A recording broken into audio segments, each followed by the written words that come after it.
only a ladder so I can hear them cry. Get boned, noobs to pwn, wrecking these nerds with my skills up sideways. Oh, I'm told, cold, keeping me busy, smashing face like always. Staying hype, getting sniped, and I'm like, easy fight, you're free, MMR. Do you want some more? Eat this power spike. I'm so high, max supply. He sucks so bad, I'm like, why try? Get out, don't pout, out of my game. This is a click, baby. No doubt, it's a rout. Beating you up while I drink my coffee. Staying hype, getting sniped, and I'm like, easy fight, you're free, MMR. Do you want some more? Eat this power spike. I kinda feel bad for this guy. It's gonna be hard to say bye, but back to the lobby with you. I've got 20 more games to do. Staying hype, getting sniped, and I'm like, easy fight, you're free, MMR. Do you want some more? Eat this power spike. Staying hype, getting sniped, and I'm like, easy fight, you're free, MMR. Do you want some more? Eat this power spike.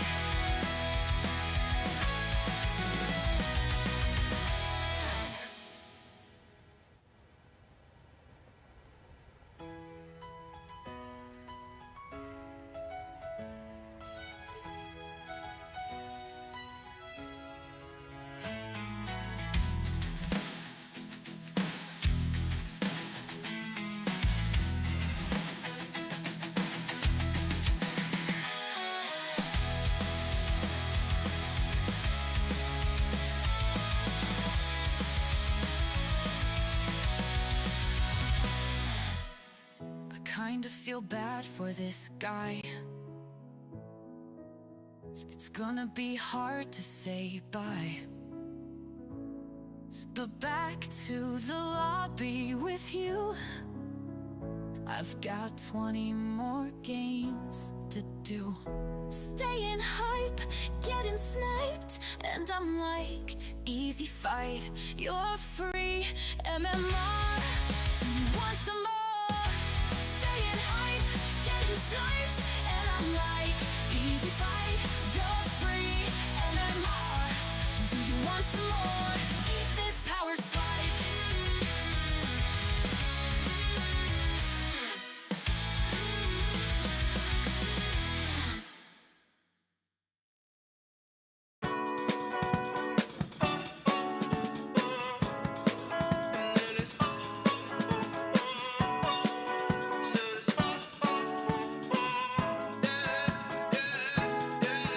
No. Pretty Caroline, oh, oh, oh, oh, stone cold stunner. She was a winner, started working at the diner. Oh, oh, oh, oh, serves this up her mind to count your blessings, cause it's telling fair. Put you down and leave you dead, don't make them scared. Yeah, it's the ugly truth. How they coming for you. Yeah, yeah. Hello and welcome everybody to the Warcraft Champions Day 2. Season 24 finals are among us, but we have a better game than Among Us. An even better game than Among Us. It's a hot day and we got hot matches, ladies and gentlemen. Here, 15 minutes, 12 minutes actually when you see this, prior to the games, we got the peak of Western Warcraft as the opener to the day. The lower bracket round 1, ladies and gentlemen, is a previous final in Starbuck versus Jens season 21. Jens' big win back then against Starbuck. An upset, you might say. Today, it's not for the trophy. It's for the chance at the trophy. And that is for the one who survived. I hope you guys will have a wonderful day. Maybe watch it out on the porch, maybe at the beach. Send us some pictures, guys. At Back to Warcraft everywhere or on our Discord. How are you watching the finals? How are you celebrating the finals is the question. Earlier today, we had a little Battle for Middle-earth stream out of nowhere. As I'm invited to a tournament. Ha! That's gonna be fun. So, all the players are informed. We're gonna have, again, some very, very, very dedicated Asian players here who are playing through the night at like 2 a.m., 3 a.m. their time. We appreciate that a lot, bringing a very competitive spirit here. Starbuck and Jens, unfortunately, on the receiving end of that competitive spirit as they were eliminated yesterday. It was incredibly close, though. So, if you guys didn't see yesterday, we're gonna give you a little introduction of what happened yesterday. What did you miss? What are the storylines going into this? And for now, this is the bracket as it stands. Here at the War 3 Champions Finals, we got Fortitude with a 2-0 over Hazy. That was a very, very one-sided affair, ladies and gentlemen. I expected quite a banger because Hazy has been very dominant in the qualifiers. But unfortunately, Fortitude was a bit too strong. The Archmage level 2 or level 3 with Water Elementals level 2 was a bit too strong. And on top of that, Hazy unfortunately has to play from an internet cafe. There is a typhoon in his home city. And he said, oh, Neo, my Saturday games, can we postpone my Saturday games to maybe Sunday? Because of typhoon, yada, yada. Like, oh, Hazy, the games are all connected, buddy. This is going to be a little tricky. He said, okay, then I'm going to another city and play from there. It's like, okay, bro. Dedication. Dedication by young Hazy. He also said today, hey, can you next week help me sign up for the Back to Warcraft Weekly? I like what you do. It's like, Hazy, my man. Of course, of course. We had also FoCuS with a pretty quick 2-0 versus Death Note. One base play didn't really work. Expansion play didn't really work. It's like, unfortunate. Live Jens. To me personally, it sounds so weird. It sounds so wrong. But it is so true. The absolute highlight of yesterday was the Night Elf Mirror. Because Jens is a super exciting player. Jens is, of course, not playing Demon Hunter. He said it on the Undead Discord yesterday. Yeah, guys, I hate Demon Hunter as much as you guys. I just try to be different. And man, was it close. It was so close. He almost eliminated the second best player in the world by a hair. He didn't make it through, and this is how he finds himself in the lower bracket alongside Starbuck, who surprisingly picked the human mirror yesterday. He is, of course, a human main, but he has oftentimes switched to Orc for the human mirror, except yesterday, and it started so well for Starbuck as well.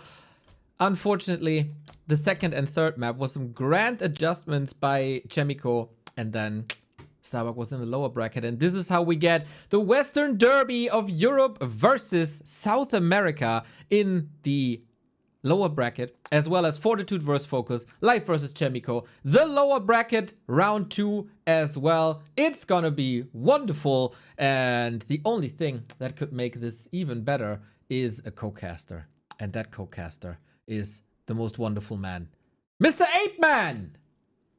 Welcome everybody. Thank you for the introduction. The games are definitely going to be crazy. We are starting with Jens versus Starbuck. They played in the final already of this tournament, of course, the previous edition, and they're always delivering, man. Human versus Night Elf in their hands is just amazing. A lot of expansions, and even if it's one base, it's definitely hot. Neo, who is the best Westerner? If we don't count Happy, definitely those two players are there, and I hope this game will tell us more about this story. I think this is going to be up for grabs, man. Straight down the middle, 50-50. What's going to be the strategies? Maybe first and foremost, we have to decide what's going to be the races of both players that will be trickling into the lobby in a bit.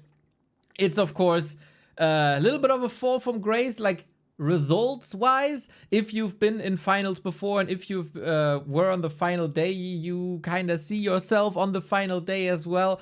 But man, the competition this season final is so fierce that yeah, Jens and Starbuck are indeed fighting for survival on day one. It's very true, and yes, there was a very good recap. And live versus Jens, it all started with 1-0 for Jens. We were so hyped. It was so close. It was so beautiful. Keeper, keeper, keeper. Amazing games. Are we going to see Keeper versus Starbuck? We'll see about that.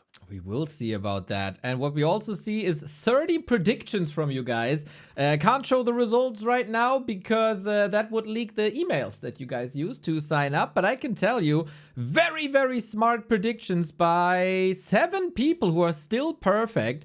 Caesar, top. Stufka, amazing. Stufka knows everything, so it's not a big surprise that he's up there. Sean, Explosion, Dizzy Style, Fall Angel, Yakir, and James. You guys are all very perfect. Yeah, congrats. Yes, it's a pretty nice thing to do the predictions. And in my case, then you just check the results and oh my god, how I could be dead wrong. Of course, my general prediction is that Undead wins everything, but in this tournament, the only trace of Undead is Hazy that can play Undead. He won versus Moon a few times playing Undead, so who knows? So far, Hazy played Orc 2 times. Yeah, that is, of course, the big question. Where are the undeads? Where are the undeads? Some use it to meme, some use it to balance wine. You know, when the best undead on the server isn't signing up for the wildcard qualifier and instead is yowling in chat, that's where the undeads are, everybody. That's where the undeads are. Next Warcraft Champions season finals, we are going to have X-Lord versus Happy in the grand final, Neo. And it has to be Undead Mirror in the finals. Will we then get Necropolises in X-Lord's base? Hopefully, let me tell you, amazing players, there is so many of them. And yes, sometimes we can miss a race, but Human versus Night Elf, man. I can't wait for Starbuck versus Jens. Who is the best Westerner? That's the question, right? Yeah, and these guys have battled each other before with varying outcomes. We've seen them in, season 21, as we said. Both, Starbuck not as active anymore as he developed some sort of real life, that weirdo. But yeah, the last battles go back and forth, back and forth. We have the stats up on Warcraft3.info, a wonderful, wonderful homepage. The Youngfang Invitational was a 3-2 for Starbuck. Before that, in Dolphin Cocoon, Jens won. In the well-played New Year's Cup, it was Starbuck that won before Jens won. And, back, forth, back, forth, back, forth. But who's going to be on top when it matters most? And that is going to be here in the Warcraft Champions Finals.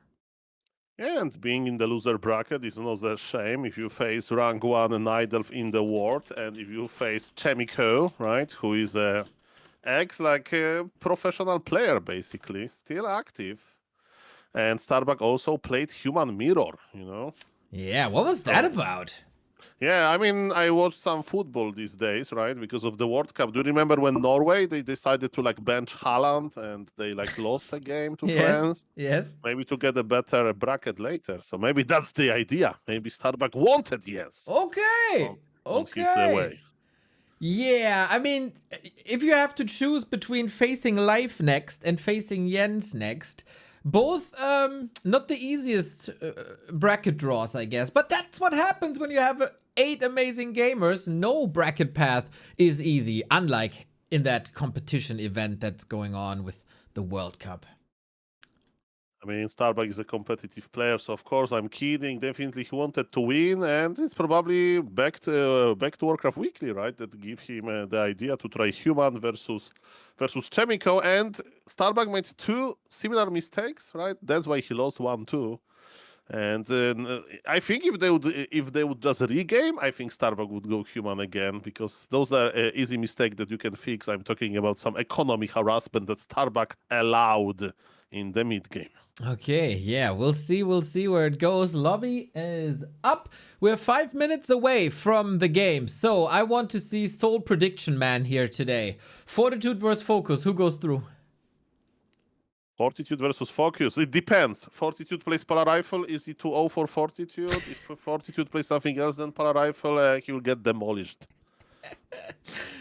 You know, this is exactly what happened to them in one of their last show matches. So maybe you're onto something. Unironically, without the memes, you could actually be onto something there. Life versus Chaemiko, who goes through? Oh, that's live is so good versus human. So definitely live. Okay, I say Chaemiko. I watched their last encounter in the Gladiator series, and that was so incredibly close. And I think Chaemiko deals better with the fact that we're playing super duper mega late. And I say Chaemiko. I mean, Mr. Medusa is the gamer, so, you know, maybe the late hour is good for him. Maybe he just wants to, I don't know, play ladder at this hour because active or something. I don't know. But definitely, Chaemiko can bring Dragon Hawk Riders to the human versus Night Elf. Am I right, Neo? Yeah, we're gonna see pretty much every single unit there is, hopefully, as that is the meta. The meta is a big potpourri of everything both races have to offer, and that is a prime example of how meta should look like. My God. I'm losing my mind already, and we're 10 minutes in the broadcast. Jens versus Starbuck, the big question. Who goes through? I mean, it's close to 50-50. I mean, me and Jens, we share interest in beavers and marine otters, so I will just follow my heart, and I would say Jens, but it's 50-50. Yeah, I'm pretty sure a lot of the viewers share interest in beavers as well. I'm definitely with you. It's like 50.1 against 49.9 roundabout. I think it's Jens. I'm feeling Jens today, to quote the head of FIFA. I mean, depends who can prepare more, right? Starbuck is a player that likes to prepare, like he likes to make like a document, you know, like with like ideas, stuff like that, like evaluation of a strategy or something. I remember him like that. So I think Starbuck actually prepared for this. But the same goes with Jens, you know. Jens is like a player of practice as well. Maybe he played some custom games, who knows. So yeah, the 50-50, Neo. It's gonna be so interesting. What's the strategic approach by Jens? Because he has like 3 different avenues, right? The first one would be what people expect, and that's kind of keeper. Then he could do what everybody else is playing to throw a little bit of a curveball and play Demon Hunter for once, even though he hates it. It's a big tournament. We fight for survival. You got to do what you got to do. Or is he going the third avenue? You know, that avenue is a little bit in the dark, and it's maybe not that safe there, but sometimes you have to take that avenue as a shortcut. What about a Warden? How good is Jens Warden?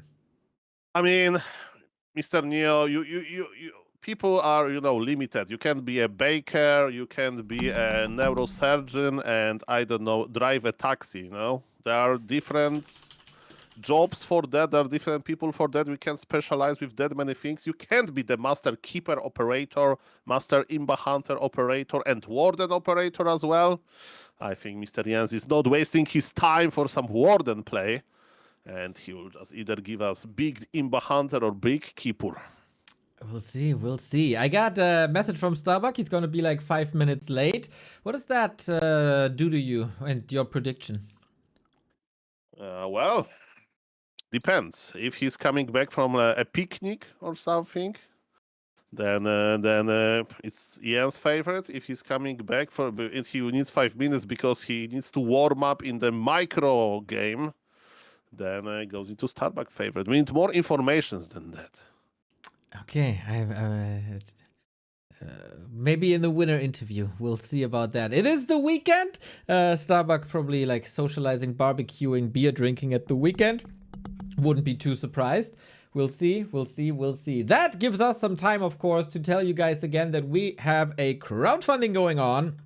Yesterday, you were contributing as well. In the lead up, you were contributing as well. There's quite some money on the line here. 4,135 bucks.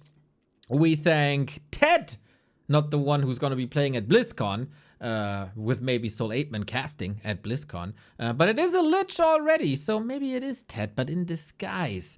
Hazy, Linjunji, I Want Pizza, Coherent, Filing, Ilris, and etc, etc, etc. Profile pictures up for grabs for your War 3 Champions account. And that's a Surfing Archmage, an Ice Cream Blade Master, a Lifeguard Demon Hunter. Might be a Lifeguard for Life and Jens today. Or the Chilling Lich, because the Liches have all been eliminated or never signed up because they rather want to bitch in Twitch chats and are just enjoying a cheeky drink. Pimp yourself, pimp your profile. $5 goes directly to the prize pool. No cut for us or anyone. Exclamation mark W3C Finals. Very well said. And yes, I saw a few cool profile pictures already assigned on Warcraft Champions. Very nice, very nice. And even if you don't play Warcraft yourself, feel free to support the prize pool because it goes directly into the players, right? Depends on their performance, of course. Exactly. Everybody gets, of course, compensated for their availability here and their contributions for the tournament. And the more, the better. It is a relatively flat payout, but still goes at the end pretty steep. $200 difference currently between winning and running up. Currently, all the players have $120 guaranteed. And if they make it to the round of 6, then that's double the prize money. So one win, $120. Okay, that's very, very nice to hear. And yes, there's a big tournament and it brought the biggest players, right? Exactly. Live and Fortitude, they couldn't say no to tournament like that. And Mr. Happy didn't even say no, right? He just didn't play. Well, if he's, I mean, feel like Blizzard can feel free to do the BattleNet season finals. There he might be playing. Mr. Neo, you know that I used to be rank 100 on BNet, and I Yes. stop after 100 games. So then I would play a lot of games, and Happy Soleil would be battling for this spot. I would love Sure. to see that. I would actually pay money to see that. I mean, I played versus Happy once, like for real. It was when he was leveling his alt account on Warcraft Champions, you know, from 1500 MMR, that was a starting MMR. And I played Poly Rifle, he played some Lich first. Game was pretty one-sided, but I survived for a long time and he was just laming me. So that's amazing what happened. The only way to deal with you. Alrighty, I hope you got your tool ready. Game is up. Jens is here as well. Starbuck will be joining us in 2 minutes. Chat, who do you want to see succeed here today? Who do you want to see further in the tournament? Is it Starbuck? Is it Jens? This is the poll I'm going to create right now. Poll. I'm the poll. That's From also, Poland. that is correct. Yeah, the best casting ever, Mr. Neo. The wards. I'm the master of wards. Yes, the tool is ready. I will hopefully not get any dots from the players. I wasn't in the lobby because I was optimizing my connection. I thought, okay, Starbuck gives us extra time. Let's optimize my connection just in case. Wonderful, wonderful. Okay, poll is up. It might actually be 50-50. So far, 100% in favor of Jens. It's once again the Night Elf Discord rigging the poll, I think. Well, it's 1-1 now. It's 50-50. 50-50, 50-50. Once again, as we have a little bit of time and we have to go through the map picks and bans, Mr. 8-Man, I leave you to your craft in a second. We are here to celebrate the beauty that is War 3 Champions, the one and only true global ladder that we got in Warcraft 3. Battle.net only has 3 servers. KK only has 1 server. That's in China, of course, where we can't even register for. War 3 Champions uniting all the scenes. North America, South America, the middle of the world, the Eastern world, everything united on 30 servers around the world. That is, in case you are not that good at math, 10 times more than the billion-dollar company Blizzard is able to give us. And that's just from a volunteering project who also came up with the best matchmaking there ever was for Warcraft 3. Not just the Wild West on BNet, where you can end up against the best player in the world, Happy, or a player who never touched multiplayer before, because that is indeed the matchmaking on BNet most of the time. On War 3 Champions, all regulated by your MMR, by your strength, so you will find even opponents on fair conditions. And in case you were worried before that you're just getting ruffle stomped for 15 games in a row, because let's be honest, that was the case last year. But they have an improved onboarding nowadays. The entry is so much easier, as you have a little dialogue box where they ask you, hey, are you good, middle, or weak? And according to that, your own estimation, they will put you in a bracket, and then you find opponents of your strength after a little bit of a calibration. So let's say from 20 games that it takes to find your real MMR, you're probably now down to 5. And that is what everybody should be able to play if you want to play multiplayer, of course.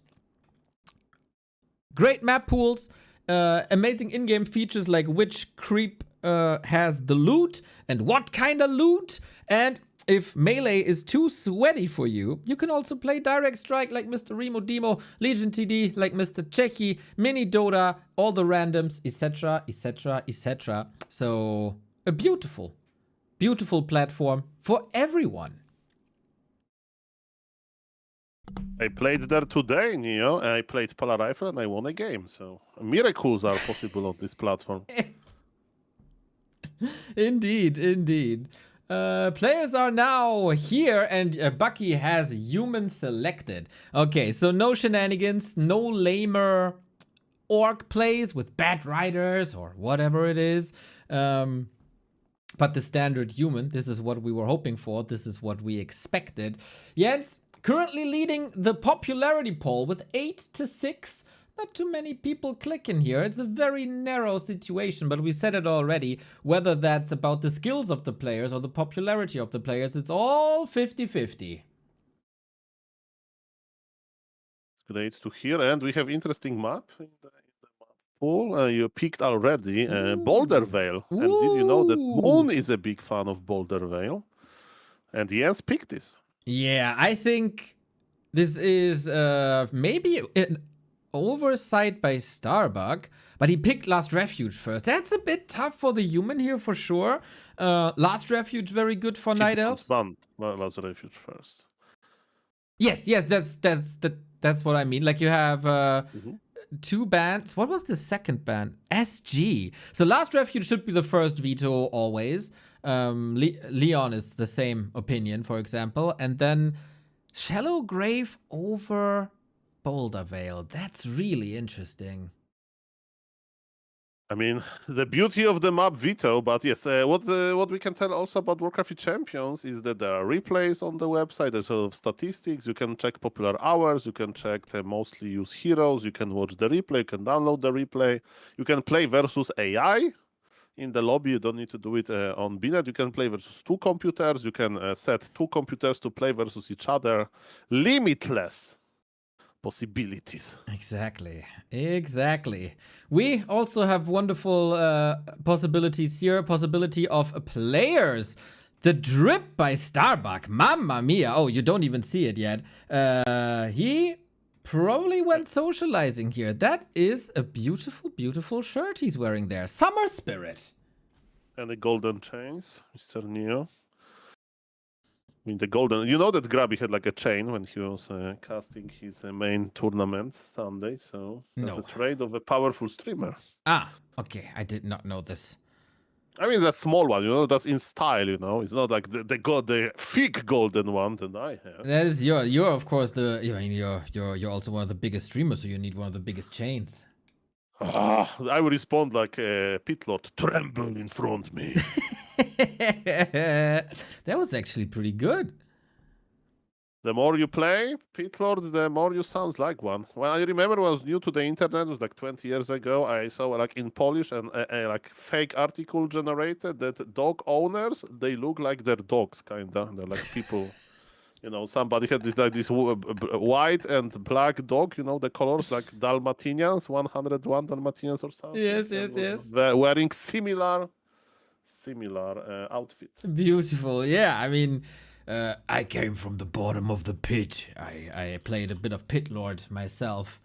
So, okay, we got it all linked up here. Boop. Yeah, the map are ready. We start Turtle Rock number 2, the change version. Welcome everybody, guys.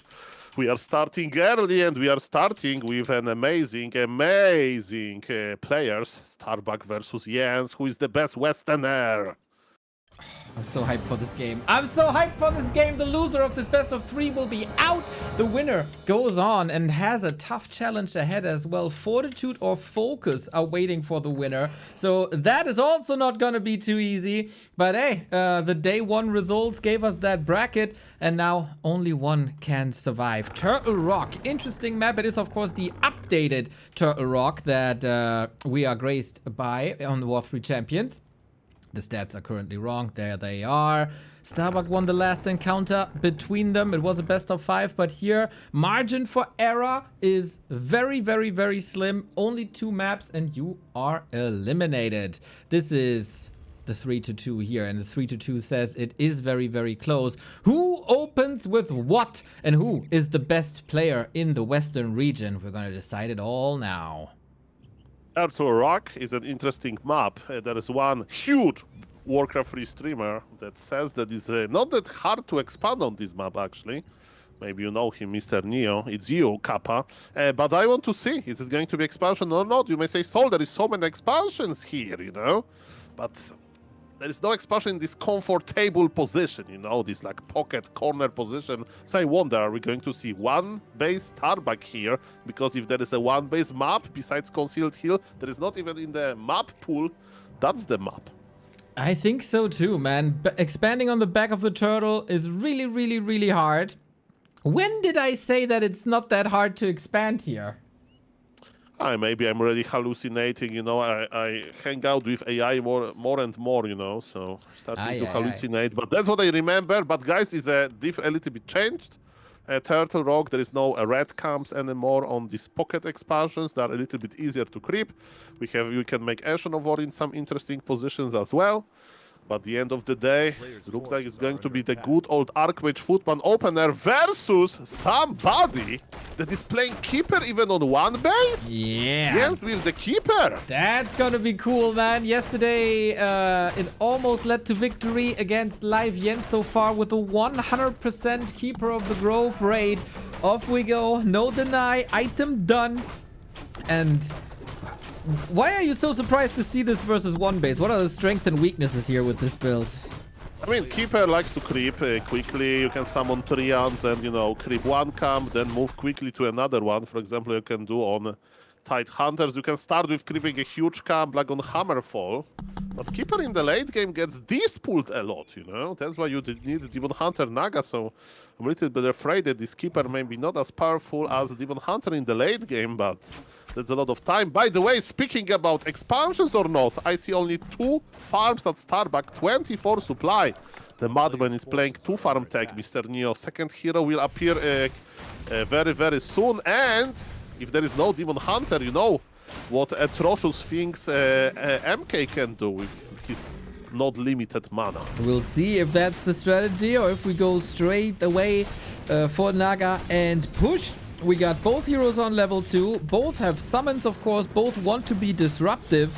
Starbuck was checking if Jens is going for a risky creep at the pocket orange, but that wasn't the case. Rather reliable, rather standard. Nice by Starbuck to check for this, though, as that would have been a nice jump and boost for Jens, who is checking creep spots as well, but can't really find Starbuck, who's retreating also. Starbuck is winning the mind games here. Starbuck is hiding his footies from the Keeper. You know, it's a little bit like play Farseer Headhunter versus Keeper player. You want to hide your units before there is Dispel. And that's what Starbuck did successfully. But if the units are hiding, maybe it's time to steal a little bit from Starbuck. And that's what Jens is doing on the Turtle. Yeah, it's like you have an apple tree in the garden and your neighbor comes in and steals the apples. This little camp here. We got Betonman with a $10 super chat. Thank you, thank you, thank you. Much appreciated. Support is super important for us, of course. Much love, especially on the YouTubes. Now, The camp was stolen. 2.5 on the keeper is still no level 2 entangle. We've seen the power of entangle yesterday. We are resorting to treants for additional scouting, additional creeping, while the tier 2 tech unfolds, and that is slightly ahead for Starbuck because of that 2 farm tech. And Jens doesn't have a Hunter Soul yet either. Okay, there are 2 water elementals summoned. It means that Starbuck means business now. Jens wants to snipe item and run away. He's not going to fight here. And run, archers run. Last hit goes to Chilean Night Elf, the keeper master. But yes, Starbuck is no longer hiding. Now Starbuck has some map control. Jens, tier 2 is slowly kicking in. Deny on the Treant. Very nice. So far, nobody made a big mistake, but I just wonder, Neo, when Starbuck is going to push, is it going to be no hurry 60 supply, or is he going to push as fast as he has 2 priests with Dispel? We'll see about that. Also, another interesting question, how many archers Jens is making, and he's making 7 archers, but what's even more important, I think that's the sound that you made. It's the panda, am I right? Exactly. He's gonna sneeze at a lot of people, trying to burn them. The panda has been on the bench for a long time. People said he's unplayable, but people like to creep, like to use Drunken Haze for damage mitigation because of all the mischance that helps you conserve some moon wells for when the push is coming. As usually, of course, you'd have the mischance on a Demon Hunter via evasion passive, but now you gotta get that from the spell. Ring of Regen, also nice loot. So instead of a super mega early tier 2 push and go, we get some creeping phases in the middle. And who comes out on top here? Okay, I'm trying to understand what Jens is doing. So usually versus Rifle Caster, you know, you prepare, you rush bears. And look what Jens is doing. Nurture Blessing, Early Ancient Protector, Ancient of Winds, 7 archers. Oh, Mr. Neo, wow. this is the furthest away from bears, as I can see. It's like saying that my English accent is sounds New York to you. It is indeed incredible. What the hell? Is he playing Hippo Riders with this build? I mean, there is a lot of possibilities how to play 1 base versus 1 base human, and Jens tells us you can play bear free. Maybe Panda is 1 big bear and he has enough bears for today. Maybe, yes. Treants will be there as well. Jens is once again spinning the tactic wheel for the Night Elves. No other player has more viable builds than Jens, but we'll figure out if it is indeed that viable. Starbuck is giving him some time to unfold this strategy with a lot of archers. I don't think he lost anyone, but he will be up against rifles. He will be up against this Mountain King who can hammer away at these units, which wouldn't be the case for example, Dryads because they are magic immune. More APs. You know, maybe Jens is trying to play like No More Lame style with Hippo Riders in the human base, because that base is unprotected. I mean, I thought about the same thing when I saw how Jens scouted middle with the Wisp, you know? He was like, I have... He's going to lame, Neo. He's going to lame. He has 3 Ancient Protectors, I think. And Panda is a good laming hero. Panda is like mini TC. Exactly. Shockwave, Breath of Fire, same thing. Pretty much the same thing, yes. One hits air units, the other has a wider radius. But yeah, triple invul potion for Starbuck. He got the drinks ready. Panda has not too much to creep anymore. Starbuck will see the 3 AP soon, and then I'm super curious about his response. He has 1 TP, so he will definitely teleport back quite quickly. There is no even Arcane Tower. But the question is how strong Panda can connect, you know, how many Breath of Fires. Of course, you can't wall off against Keeper. Keeper can open the base, and the base is not even close. We have Nurture Blessing. Starbuck is running across on foot. Hypogryphs are crossing the map. Mr. Neo and everybody in the Twitch chat.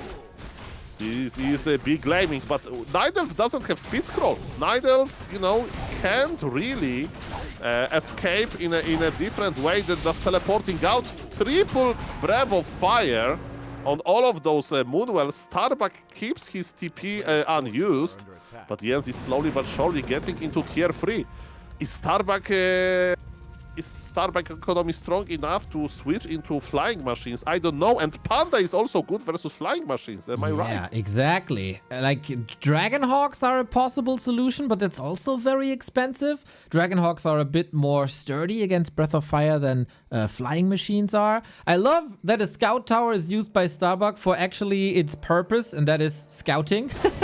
So he sees if there's an expansion coming up or not. Now red spot creep for higher level Archmage and higher level MK. Where the Mountain King, by the way, will not be able to use Bash on these units, and Clap, of course, doesn't affect air units either.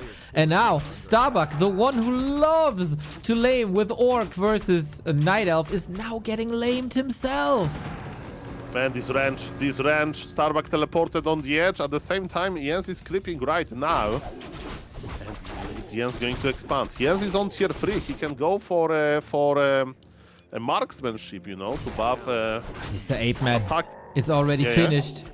It's already finished. Yes, Mamma mia. he is way ahead of you. +4 damage on every unit.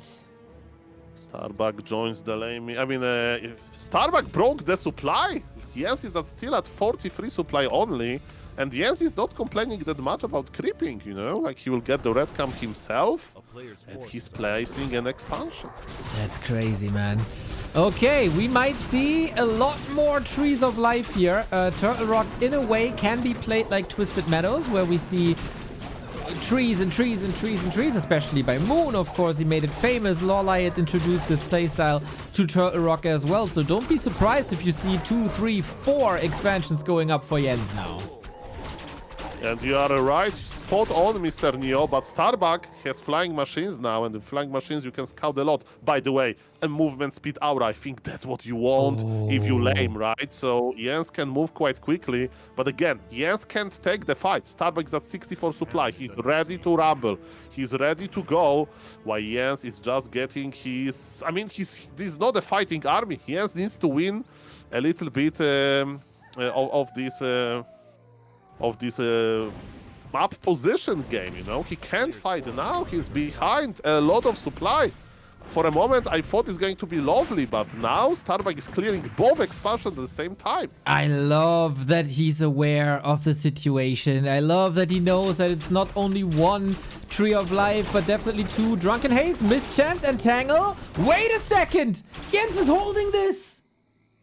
But can Jens even fight this? I mean, look at this. He's like, okay. No, the Water Elemental, 25 HP. I mean, you should water the plants, but... Ooh, not like this. So, Jens now, how powerful is this Panda Keeper being staffed out right away? Nice heads-up play. Flying Machine scouting in the north, but not in the south anymore. Still, Jens canceling this, knowing your expansion is way too hurt, can't get it up, and you pressure me here. This is now a very strategic game for both of them. I mean, what is pretty funny is that Jens is at 50 supply, and he's like, come on, push. I'm waiting for you. I'm in my base. Welcome to this Amazon jungle. I was about to say, welcome to the jungle. Yeah, there is no big snakes here. Don't worry. They're just in the comic books. And in the stories, there's a perfectly peaceful garden. And in reality, everything attacks you. Starbuck is making lumber mill. Starbuck is making one arcane tower in his base. It's one base.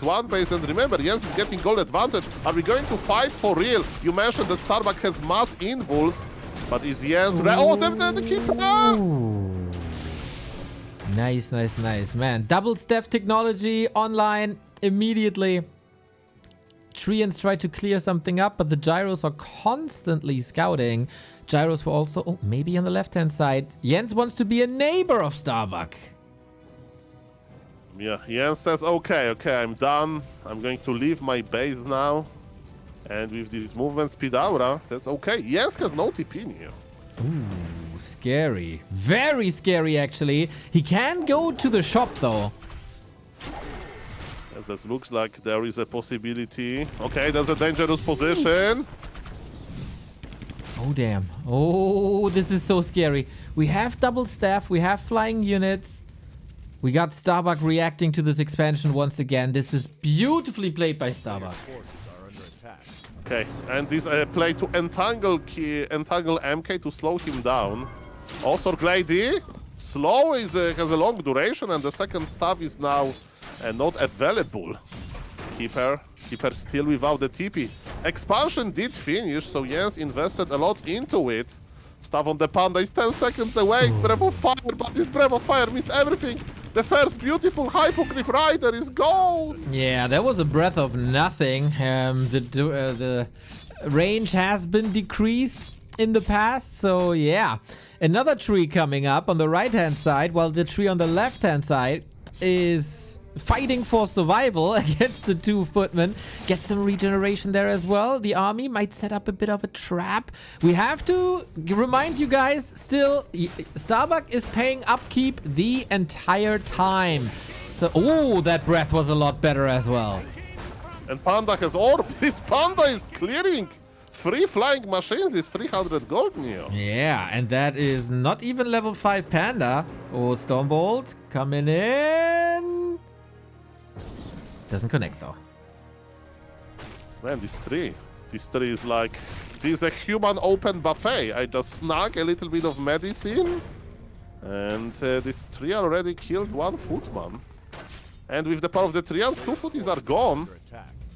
Starbuck has supply lead, but the supply lead, Jens has 1500 gold more. Jens is spending his gold on upgrades, and he's in position to creep a little bit, but Starbuck is around the corner. Yeah, and how do you get out there if you're Jens? There's still no TP. I mean, the hippogriffs can fly to the right-hand side, and the flying machines will come in as well as the Panda is gone. But so far, the retreats have been great by Jens. It is a war of attrition. It's a game of nerves. One mistake and you might lose your entire army. Similar to this position right there. And Jens is just planting new trees to use it as a decoy. So if Starbuck is attacking the right-hand side at the bottom, his left-hand side is safe. I never seen a game like that, Neo. Never. I mean, beautiful. the idea for Jens is like, he's cosplaying Farseer, Wyverns, TC, Laming. Yeah. And his plan is to use Breath of Fire on flying machines. And with it's basically all built around double staff. And there is so many expansions growing. Like, this expansion is on the way. The real expansion is actually mining. Very slowly, of course. And Jens is using this time to creep. He wants the Panda level 5. That's all he cares about. But yeah, as you said, it is very orc-esque, but it makes sense, right? The Night Elves, they have their druids, they can shapeshift, and that's the same that Jens is doing now. Into an orc shape. I don't know what to tell you. Okay, Jens' expansions are gone, but he knows where Starbuck is. Because of that, Jens is coming back to human main base. Starbuck has 700 lumber, so that's not a problem to lose some structures. But it's a game of attrition, or whatever the sophisticated English word for this is. Breath of Fire, man, this Panda needs to connect. Jens is using a Starbuck base layout against Starbuck. Yeah, this will be hard to engage with the rifles for sure. All the workers exposed, and the flying machine come in. It's level 3 Breath of Fire, 6 damage right there. Can he win the fight now? The cooldown is still 6 seconds. The next Breath of Fire will hit so hard. Starbuck is not mining. Jens is. But look at this, the staff TP used now. Bolt connects. Expensive trade by both. And actually, Jens used protection scroll, he used heal scroll, he used the TP. At the end of the day, I would say the game was even, and Jens did it in a moment where there was no expansion growing for him, you know? 44 supply versus 61. Exactly. Oh man, this best of 3 might take some time. We're 20 minutes in. The main game mines will mine out soon in 3 minutes, and then it's going to be very interesting. Can Starbuck somehow go for a push against the 3 APs? Is Jens going to find a way to open up a new base? Will he move the main tree over, especially when he's so staff heavy? Man, you can really feel that both players have played StarCraft before they became Warcraft players. It's like, it's the most StarCraft game in Warcraft 3 possible. I mean, okay, I don't see this, but that's. I mean, it's. I think about Hearthstone more than StarCraft because there was like this one arena deck with priest that you basically wanted to make 30 very efficient cards together, and your plan was to, after playing those 30 cards, to be in better position than your opponent, you know. So, I think the Jens idea is to mine his entire gold mine and then be in a better position than his opponent. Okay, let's hope he can do that. He is currently 17 food down. He's 2 heal scrolls down. Heal scrolls won't, of course, work on the gyrocopters, but it will help the rifles. Invisible MK was there, but tough works, full mana panda. I mean, level 5 helps a lot. At some point, Jens... Okay, you know what? Maybe Jens will uproot his entire forest. Oh! Yeah! I mean, why But not? I mean, you would He still... will leave Moonwells behind. Yeah, but...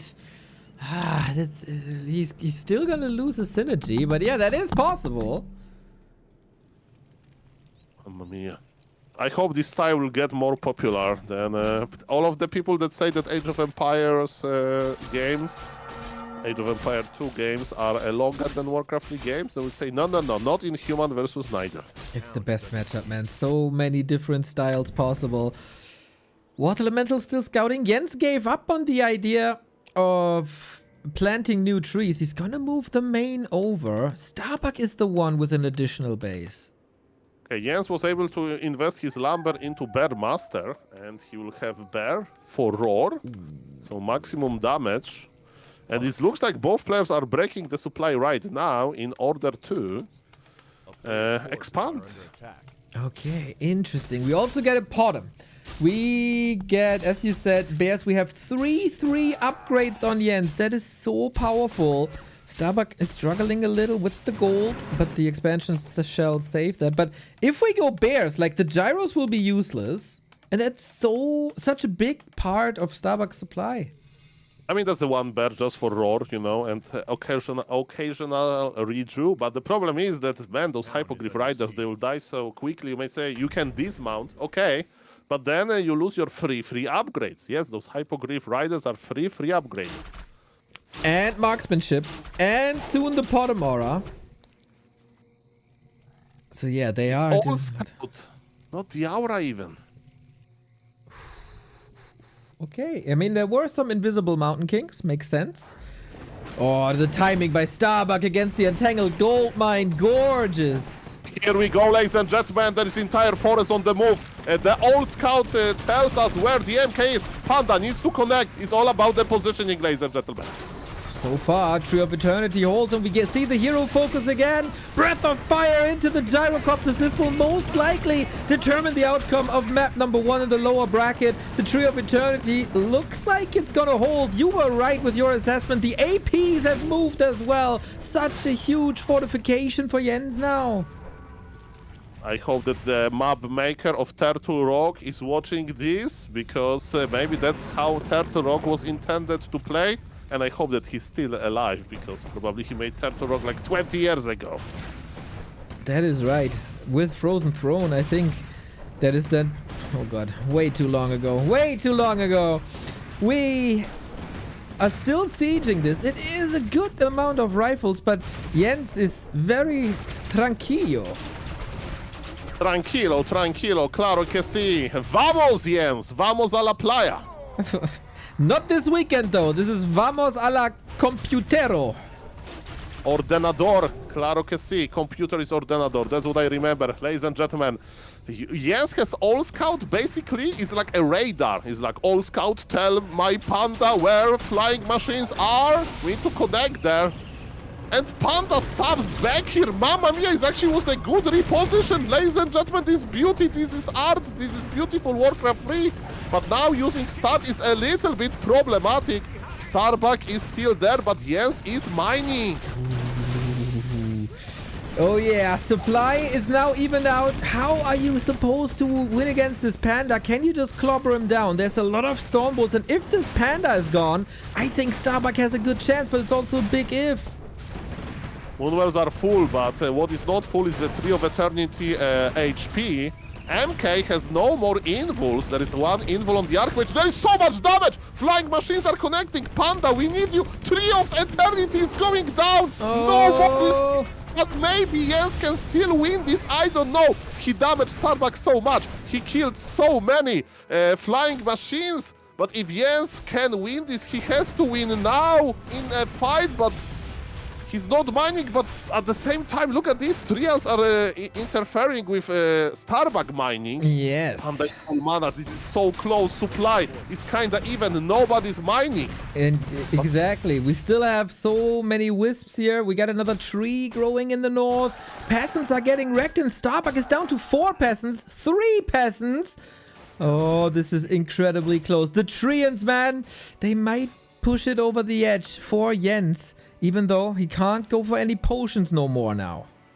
There are still 11 flying machines, man. I don't know. I don't know. Invisible MK is detected.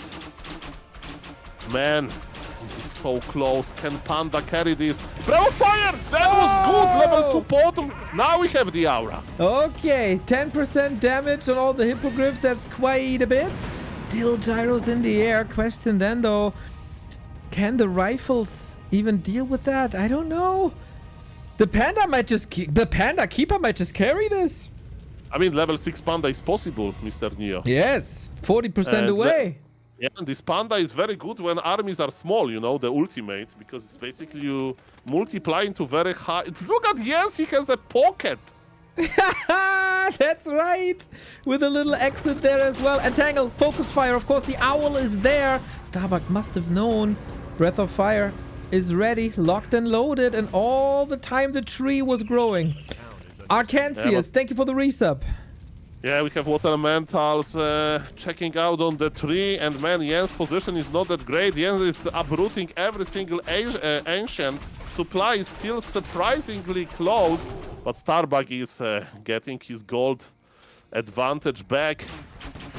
Gladies, they die very quickly, but now some Dragonhawk Hypogryph Raiders will die as well. I'm sorry, this is so intense. It is, man, it is. The supply is mostly even because Jens still has big economy. Dodges the Breath of Fire. Beautifully done. Starbuck anticipating every move here. Wisps moving in for the detonate, but that doesn't matter too much. We do have an absurd amount of rifles. 4 priests for the dispel. That was the last invu potion here, by the way. So no more guaranteed safety for the MK. The trees are in here now as well. Jens is throwing everything at this expo. This is literally everything. Moonwells are empty. This is Jens' entire force. Can he do something about that? You mentioned that Starbuck has limited workers. Bravo Fire. This Panda gets into position. Jesus, that's so close. And we have a peasant barbecue. Okay, in the north, Water Elementals still fighting against this. They will expire. Jens might get income again. 28-minute banger. The 2 best Western players, man. What a show this is. Cinema, as they say. Cinema indeed. Okay, the flying machines are gone, Mr. Neo. There are 4 of them and they barely have any HP left. Panda is getting closer and closer to level 6. Panda get under control a little bit. Flying machines are dying. Water Elementals, they feed experience. MK doesn't have mana for another bolt. But man, when this night is going to start, Jens doesn't have that much healing, but Jens just...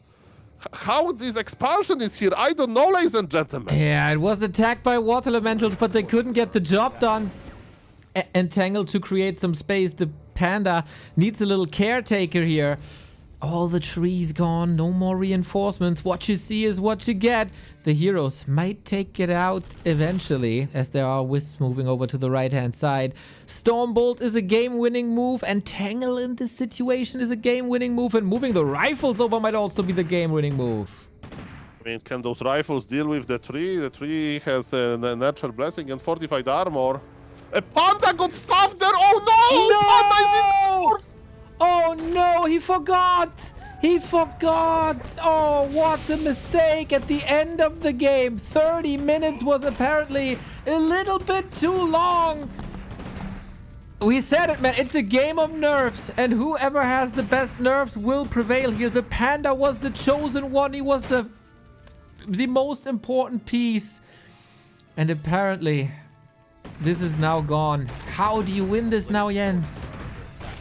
Ladies and gentlemen, this is a classic moment when an idle player at minute 28 should sell double the stuff. And then will be no problem. You just sell it and exchange it for two healing potions. And now, ladies and gentlemen, without the panda. For the viewers, they don't know, stuff still works if you don't have the main building. It works like on an altar or something. But now, ladies and gentlemen, I think there is no mercy. Now Mr. Starbuck got what he wanted. There is no gold to revive the panda. There is altar, there is the supply, but Starbuck is still mining and Jens not. Level 6 panda could change this game. And to be honest, it's kinda robbed us, Neo, from level 6 greatness. Now level 6 belongs to MK and GG will be called very, very soon. Wow, what a hell of a game to start the second day of the War 3 Champions Finals. You can just feel how important it is for both players.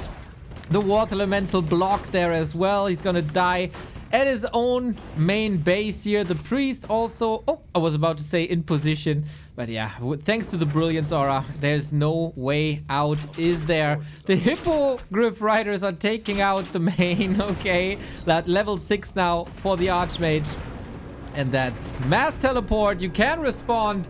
And Starbuck, man, whoo, sight of relief right there. Epic banger, 30 minutes. And Starbuck victorious. Jens is facing elimination. One more map and he's out.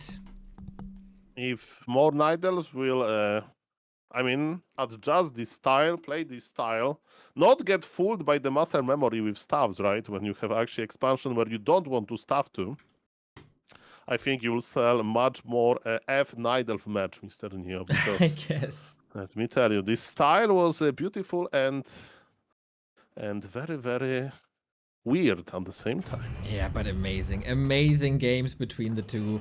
Now, tournament life on the line for Jens. One of the fan favorites is facing elimination. I'm having a hard time choosing my favorite here, but we said it the entire time. It's 50-50, 50-50. And I think this first map already showed everything. Such a beautiful game. So, I mean, this Panda level 6, I would love to have Panda level 6 there. To just see, how good it was. Really, mamma mia, what a game, what a game. The nerves of Starbuck, man. He is under so much pressure. He knows Panda 6 can do so much. And he was threatened by 4 or 5 bases. It was a crazy, crazy game. But he prevailed, and that's what a star player does. No mistakes. Very interesting game. Very nice ping. Nobody had spikes. That's good. I remember that once we had Starbuck versus Jens, there was a lot of spikes. But now Slovenia into Chile connection looks pretty solid. US South 2 is connecting these two. Chile versus Slovenia, indeed. The shirt might prevail here. Starbuck. What a session this is so far. He'll be up against FoCuS or Fortitude if he survives this. Ho ho ho ho. Ho ho ho ho. I'm sorry, but... Are you Santa Claus? Soul Santa, man. I mean, maybe Santa Claus is rewarding me for being such a nice boy. Because we will have no Archmage in this game. I repeat, no Archmage. Wait, what? Ho ho ho ho ho. What is this? Jingle bells, jingle bell tavern, jingle bell tavern, jingle bell tavern rush, jingle bell dark ranger, or maybe tinker, or maybe fire law. So, do you remember when yesterday I said your singing got better? Yeah, thank you. I just wanted to prove it, right? Yeah, I take that back. So, what is this? I have no idea. You think Tower Rush? Okay, so Starbuck back in the Super League Season 1, when he was faced versus Mighty Medusa the Gamer /Live, he actually played a few Tinker Tower Rushes.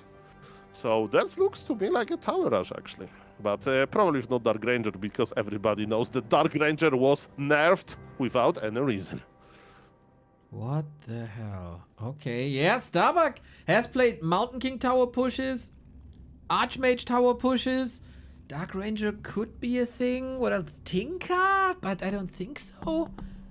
Tinker or Firelord? Knowing Starbuck, I would bet on those two. Tinker most likely, because he plays it in the past. And how good is it? I don't know. And what is the reaction of Jens going to be? I mean, you can't panic, you need to just build, you know.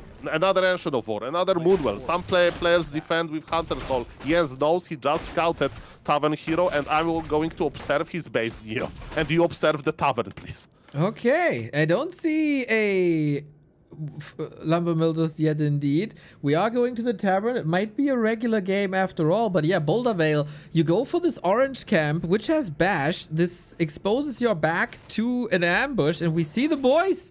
It is the Dark Ranger Lady. Soul, I think this is especially for you. Christmas came early, thank you Santa Claus, and we need to remind people that it was Infi who popularized this build, and this 3 Ancient of War wants to root. Oh no, this is what can happen on Boulder Vale. Very harassable, as we said. The peasants are doing a wonderful, wonderful job. Militia time is over now. We have a Demon Hunter on Jens, but here is Life Drain, and Demon Hunters hate Life Drain. Ay. Jens is going for Hunter's Hall, but in order to make Hunt, you need to have Ancient of War. It can be towers. This is looking pretty bad. Jens didn't expect losing his Ancient of War. Maybe he wanted to be a little bit too fast. He's actually playing Evasion first instead of Mana Burns. He's so patient. His idea is that Dark Ranger will slowly but surely lose all of the mana by life draining. That's the plan. We call Jens the Chilean Wall because of his defensive abilities. Now he has to show it that he deserves this nickname, indeed. But even the Chinese Wall was once conquered, right? So we'll see. Starbuck trying to prove a point here. Towers are coming up. Arcane Tower, Guard Tower, like back in the old days. Jens has the Ancient of War, can produce units now for the first time. And he's producing exactly nothing. He's looking worse and worse for Jens, Mr. Neo. Well, there is an Ancient Protector coming up. I don't know where. Oh, on the right-hand side, next to the camp. Demon Hunter down to 50%. The one game where he would love to have a keeper. Well, he wants to have a keeper anyway, but he was banking on the Demon Hunter. Now you would love to have a keeper. Now this Demon Hunter can't fight in the Ancient Protector range, and I thought it's going to be Ancient Protectors growing, but that was just Moonwells. Again, Arcane Tower will drain mana from Demon Hunter, and then it's impossible to heal him, you know, from the Moonwells, because it's so inefficient. Starbuck is producing more and more towers, but Jens finally has one Ancient Protector. I mean, Starbuck couldn't dream about a better start. And Jens is trying to do a very sophisticated counter. And I don't know if this counter is going to work. Jens has such a limited lumber, he can't even detonate mana on Dark Ranger, because Dark Ranger without mana is pretty bad. This Demon Hunter, man, he relies on evasion. This evasion is not helping that much. We have 2 guard towers and third one is finishing. Oh man, this is looking worse. You said it, Soul. There's 3 towers in the base now. Jens, in the battle of the Americas versus Europe, he might just be eliminated here with 2-0. He's stemming against the defeat, of course. Everything as defensive as possible, but the towers are in range of the tree, of the demon, of the huntress. What's left to do for Jens? It's all about losing this first Ancient of War, and then you can discuss, you know, because if you play Evasion first, you need to stop Arcane Tower, right? Because then you have no mana anyway. The Hunt is fighting, Ancient Protector joins the party, Demon Hunter is about to die quickly. You remember that you can remake Demon Hunter, you would like to deny him, and there was no deny. Jens will remake his Demon Hunter, he will back brand new with mana missing. We have more Ancient Protectors going up. Jens is repairing. He has some lumber. Hunt is dying to the piercing damage of the towers. I think Starbuck has it. Unreal, dude. Unreal. Tavern build Dark Ranger, the build that everybody said is dead, but he got a build order win almost. Jens with the creep route that can be punished, with the greedy evasion build, not with the keeper, not trusting in the keeper in the last deciding map. I think a lot of people were hoping for 2-1 here, but damn, is that a push by Starbuck, and I mean, it needs a miracle at this point. I mean, 2 Ancient Protectors versus 4 Guard Towers. Dark Ranger Lady is on level 2, but her mana is quite low. Starbuck is not attacking. Starbuck is making the shop, right? Ancient Protectors are dying. Jens is trying his best. He's spending a lot of resources. Starbuck is swimming in lava. Starbuck is taking. Look at this. Starbuck is taking. He's already thinking about plan B.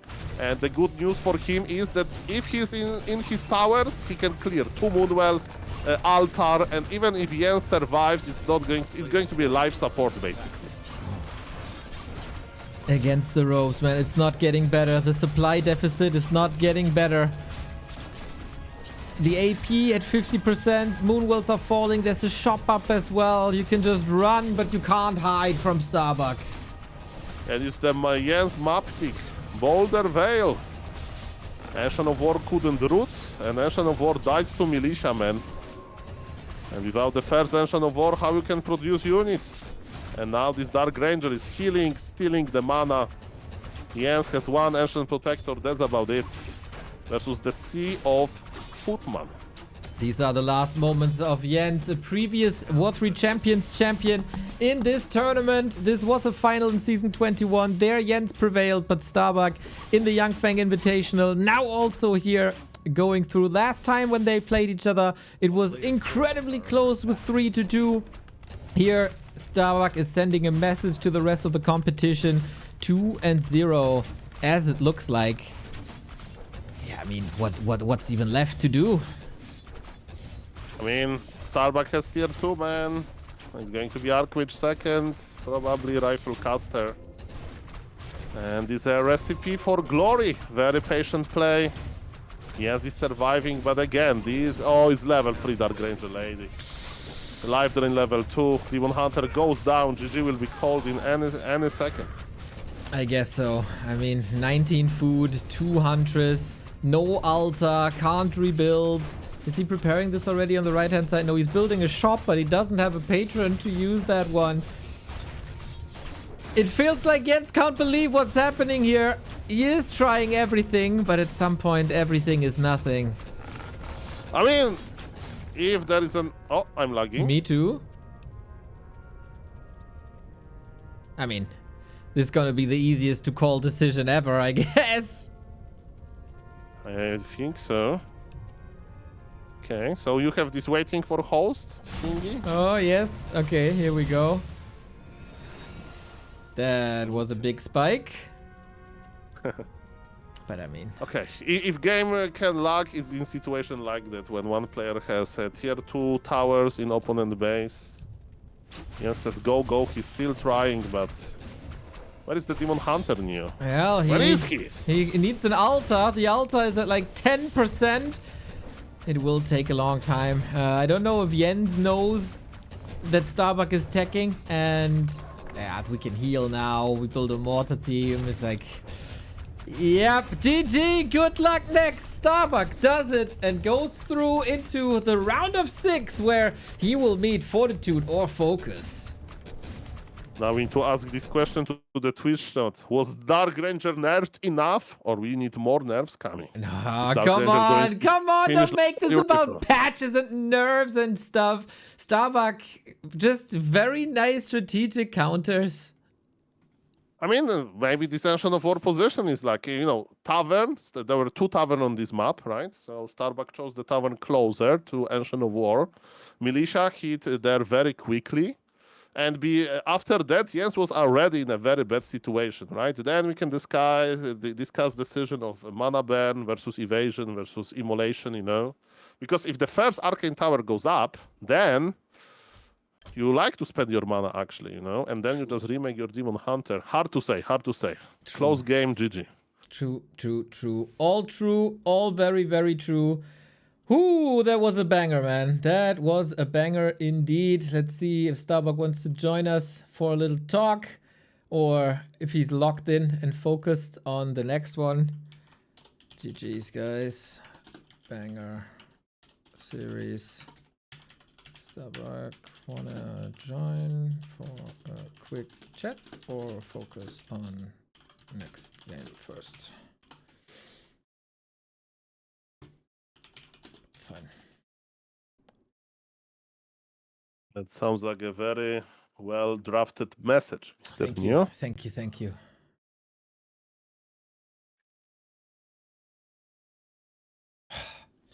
Of course, sad to see Jens go. One of the two Night Elves eliminated, but Starbuck has another shot here up against FoCuS or against Fortitude. The winner bracket semifinal is coming up next.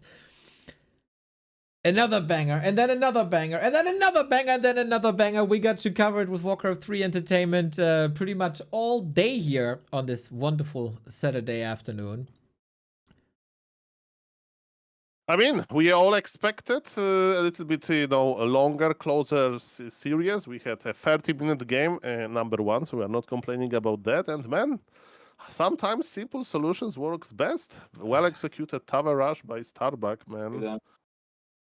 And there he is. Holy shit, Yo, dude. yo. Holy shit, dude. What a series. GG's. Congrats. Yes. That game won, Thanks. man. How the hell did you not make game-losing mistakes for 30 minutes when under so much pressure? Just StarCraft 2 warm-up before I played a 30-minute game on some green map. And I said, no hurry. When I play also in Warcraft today, no hurry. So, when I watch also Cyril play in StarCraft, and he just goes late game and the trades makes good trades and doesn't lose anything. So same mindset here. No hurry, don't lose too much. Just deny all expansions and then get the win condition with putting my expo down. You make me so proud, man. I said in the cast, it's like the most StarCraft Warcraft game that I've seen in a very, very long time. Because it was all about the bases, was all about these chip harasses, and yeah, perfect answer. And also perfect mindset for exactly that kind of game. Did you expect his Hippo Rider strat? No, was kind of surprised. I saw pandas second, and then I saw many archers, and only then I figured out that what he's going for. But I don't think this threat is very good. It only works obviously on big maps, but if human plays correctly, it's very reliable strategy. Yeah. Would you go for the gyrocopters again, or is it too fragile against the panda? Because it's very execution based, right? Like in theory, of course, you beat his hippos, but then there's this panda. But the panda is also hard to get in range. Like you have to be razor sharp the entire time to not eat the breath of fire. Yeah, I think I go gyro every time just because I need some mobility and scouting around the map. Like without having the gyro scouting for all gold mines all the time, for sure some Tree of Lives would come up and then he would just flame and run around and I would have no chance. So gyros are a must. And Dragonhawks as an alternative, like it's probably too slow and like it's a numbers game. Yeah, they're too expensive also, and they just die to piercing damage. Piercing damage. Oh, true. Yeah. And then game 2, dude. From that 30-minute macro war, you decided that was a bit too exhausting for that heat and wanted to finish quickly? I said on my stream, he wants to lane me, he wants to cheese me, I'm gonna show him how it's done. I thought maybe it's like a little gift to Mr. Ape Man. No, it's just Uno reverse cards, some cheese that I had in the back of my arsenal. Like in GTA, I have mass weapons. I just scroll with mouse wheel. Oh, it's Dark Ranger, okay. So good, man. So good. So good to see you enjoy the game. Soul, do you have anything to add or do you focus on map picks and ban? One short question. Is Boulder Vale a good map for Tower Rush because of this Ancient of War position? Because, man, your militia actually connected to Ancient of War, right? So sniping this building was crazy. So do you think it's like a Boulder Vale is just a good map for it? Or to make it on like a different map, let's say, I don't know, Tide Hunters? because of the Tavern, which is like right next to where his AoE is supposed to be, it's good because of that. Because I can be on top of him immediately on Tavern, just like Concealed Hill, right? There's a Tavern like literally next to opponent base. Yeah, GG, and you mentioned this wheel because I remember versus live you did some Tinker tower rushes. So do you think like it's 50-50 Tinker Dark Ranger, or would like add another hero? Well, when it comes to Tinker, I have to be on some beers to make Tinker. Okay. I have to be feeling it, the red so Tinker tower rushes. Okay, But so Tinker is sometimes hit or miss. That's why Dark Ranger is more reliable and you can micro much better because she's a ranged hero. okay, thank you. Good luck next, and yes, Thanks. I'm excited. Speaking of next, you want to face 40 or FoCuS? FoCuS, Why? because he's weaker. Okay, dude. All right. Take a rest, enjoy, and see you later for round 2. Yeah. See you guys. Thanks. Bye. GG. What a cool dude. We could also ask him about the human mirror, right, from yesterday. Yeah, I forgot. but Usually my brain is like I get the best questions when already the opportunity closes, you know. So true. But you know, there's just this win, and it was like this 30-minute thing. I want the players to like celebrate the win and not like, yeah, today everything was amazing, but yesterday you did this and this. No, let them celebrate the moment. Starbuck, I have an interview question for you. Can you describe 3 worst things that happened to you ever? Go. We want to hear it. Okay. 40 is informed that we're gonna start this FoCuS as so often perfect in time in the lobby already. And yeah, guys, if you enjoy what the Starbucks and Jenses of this world were doing here and presenting us, you can of course boost the prize pool. Still, we're at $4,140 right now. Here in Matcherino, you can contribute on the right-hand side via the fitting contribute button, like the legend that is Kleine Schildpad did, like the people of Umi, the language learning app, did. Yang Feng, of course, with 2 big donations, as well as Coca-Cola, not the company, but the person, did. Mr. Smirnov coming in, getting an Archmage profile pictures that we will assign to your profiles on War 3 Champions at the end of the day. Archmage, Blade Master, Demon Hunter, Lich, all up for grabs. Gonna assign that later. And it's 40 is there? Wonderful. Mr. 8-Man is going into the map picks and bans with FoCuS and 40. Yu Chao is in as well. And I tell you what's so freaking awesome about War 3 Champions. I told you a little bit already, but as you know, we love to cast games, and for that, you need some kind of source where you get those games from. We shout out to Warcraft3.info, who have all the amazing tournament replays, but sometimes ladder replays give you like that special itch, right? When things are a bit less serious, when you can see players that are not in tournaments all the time. And War 3 Champions has the perfect solution for you, Flow TV. Every game that's played on the platform can be watched for free in your client. There's a little TV button. You hit that, you can filter, you can search, you can do anything you want and find the people that you want to see most. If you're not on the Soul 8-Man stream or the Back to Warcraft stream, that is, of course. You can track your progress when you're playing yourself on the webpage and in the launcher. A couple of great stats, like are you in the top 50 of the ladder or top 10 of the ladder, and what's the streak, and what's your good matchup, etc., etc. And in case you haven't heard this yet, the Mac launcher has been updated. It was like the ugly duckling of this War 3 Champions environment.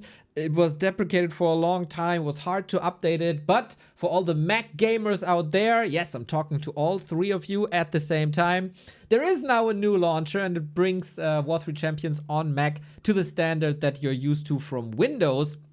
So all the features, all the look, all the feel, it's not directly connected to the vanilla Warcraft anymore as it was before. And for the first time, you can play Reforged graphics in War 3 Champions, which is not possible with the Windows launcher. And now you say, but Neo Reforged graphics suck. And I saw that in 2020 when you guys were casting DreamHack so bad. Yes, but there's a new graphics mode called Classic HD, and that actually looks really freaking good. I would love to use it for the broadcast if I could, but I can't afford a Mac because you still have your Prime sub and it's not giving that to me. So Windows it is for me, Classic HD graphic it is for you, hopefully at some point for Windows as well. If you like this contribution, if you like the platform, if you like what these people at War3 Champions are doing for the scene, they're always looking for more people to join the team and to help, because a lot of workload is set on very few shoulders, and these shoulders have to carry a lot of the burden already. So if you can do C#, .NET, React, Rust, TypeScript, or Node, hit them up if you want to contribute a little bit of your time, or if you want to help in any other way. Spread the word via social media, do like customer support, be the spokesperson that jumps into the forums, or do graphics and UI for them. Everything is needed. Every helping hand is needed. And if you think, guys, I have no skills, but I got great ideas, and with that, you're in the realm of the Neos, the Soul Ape Mans, these kind of people. You can just leave your feedback and your ideas at the new feedback platform, feedback.w3champions.com.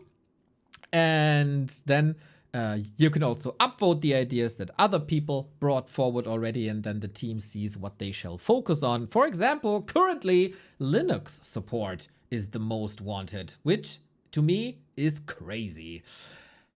You can also help financially, of course. As told you before, it is 30 servers around the world, and every single server costs money. Some more, some less, but you know, it's the quantity that makes the bill quite high for the servers in China, etc., etc. They have a Patreon, the greatest way to support them, of course, as it is reliable income for them. One-time donations much appreciated. Throw them your unused crypto stuff as well. And first and foremost, don't forget how much a nice comment can do. Thank you, guys. Saying thank you is what can make a day for these people who are working tirelessly day in, day out for our beloved game Warcraft 3. So jump into the Discord, leave a nice comment, tell them how appreciative you are of these guys, and War3 Champions might hopefully be here for a long time. Thank you, Mr. Neo, for introducing Warcraft 3 Champions that well. Okay, you did the map picks and bans. I already did it. One player made a mistake, but my AI tool said, no, you can't do like that, and we have the map veto ready. Players are ready. They're full. Okay, then. We got Fortitude and we got FoCuS on the way. 40 says go. 3, 2, 1, go! That is not the lower bracket anymore. We are not fighting for survival here. No. This is about who has a more relaxed day here, basically, as it is the fight for the winner bracket final. Both players were successful yesterday. Now, who is going to be even more successful today? The loser faces Starbuck. The winner is qualified for the final day for Championship Sunday. And it is a super interesting matchup that we rarely see on the highest level. Fortitude, of course, best human in the world, former world champion, winner of Rara Land, and he is up against Super Saiyan FoCuS. I have seen this guy 20 years plus. I can say with honesty and confidence that I've rarely seen him in this kind of shape. And the last result between them, the Don't Force Me Cup and the Bullfight Cup, were incredibly close. So, who's gonna be the best player of the two today? FoCuS versus 40, it's on. Yeah, you are correct that FoCuS is in a good shape, but it feels like he's in a good shape, for example, versus like Night Elves, right? For example, I do remember in the past, Fortitude was always able to win versus FoCuS and then lose to Lin, right? So I wonder to see if Fortitude, the human player, is going to be this kryptonite to FoCuS, or maybe FoCuS says, now, I'm ready for you. Now, when we have a nice patch, wing, I can do a lot of good things, because yes, FoCuS is performing very well on this patch. Yeah, and You say it might only be versus Night Elves, and I have something to say to you. FoCuS 3, SOC 0. That was a hell of a performance by FoCuS. He's just a killer at the moment. He's peaking at the right time for the War 3 Champions Finals through the wildcard qualifier against 40, who of course isn't playing too many competitions at the moment. The BBC tournaments are not really his playground. Now he can show that he's still among the best of the best, and no better way to prove it than up against FoCuS. And Fortitude wants to prove he's good. You know, that he's good in this matchup, or at least good versus FoCuS by very greedy creeping. Look at this. This is a rogue golem pull in the face of Farseer. How many peasants FoCuS can get, and can he dream about the last hit? Yesterday against Death Note this happened, but 40 is a bit more precise than Death Note was. This is level 2 for the Archmage right away. An unthankful item though. Humans never benefit from any agility, and the Boots of Kel'Thalas are giving him those agility points. Could have been a lot of mana, could have been more right click. So FoCuS, while not happy about the missed right click opportunity, probably saw the inventory and had a little sigh of relief. Okay, so far 0 dead peasants, Neo. 0. There is one super giga red HP militia. Where's this militia going? This militia needs like to buy some insurance. It's literally 6 HP, and knowing FoCuS, he will send new wolves to the base. Not really, he's summoning wolves to get footman of Mr. Fortitude. Fortitude with deny though. 2.0 versus 1.0, Neo. Very nice, man. Very nice for Fortitude. Nice denies here as well. This is a match on even level, for sure. FoCuS must have seen the games versus Hazy yesterday, from Fortitude that is, and there was level 3 pressure the entire time. So, oh, there's a kill. Nice catch, Mr. Ape Man. So he must be aware that this level 3 push, it's all about here on Tidehunters. Yeah, but this level 3 push is not happening. You know, like FoCuS with amazing mind games to basically stop the proxy remote militia creeping, but in the process his Farseer took a lot of damage, and Archmage versus red HP Farseer can be actually on level 2. Look at this Farseer, he's so low. This agility works. FoCuS is repositioning to buy something from the store. The mind games, where is the Farseer? Farseer's in the base without any healing items. Defense is not ready just yet. FoCuS is hiding in the back of his base like I hide from in real life. Yeah, I see that. I feel the same, man. The Headhunters are in position though. That was the crux of Hazy yesterday. He might not have lost so much HP on the Farseer, but he did lose a lot of Headhunters. That shall not happen to FoCuS here. Healing, finally, allowed by Fortitude. Little oversight, maybe. Wolf going down, nice attention to detail, tried to deny it to the creeps. But yeah, this human army with Defend and Water Elemental is so hard to crack.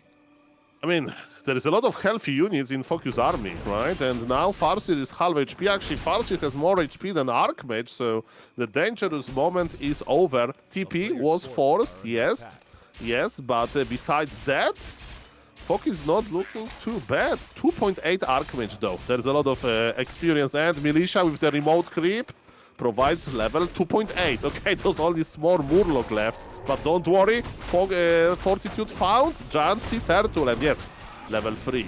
That's what he wants. The pressure play and the creep routes by Fortitude are amazing. Couldn't get the Headhunters for the free level 3, but he got the boots, he got the circlet, he pawned in his Boots of Kel'Thalas. Now a bit more meaningful what he has in the inventory, and also meaningful to cancel that healing here. FoCuS trying for 1 second to step out of a base, immediately checked by Fortitude.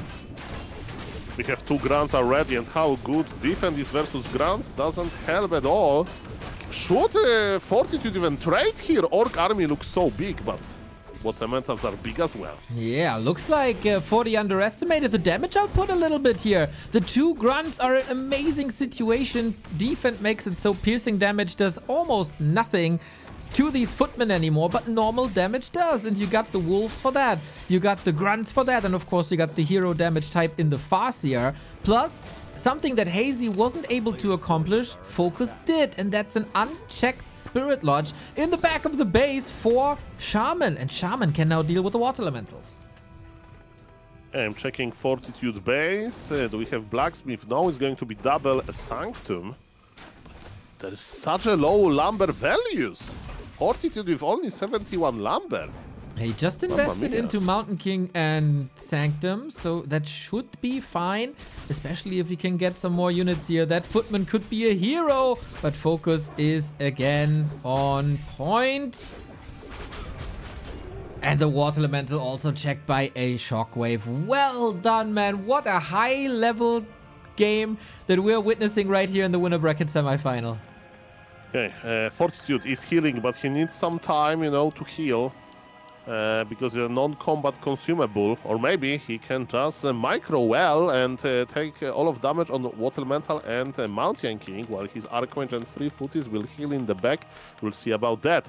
FoCuS is going to creep as well, and the only question I have, when FoCuS will expand, because you know that Org expansion is coming. MK just bought Ring +3 of armor, so this AMK wants to be very, very tanky. Yeah, he will be under fire, that's for sure.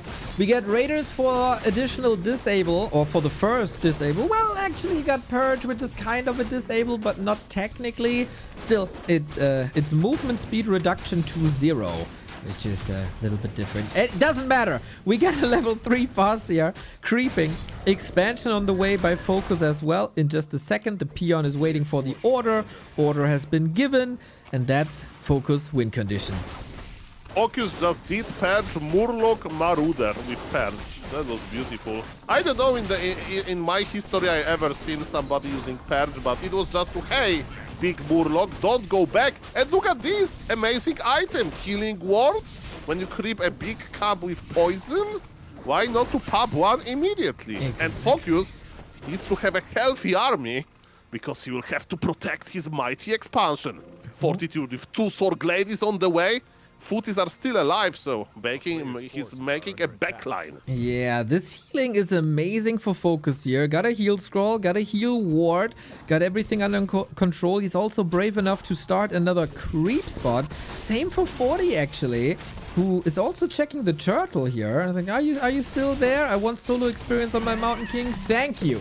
Heal potions on both human heroes. They will most likely be safe. Double invul potion on FoCuS, especially if he dodges Stormbolts there. Great help. Level 2 Shockwave. Level 2 Chain Lightning as well. Fortitude is going to need every single heal scroll that he can muscle up. Yeah, level 2 Chain Lightning is getting more and more popular, and maybe it's going to be used to get the last hit! Ooh. Last hit to the human. The Thunder is limited by speed of light in here. Exactly. And you know that.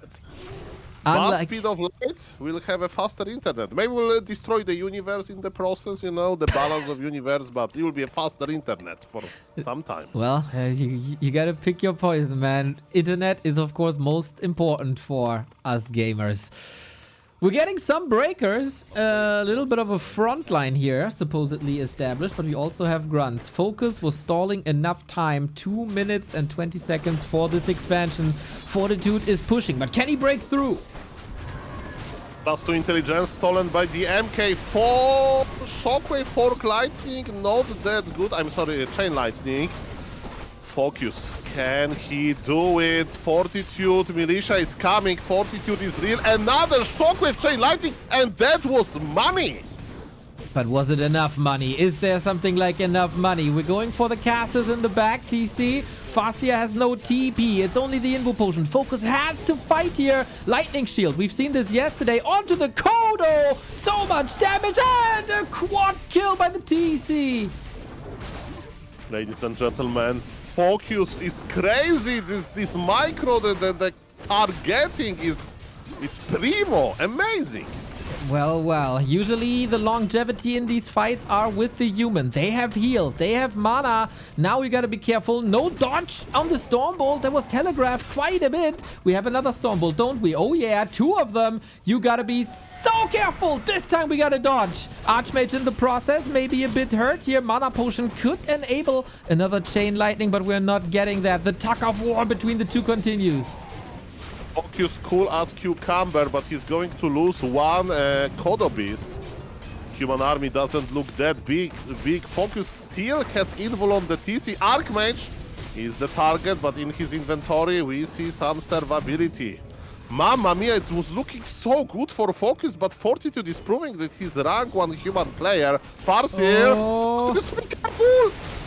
Archmage also, Chain Lightning and Snare! He can't get this one, Invo Potion, Archmage survives, 40 under pressure, no hurry! As Starbuck said already, both follow the same philosophy. Archmage, how do you get out? You have a TP, you need to use it soon, but then you have to abandon the push, hard to make a decision now, trying to evacuate, Shockwave not ready yet, the Breakers burn the mana, FoCuS can't reach, gets stomped as well, Invo Potion, we need Mad Cow Disease and we need some mana, but the mana items were all on the Farseer. Believe it, it was looking so good near until it wasn't. FoCuS after aiming with Shockwave, with Chain Lightning, but bam! Fortitude was able to target Farseer, and that was so successful. And remember, there was big influence on the TC, but Farseer was out of position, and man, as in a game versus Starbuck versus Jens, if you have this one thing out of position, in Jens' case, it was Ancient of War. The game can just break. And after losing this Farseer, game broke.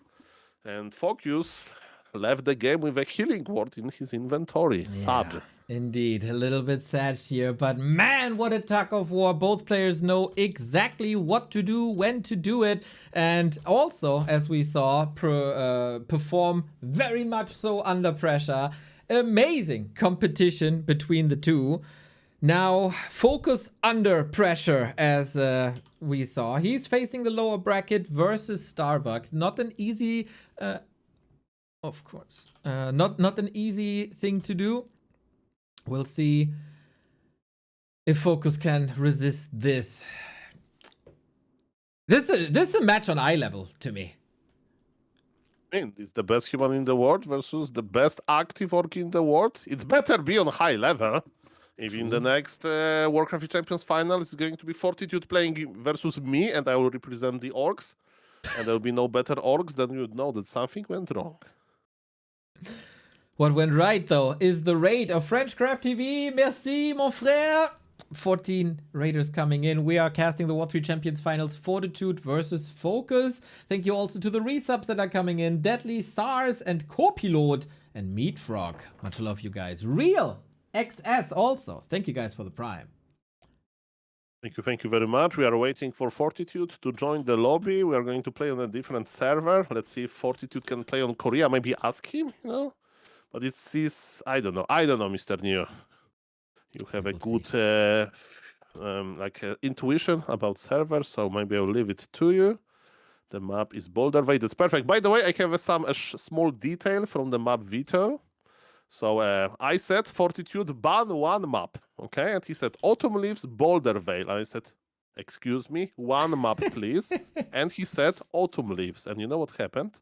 Then was a peak phase, peaking, you know, and it was FoCuS time to pick, and he said Boulder Vale.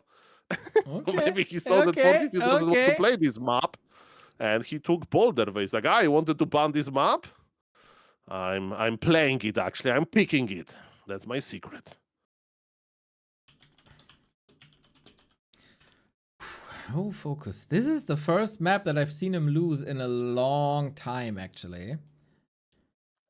Now, can he be the comeback? These guys have a long history, by the way. When we still had gold tournaments in Shanghai, when Fortitude was still named Romantic. These guys were clashing in group stages all the time. Now, this is 10, 11 years ago, but... Oh, I say go. Okay, GG, have fun. FoCuS there was the veteran, was the more established player. Since then, lots of things have changed. Now, 12 years later, 40 is ready to kick FoCuS into the lower bracket.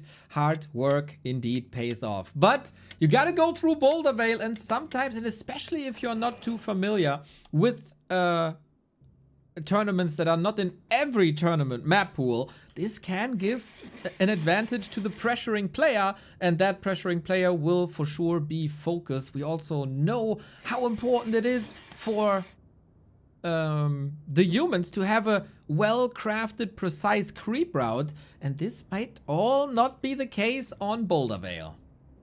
If there is a map that you don't know well, you need to send your best. You need to send the best scouting expedition. You need to send units, the strategy that can work in crazy conditions. You know, when astronauts go to space, they don't take shorts and, you know, a t-shirt. They take astronaut costumes. And Fortitude says, to this unknown map, I'm going to explore it while using a strategy that survived a lot. And I'm proud to announce, ladies and gentlemen, that I can't believe I'm pinching myself, but I do witness a live performance of Pally Rifle. On the top right of Boulder Vale, that's Fortitude with this long forgotten strategy. I was talking about this strategy on the broadcast with Neo many times, and Neo said, Sol, I respect you, okay, you are a so-so caster, streamer, but can you stop talking about this? Nobody's playing this anymore. And now we have a proof that Pally Rifles is still there. Mr. Avon, I want to correct you here with one thing. I did not explicitly say stop talking about it. I said, do you have a challenge mentioning Pally Rifle as often as possible? And all these mentions that you did yesterday were leading up to this special very moment, the return of Pally and Rifles. And there is precedent between these two. 40 and FoCuS played each other in the best of 5, and 40 won pretty much every single Pally Rifle map that he played there. So why not? You are making it, you're saying it correctly. If you're unsure about the Archmage creep route, go Pally Rifle. It is still a strong strategy in the hands of a potent player.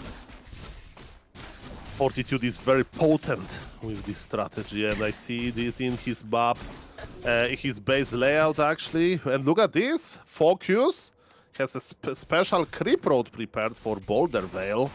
He left his Grunt and 2 Wolves to finish the camp, but he's already crossing the map.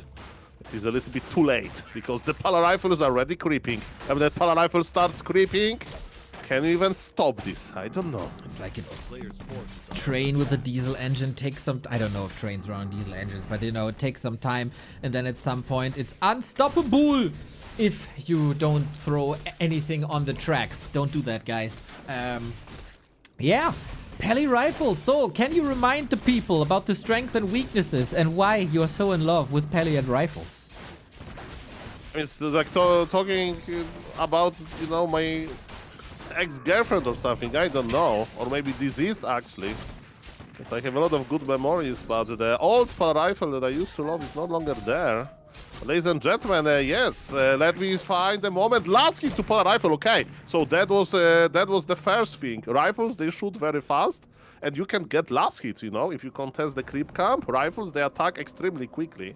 So that's thing number 1. Okay, so ladies and gentlemen, a very short story about Pally Rifle. So, Orc players these days versus Pally Rifle, they play Farseer, a lot of Headhunters, Naga, they squeeze in the mid game, and then they try to go to the late game, into greedy late game with Taurens.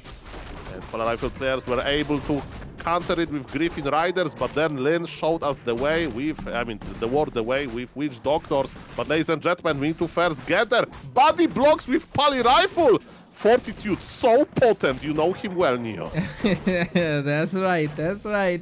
FoCuS trying to contest the Sasquatch, trying to contest the Paladin, but there's so much healing and not too much damage output. FoCuS has boosted his army a little bit with one of the Berserkers. Now also, oh no, we get another mercenary, this time on Fortitude side for extra healing, thanks to the Shadow Priest, and this is the power of Pally Rifle. Stutter step. Hit, move, hit, move, hit, move. But now you move back because Fortitude is respecting FoCuS as he should. Yeah, I'm just keeping eye on the tavern. Eye on the tavern is going to be Naga second or not. I think so. And then Pally Rifle player needs to hide. Interesting decision to acquire the healing merc. Maybe Fortitude thought that this guy can dispel, but Dark Troll Shadow Priest can dispel. What he can do is to only heal. But Paladin can heal himself. So maybe he'll rely on help of Dark Troll Shadow Priest. And guys, Fortitude is making his designer move, so he's going for Arcane Vault inside of the base. And FoCuS is relying on the anti-Pally Rifle meta Naga second is here, and Farsi will get level 3 very quickly. That's why we use Chain Lightning. Look at those big wolves. Power Rifle survive this. Oh, needs the town portal here. Back into safety. Gets one rifle. That's important for FoCuS to diminish the damage output. I wonder actually if 40 is stuck. Power Rifle is never stuck, Neo. Yeah, you think? Power Rifle may be stuck in the heads of players they lost to Power Rifle. Uh-huh. Power Rifle never stuck. Never stuck? Never. Is there... Can he get out here on the right-hand side? Of course. Yeah? Okay, no. You think? I mean, this altar is dead, it's GG. There's no blood mage. The blonde devil is kept in hell. Oh no, that's the glue that the strategy needs. Pally rifle owned by town portal. I mean, in No, the previous... don't Yes, open that- this. Just kill the keep. Just kill the keep. Yes. Yeah. Human base is weak, but not that weak, Neo. Imagine you tell someone, just kill Black Citadel. Yeah, that's a different thing. That's an undead base, but okay. Okay. Fortitude is able to get out of prison now, but that was minutes of delay on the blood mage. Mamma mia, so much time for FoCuS tier 3. For the record, in the lobby, in-game lobby, I was very professional. I spoke with Fortitude only about map vetoes. There was no chat GPT translated message. Fortitude, I beg you, I'm big fan. Pala rifle, please. There was nothing like that. Fortitude made this decision on his own. Okay, no bribes either. Do I have to check if you have an Alipay or WeChat account to pay him secretly? I mean, I had the profile picture of that rifleman. Oh, ho, ho, ho. FoCuS is dirty. Dirty. Yes, I love it.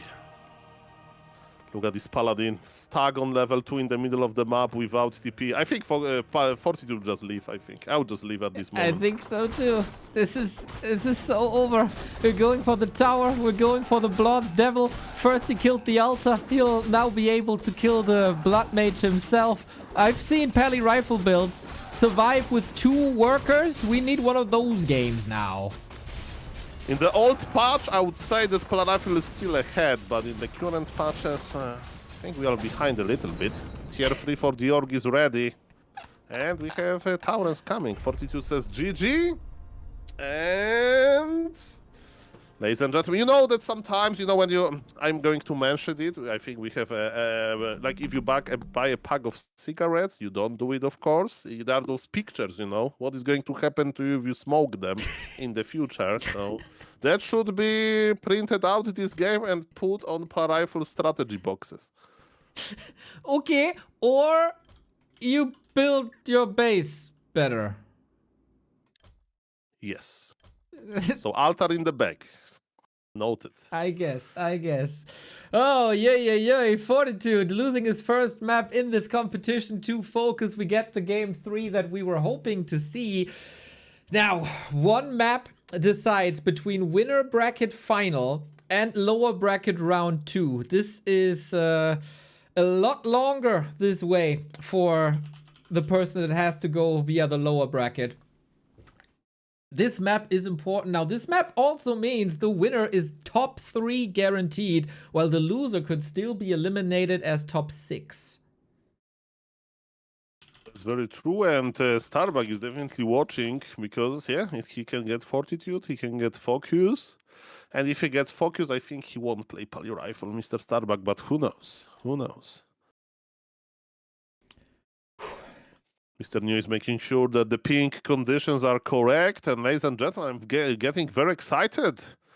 Fortitude versus FoCuS. Such a strong players. Such a beautiful players. Fortitude is silence in the lobby. Maybe he's responding to every single viewer on his Chinese TikTok stream that he is apologizing for picking Pala rifle strategy. There's maybe a couple of supporters to thank with the Bixing. He's doing that so well. Mr. Dio, do you have this feeling sometimes that there is like this well-known meme or like a habit and then you forget about this and for like, let's say, 6 months, you don't think about this? and then somebody reminds you, and you just reminded me about Bishing. Man, I used to do it on stream myself, you know, to mimic Fortitude, but I forgot. It's time to bring it back, Soul. It's time to bring it back. Like 40 brought back Pally Rifle. And he was making this heart shape with Yes. his hands as well. Mamma mia. Man, you're a Bishing expert, Soul. That looked beautiful. And probably cringe. No. I'm 34 years old, and I'm doing hard emojis on Twitch. Mamma mia. Totally That's okay, fine. Mr. Neo. Good that I wasn't active during the hot tub eras, because then I have some ideas to copy another top streamers. Ladies and gentlemen, we are fast stacking on the top right. That's FoCuS without Barak on the bottom left. That's Fortitude. Are we going to see a Mountain King first? Maybe, but it looks like Archmage opener, but who knows? We need a glass table for Mr. Apeman, chat. Can we make this work? Okay. What is the glass table? Oh, there is some streamers on Twitch who are sitting on a glass table and they have their cameras under the table.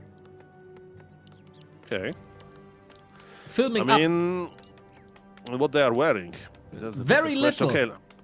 I always wear a lot, you know, so then glass table wasted. up. Okay, chat can decide if we need this or not. You have no say in this, Mr. Apeman. Mr. Neo, that's okay, that's okay. Warcraft 3 community will handle everything, okay? Sol, I'm here to watch some Pala Rifle replays. Why you sit on the glass table? That is sometimes you have to answer some uncomfortable questions, Soul. Life of a streamer. On Twitch? Never. Never happened to me. What are you talking about? I remember I have one story.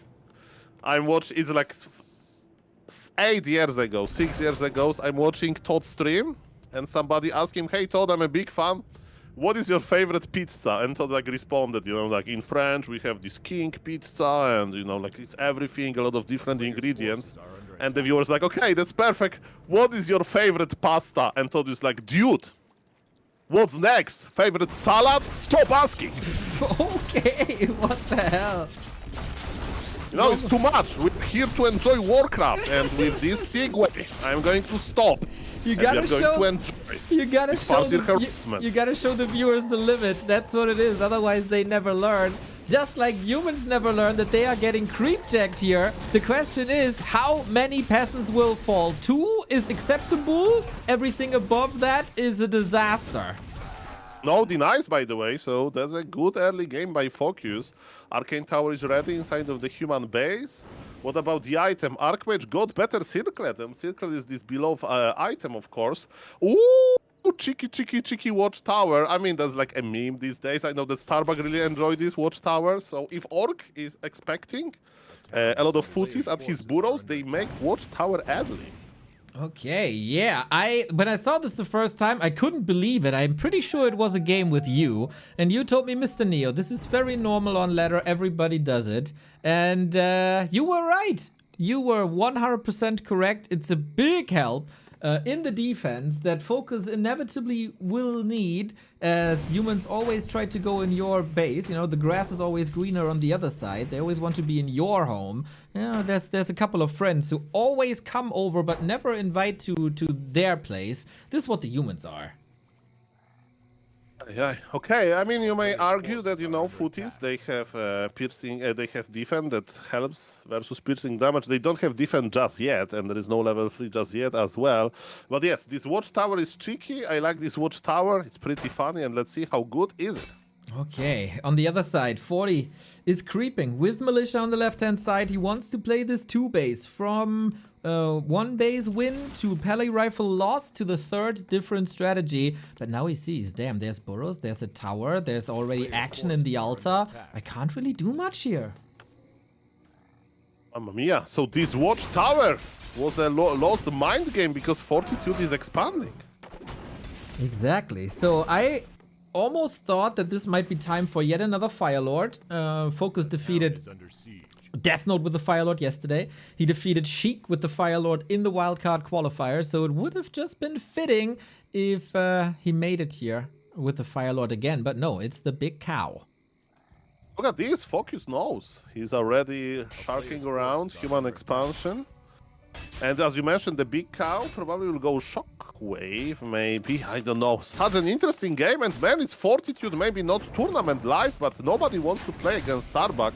Starbuck is well respected, you know, they went together in 2024 for this Bad Boom Classic tournament to Dubai, and TC with the staff and very nice Shockwave. The most mobile cow there is. Now don't get stuck here. We have another Shockwave coming in a second. Oh, here we go. The Wolves are hungry. FoCuS playing an immense pressure game. How much damage can he do? How long can he prevent the second base?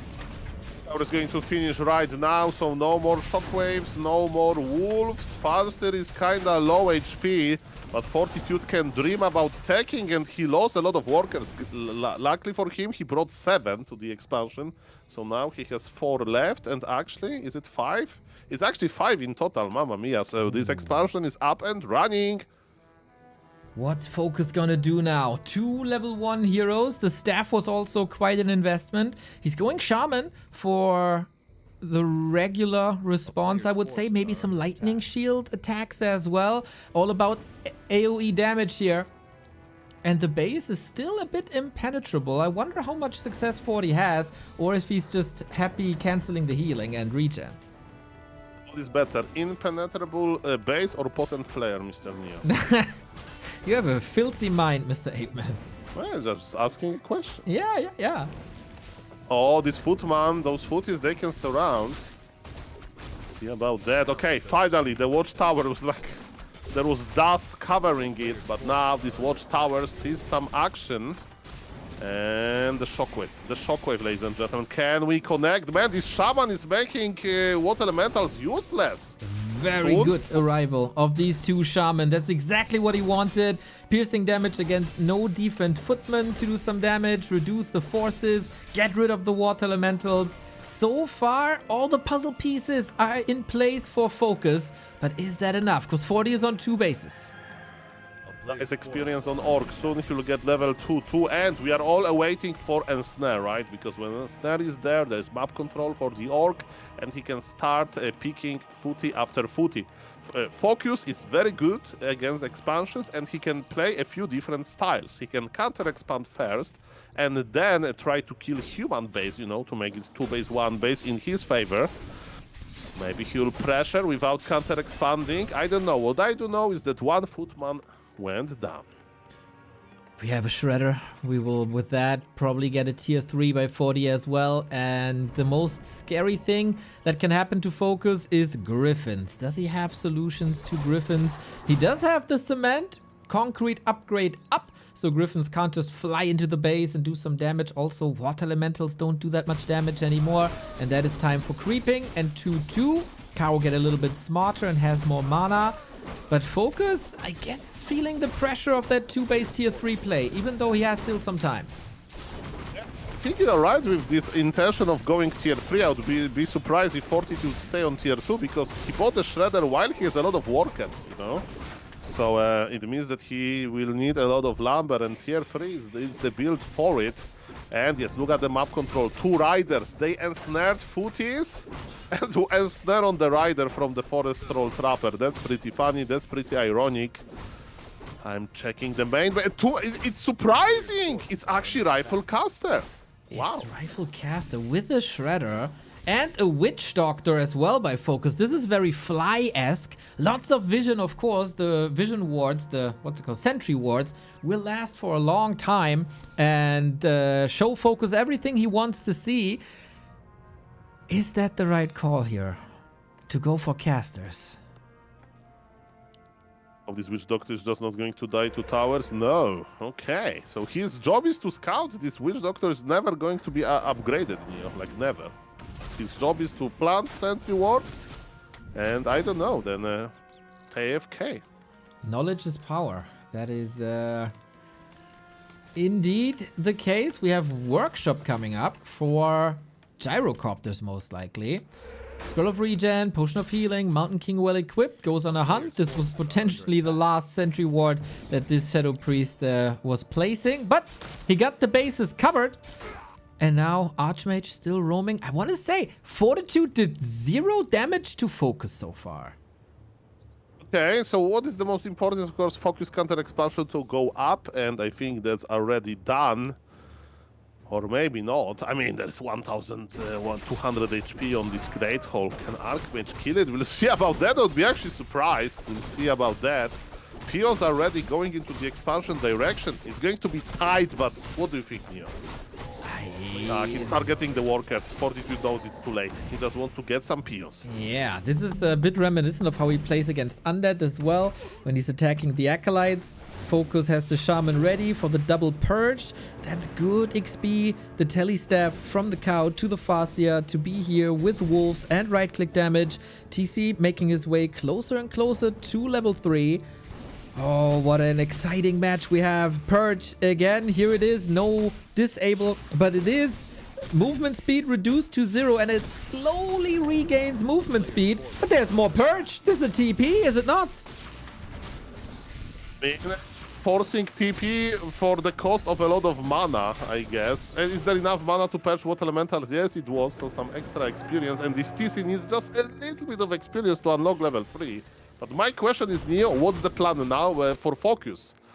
If he continues like that, I think Human is ahead, because it's 2-base, tier 2, tier 2. So FoCuS, I think he will go on the mission to Shockwave one of the Human bases. I'm checking out the expo. There are only 2 farms in this like wall around Town Hall. You place farms in front of Town Hall to basically make a smaller surface area for riders.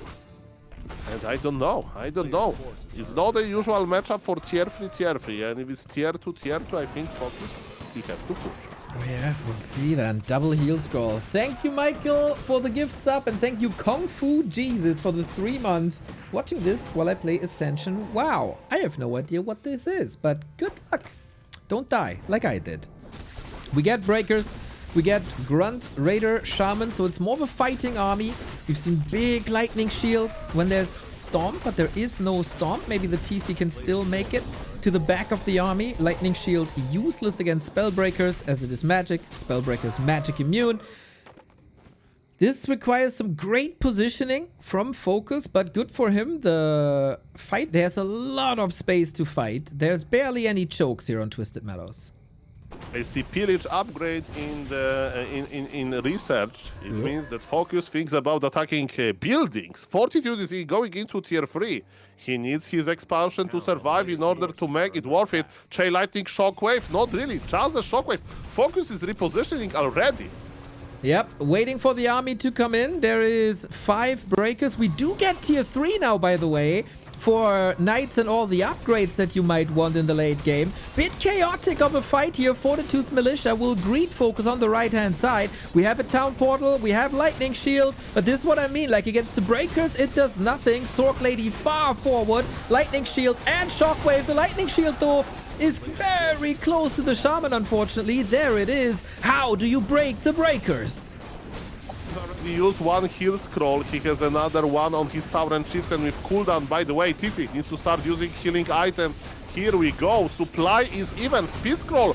FoCuS wants to fight here. Fortitude is going tier 3, but does he has enough to survive now? The clap was nasty. 2 raiders down. You're surely missing some control here. 1 breaker eaten. The second Kodo belly still empty. Shockwave big time. Mountain King now up for grabs, down to 50% HP. He's very tanky with the belt and the evasion that he got. He's also so much mana regen. Now 40 wants to go back into his base where he was on map 2, where he lost it. He's going onto the Archmage. There's no TP. Potion, of course. He's still blocked. And Snare coming in. Archmage dead. Killer instinct to follow Archmage into this tight location, and with big invul on top, man, this TC is like a nightmare. Oh my god, everything is so hurt, so bruised. FoCuS, he just has to figure out that there is tier 3 and then make the right adjustments. 1 spellbreaker still in the baddie. Look at all these corpses, a graveyard on Twisted Meadows. I can really tell you you're a main undead, Mr. Neo. If you put attention to things like that, what would you like to do with those corpses? Revive them to make some skeletons, huh? Just leave them there as like compost, you know, to make the grass grow You're faster. an night elf, a gardener. You want to have A like little natural bit. blessing. Okay, okay. Oh god, 40 in the robe, 69 food for FoCuS, very nice. Archmage back from the tavern, there's a raider, there's a grunt, but no Sorks to slow him down. 40 probably did not expect such a strong FoCuS here. He again continues to blow through the elite of Warcraft. Arcane Tower down, workers are falling, FoCuS playing again. Out of his freaking mind, call to arms used. There might be a chain lightning soon. There is a lightning shield soon. And all these peasants might just die like the Shredder just did. It's unbelievable. Tier 3 for the human, but it's not paying off at all. Archmage is back from the tavern. MK with a nice club, but economy of Fortitude is in shambles. TC level 5, Neo, that's just beautiful. Unbelievable FoCuS. Mountain King under the net. Farseer close to 5. Chain lightning. And that's it. That must be it. If he saves the Farseer, that definitely is it. And FoCuS goes through into the winner bracket final. Look at that cheeky, cheeky smile. He's so proud of himself, and rightfully so. FoCuS, the best we've seen him play in years. Undefeated still. Mamma mia. Mr. FoCuS looks so sharp. There is a cheeky, cheeky small smile here. He knows that he's already guaranteed to be top 3, Neo. And Mr. Neo, I don't want to be like I don't know, to provoke you, but maybe we can get a cheeky interview. I know 2 words in Korean. I think it's enough to conduct an interview. Yes, I think so too. Yesterday he promised me if he wins today, then he's going to join us in the broadcast, and we'll see if he keeps his promise. The first winner bracket finalist FoCuS.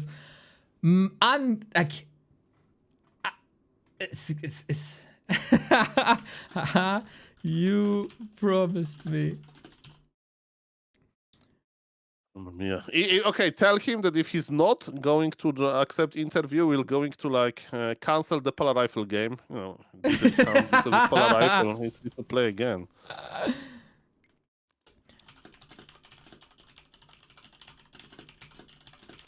A little bit of blackmail, you know, to make an interview.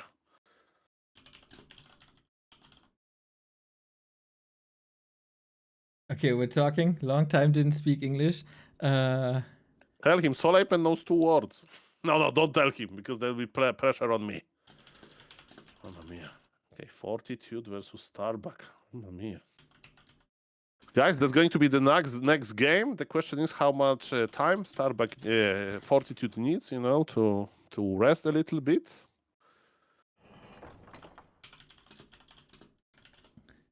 And FoCuS looks very, very, very strong. Okay, copy link. Join here. Okay, FoCuS. Damn, he says, I didn't speak English in a long time. I said, okay, if you're uncomfortable, we don't have to. But he says, no, it's okay. And now he's with us. I think he's still muted, but maybe he's gone. Yeah, there we go. The winner of the winner bracket semifinal, FoCuS, you are a beast today. Thank you. Yesterday you said Fortitude is maybe too strong. You don't want to talk, but if you win today, we will talk. So what made you stronger today? I think I'm not play best today, but I was no. I guess Fortitude. I think didn't know the new maps like Border Bay or Fading Autumn. Yes. So I know he never study about new maps. So I think today I can get the best map for Orcs. That's why I can win today. That was so strong, man.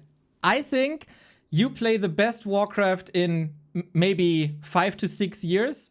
Would you agree? No. You play so good.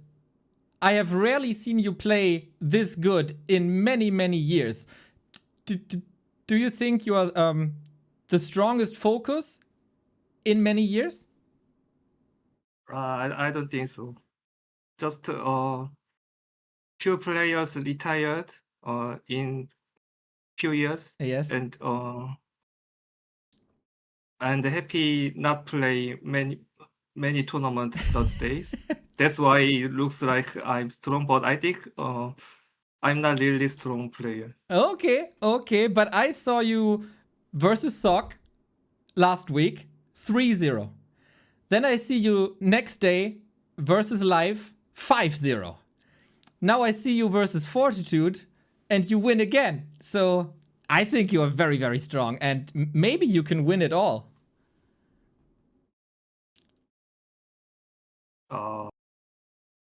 Maybe I don't know. Are you scared of Live maybe, or maybe Chaemiko? I think Life is more strong than Chaemiko because I think Chaemiko doesn't have a chance to against Oak many times. So I think he did more time for prepare against Oak. But Life is already very strong against Oak. So I think Life is more hard opponent for me. Okay, we will see tomorrow who you face. Very brave of you to come on to the interview. We appreciate it so much. Do you have any words for your fans out there? Thank you so much. Okay, FoCuS. It's been a long night. Thank you. We see you tomorrow. Okay, see you. Bye. Bye. He's the greatest. Chaemiko, for the opportunity to ask my question. Thank you very much. I was so ready. But you know what I took from FoCuS? This being humble, being very respectful, and I didn't want to just go in. So because of FoCuS, I forgive you. Sorry. It's like a savior of the world, and man, such a humble man. You told him, FoCuS, you are doing so well, you are owning, and I'm sorry, I don't think so. I'm owning. People retired, happy place be that. We've seen him today and yesterday, and he said he didn't play so good. This worries me for his opponents tomorrow. I mean, Mr. FoCuS, we are listening to this. Gamsa Hamida, Annyeong Haseyo, and you are amazing. You are doing amazing, and you just won versus the best human in the world. It wasn't about Polar Rifle, it was about the Archmage, and you provided such a cool game on Twisted Meadows, the map that Fortitude wanted, and you are right, Neo. That was pretty good. Exactly. Okay, here we go. Game is up. I totally forgot also that we have to do map picks and bans. That we have to let Starbuck know.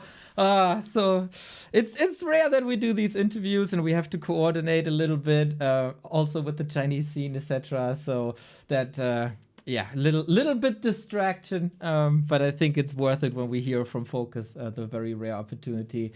Yeah, so nice. And man, now we get, this is crazy, man. This is Starbuck versus Fortitude in the lower bracket for survival. I did not expect this in the bracket at all.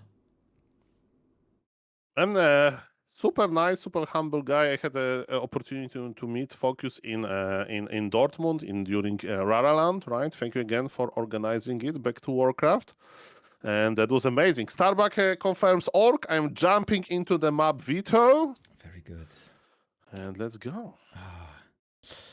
Ooh, Fortitude could be eliminated here. And in last week at the qualifier, I told you Fortitude is going to be here. And I told the world, of course, Fortitude is going to be here. And he's, of course, as you mentioned, the Rara champion, a world champion, right? But he only has pretty bad performances in War 3 Champions finals. He played that a long time ago. That was a different Fortitude, a little weaker back then. But he hasn't performed on these finals. And I think a top 6 finish would surely be below his own standards. Top 4, almost a must. So we'll see if Starbuck can force the curse to continue here at Fortitude. The match is gonna come up in a second. Mr. Apeman is the best right hand that one can imagine, and is doing Nothing now, and we are waiting for response from Fortitude, but we are in the map veto process. exactly Let's go. because he's in the map veto process. That gives me the time to shout out our sponsor for these finals, also the last finals. Umi, the language learning app. Yahoo! Shout out to you guys. If you ever wanted to learn a new language that is by any chance Spanish, German, Japanese, French, or Korean, you can do that with Umi, the language learning app from the Warcraft community for the Warcraft community and pretty much the entire world. You learn some vocabularies with Umi, that's the start of the lesson, and then you're gonna watch some video clips to learn the context and, of course, pronunciation of these words as well. Every single day, tiny little lesson, easy to devour. Next day, you're gonna get a little repeating test to check if you cemented that knowledge or not. Beautiful, beautiful app available on Android and iOS, so no real reason not to give them a chance. The creators casted with us are playing actively on War 3 Champions in many different game modes. Exclamation mark Umi if you're interested, and of course if there's an increase in downloads by any chance during the War 3 Champions finals, they might be quite happy and support the next finals as well. It's all down to you. We need your support to support Umi and thank them for their contributions. And you can support the players as well, of course. If you think, man, these guys play in front of camera for us for the first time in forever. They are doing the interviews for the first time in forever. I want to reward them with increased prize money. You can do that as well. Matcherino is up 4,145 bucks. If we could boost this up to 4,500 would be incredible. Kleine Schildpad already did the heavy lifting, over half the prize money on the Schildpad shoulders. Ling Hood also the Umi support, Yang Fang with big support as well, and Coca-Cola with the big 200. Thank you, Silva, for yet another Archmage purchase. Much love. You get the profile pictures here for your War 3 Champions account, whether that's a Surf and Archmage, a Blade Master, Ice Cream Dealer, a Demon Hunter, Lifeguard, or the Chilling Lich, because we don't have undeads in these finals. Feel free to do so, or save you some clicks and buy the entire bundle and boost it up by 20 bucks. Now, we have to pay our attention to the map pick and ban process. We are like halfway through. Autumn leaves for Starbuck, and Fortitude this time immediately banning Boulder Vale. I think that's a lesson learned from the previous series. A rifle brings you bad memories, like going for some vacation and there is rain all the time, you know? That's how it felt. We are not coming back there. Not At really. least not at this season. Pressure is rising, everybody. Pressure is rising. Liquipedia bracket is currently outdated. I'm trying to update that as we speak. We had this first big upset here, I think, in Fortitude versus FoCuS. A nice comeback as well. FoCuS showing again that it doesn't really matter to him if he wins or loses the first map. He can always get his wins in. Phenomenal. And now we'll see what he has to offer in the lower bracket. Fortitude. We worry a little bit of his tournament life. But hey, pick Twisted Meadow. So it's the same pick for Fortitude that he just lost on. I mean, his expansion was kind of late. Maybe he'll try one base, you know. That's a pretty nice map. The map veto is slowly ongoing, guys. And yes, you said it best. Shout out to Yumi, of course. Talking in other languages can help you.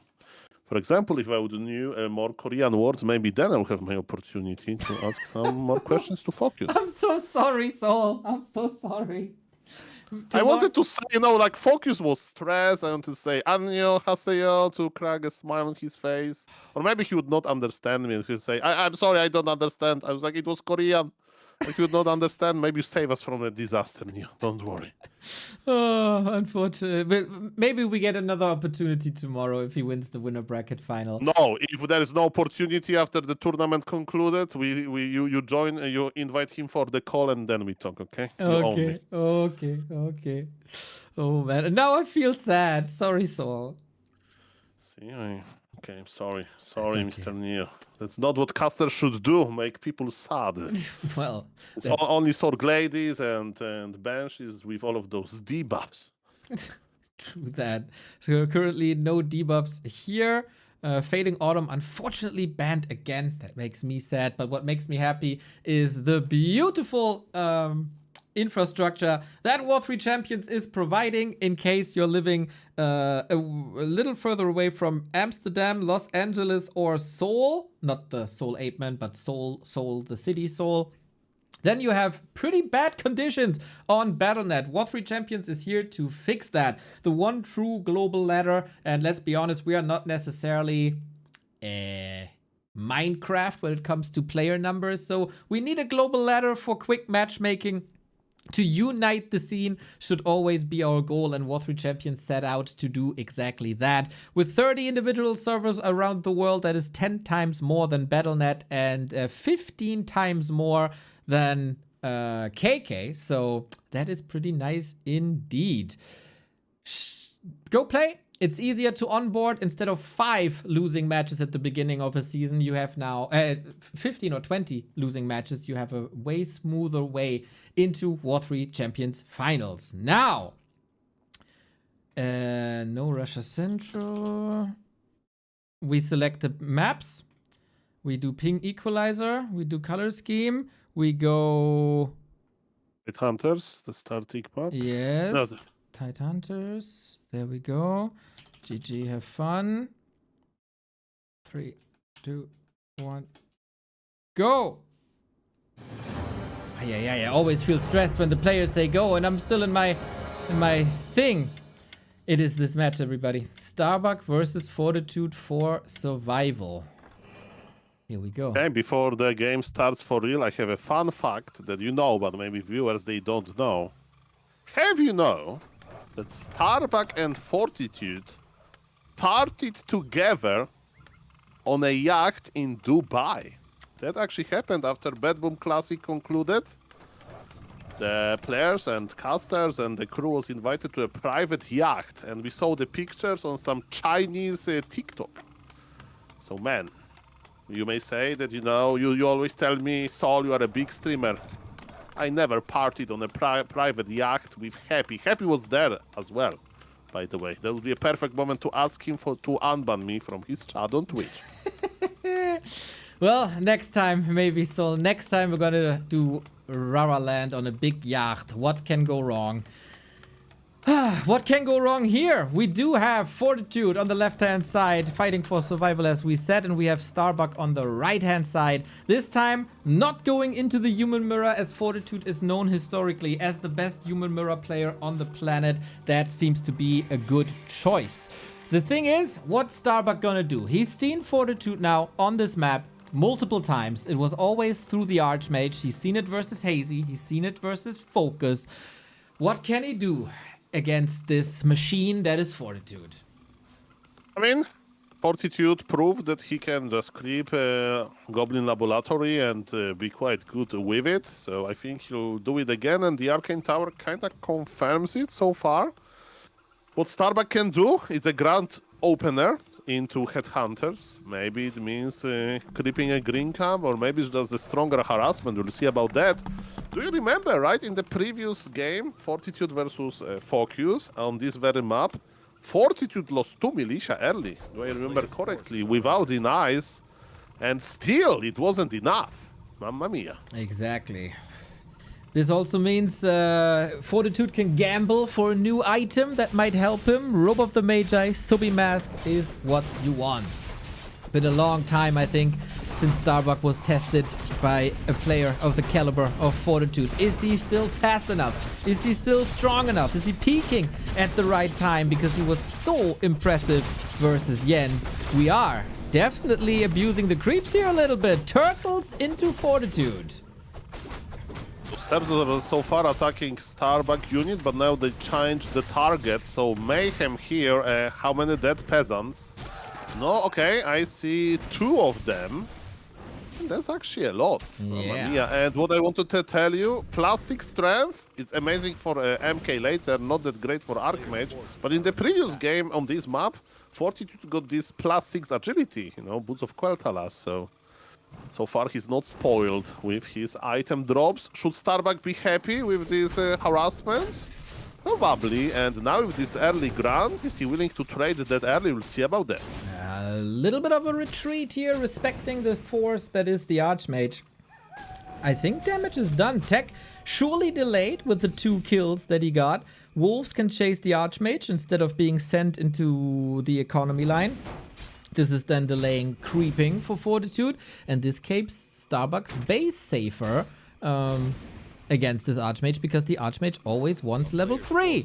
Tech has started on the Orc side, now Tech has started on the human side as well. Okay, so how close are we to level 3 creeping? Not that close, level 2.1 only for Fortitude. And now it's going to change. After the tech, human base is celebrating with militia creeping, and the big camp is going to creep with militia. Look at this, Starbuck is playing quite differently than FoCuS. FoCuS sent some units there to intercept, you know, this creeping, while Starbuck has his entire army with him. And don't get me wrong, he's achieving a lot. He lowered HP on many footies, which is amazing before defense hits. But Fortitude is not complaining. He crept well with his 7 militia. Alrighty, body block by Starbuck, looking good. He gets another footman, as you say. 40, everything is still hurt here. Might be an opportunity later. We go defend, we go to the turtles, but this is already a little bit of a sign, right? Fortitude going for the turtles. He did this before, but he's going to the turtles on his side of the map, not the turtles on the opposite side of the map, so a sign of respect. I think he's charging, you know, this Archmage energy. Oh, look at this. Farseer is on the top left. Is he going to steal the item? Sometimes money is laying on the street. That's right. Off we go. Nice little steal, Mr. Bucky. Well done. And now, will he see? Oh, that's such an opportunity. The workers here. Easy pickings for Starbuck. What an intuition. Mamma mia, we have another kill. By the way, now defense is online. Let me tell you, level 2 Farseer with items stolen, Orc economy untouched. Footies with defense are pretty good, but you know, if they have low HP to begin with, even defense doesn't give healing, you know, just damage reduction. So if your HP is low, and look at this proxy. We spoke about this a little bit yesterday. Proxy bestiary. You have star senses 24 hours in advance. This is exactly what you proposed yesterday. This is crazy. You know, it has to be a coincidence, but it means it's a good idea. You see that water elementals, they can't blink, they are not too fast, and maybe the Spirit Lodge will go down. It actually may go down because of piercing damage. So next time we need double proxy location. Oh, 4 seconds, 3 seconds, the precision by 40. Well done, that timing was crucial. And now Starbuck finds himself in the same situation as Hazy. He's getting pressured in the base. The first Headhunter is down. No saving Shaman that FoCuS had established on Twisted Meadows especially. But at least he can get the Raiders out. Okay, so yes, ladies and gentlemen, Archmage is kinda low HP, but this Archmage has +9 strength, Neo, and remember, it's a lot of HP regen. Headhunters are fighting for their life, and we have the first rider in production, but no shamans. I'm checking Fortitude base, double Sanctum, Mountain King. Not a single rifleman will be making this game. Okay. How do you assess the damage on Starbuck? Like, he's alive, he defended the first push, but how are his chances of winning, especially when you rally into the creeps? He's pulling, he saved so many units. Mr. Neo, I think it's not bad, actually. Okay. Soul believer, man. Soul believer? I mean, Look at the Mountain King. Okay, look at Mountain King. That's what I wanted to say. Mamma mia, plus 9 strength. By the way, you know that Pitlot has 950 HP when he... No, less. What I'm talking, 800 HP. When he spawns. So, okay, this MK has more, just a little bit more. Undeservedly so. Pitlord needs buff, we all agree. Starbuck also needs a little buff in the caster section, and he gets the Lodge up now. Was a bit short on lumber. 40 again going for his favorite spot. Water Elemental mirror match. Oh, that is actually not too promising, is it? Mage mana region is cool, and we have another Water Elemental. All good, sir. Okay. So you do a good job calming me down. Mr. Neo. I do remember once I had like this bad day, and I was like constantly mixing player names, unit names, and you started doing this as well because it was like spreading. So, Mr. Neo, I assure you that I'll try to do my best to calm you down, don't panic, and name players correctly. Yesterday I said instead of Death Note X-Lord. It's not going to happen again. And this Archmage, he has to teleport out. Ooh, nice interception here. That's the red spot for Starbuck pretty much right away. Oh, wait a second. Mountain King is still here. 40 is still contesting this. Brave without an Archmage. Yeah, but there are Murguls still there, right? Including Murgul Marauder. Archmage is back, and he's in a safe position now. What's the item? Ooh, the good one. A lot of HP on this big cow. Starbuck expansion is going up. Fortitude needs to pull Militia, and that's what he's doing. Okay. Footy is getting healed by that scroll for Stormbolt on the Raider. Militia call again. Superb. Starbuck gets level 3 here. He got the item, and I think he got what he came for. So should he overchase this? Fortitude needs to achieve Shockwave to get the last hit. He That got was it mana both. expensive. He got the level 4 Murloc as well. Oh, damn. Nice last hits, but was it just for the highlight reel, or will it get him closer to a win? We remember what happened in the Fortitude versus FoCuS on this map. FoCuS, okay, killing used. My point is that Fortitude is the fighter, you know, some nice highlight reels plays are not going to break his spirit. Oh, damn. Starbuck plays like he got the rabies. Fighting constantly. Got the 3-3 heroes. Of course, he's trying to distract from the fact that there is an expansion growing. 40 seconds. But 40 is still here. 40 still has a heal potion. Brilliance Aura still doing a good job. This expansion will be cancelled. I thought it's going to finish already, man. This orc expansion takes forever to finish. Yeah, 2 minutes and more. Against this behemoth of a Mountain King. Another Stormbolt onto the Dakota Beast. Shockwave, okay. There is a mana pot. The TC has some heavy lifting to do.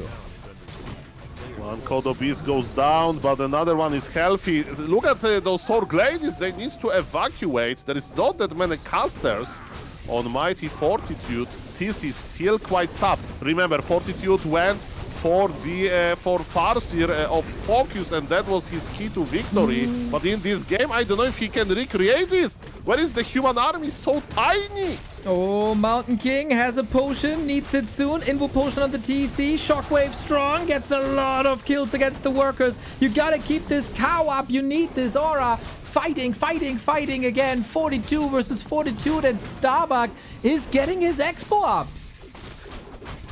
The Expo survived. I thought it's impossible, but as we can see, it was clearly possible. There is one Shaman without mana, so this fresh Water Elemental will deal a lot of damage. Bolt, but dodged by Starbuck. Good micro. Very... What is the opposite of shaky hands? Stable hands on Bucky. Starbuck is playing out of his goddamn mind, man. Is his middle name Tom Cruise because he just did the Mission Impossible? Won the fight twice with the 2 steals also. So awesome. Dodges the bolt in critical moments. And his expo is now up. Can he reap the rewards of that second base that he fought so hard for? 40 down at 38 supply. Close to 40. But he got the 2 heal scrolls. That's super important in a match against Shockwave and Chain Lightning, of course. But he doesn't have Clap. I don't know how well this army is scaling. Starbuck, he has Scroll of Town Portal, and he says, I have 2 bases, and you have 1. So you know what?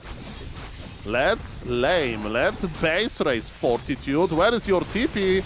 Fortitude lost his Archmage, he lost his TP early on the Archmage to not lose Archmage, and now he needs to run back, and he's running back to an empty base. Nobody's home. All of the peasants are dead. Oh my god, dude. What a smart move by Starbuck. 40 didn't see it coming. And now he might only see everything from 6 feet under. Starbuck with a TP out. The Kodo does survive, actually. 58 food. He got almost 2 times the food. The Expo is 2 times income as well. The levels are amazing. We get a Witch Doctor upgrade for Stasis Trap. Who would have thought that? Maybe a little bit of a misclick, and he wanted Lightning Shield, actually. But who cares? We get Wyvern in. Fortitude, last resort. Otherwise, Starbuck is going up with 1-0 here.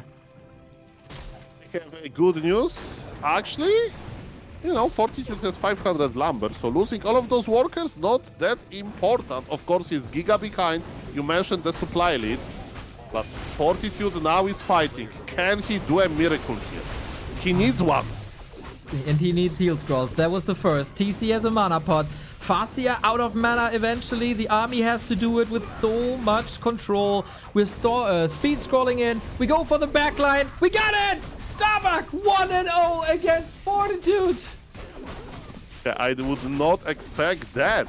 Mr. Fortitude today, I don't know, maybe it's the late hour, maybe it's the matchup, maybe it's just the Starbuck owning. You said the second name of Starbuck is Tom Hanks. What about... Tom Cruise. Tom Cruise. Why about Tom Hanks? Because Starbuck is the captain now. I'm the captain. Yes, he is. Oh my god, dude. Oh my god. This second day of War 3 Champions Finals is definitely delivering. You're right, man. It is definitely not Fortitude's regular gaming hour. Might be a bit more tired than usual, but hey, you gotta do what you gotta do. And so far, Starbuck is doing a lot of things correctly. What a fight, man.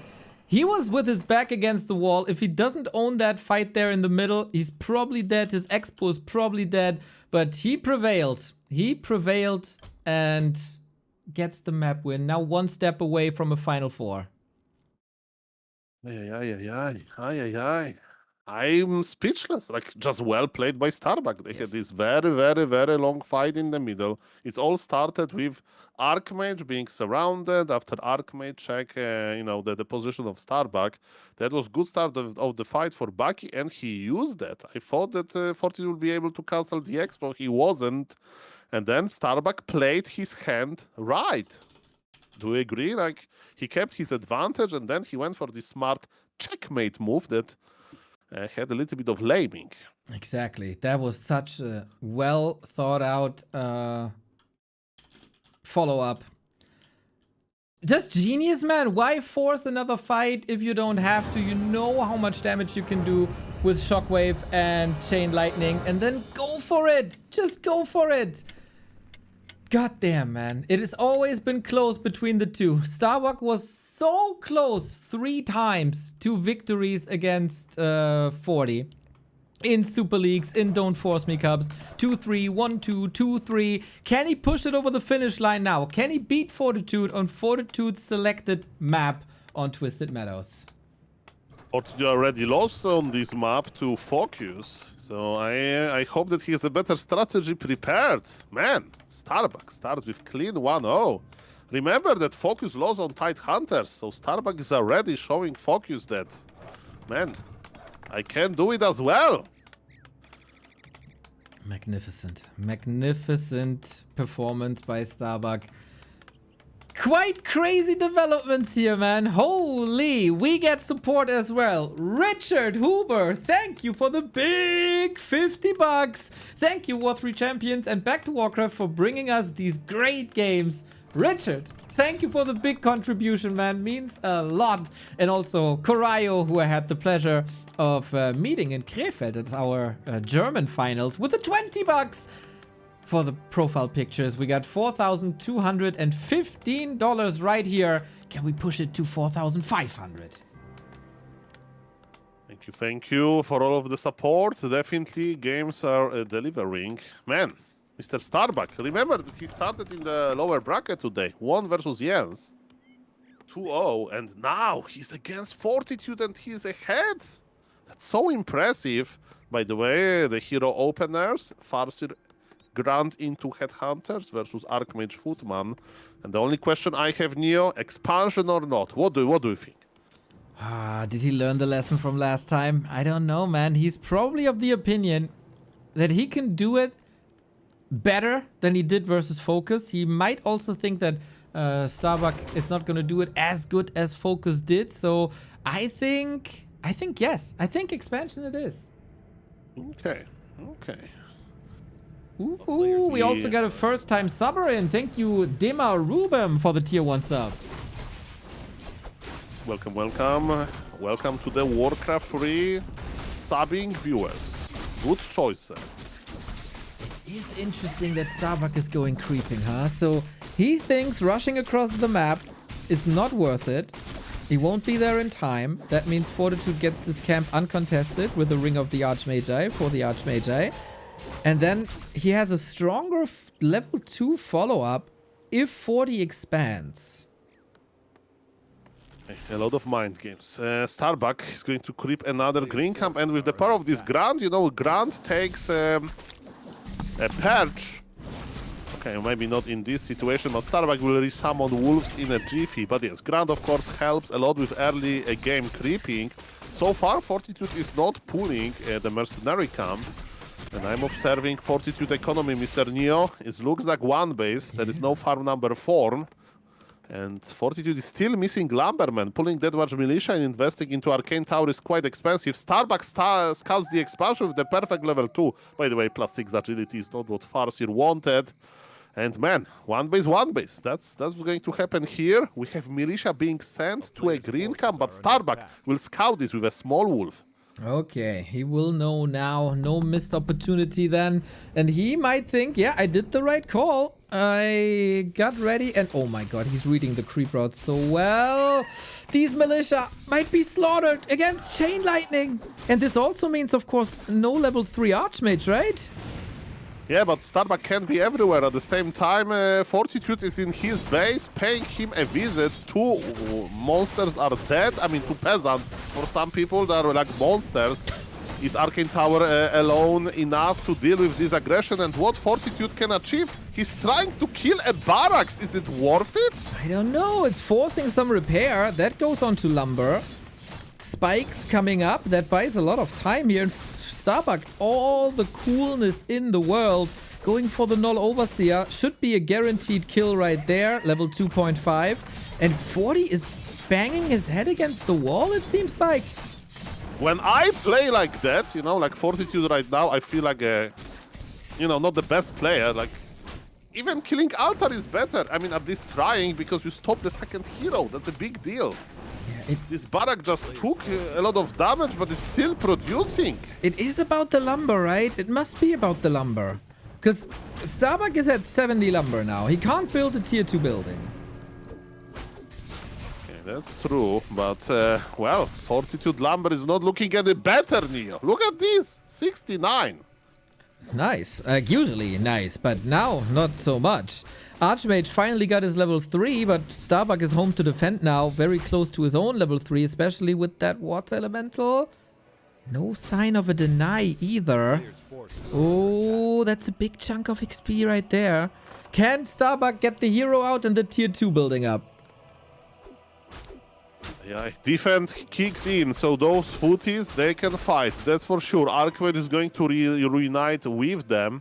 As you mentioned, lag of Starbuck, lag of lumber on Starbuck, he's not producing just yet. Farseer, can we surround? Ooh, no TP. Quite hard.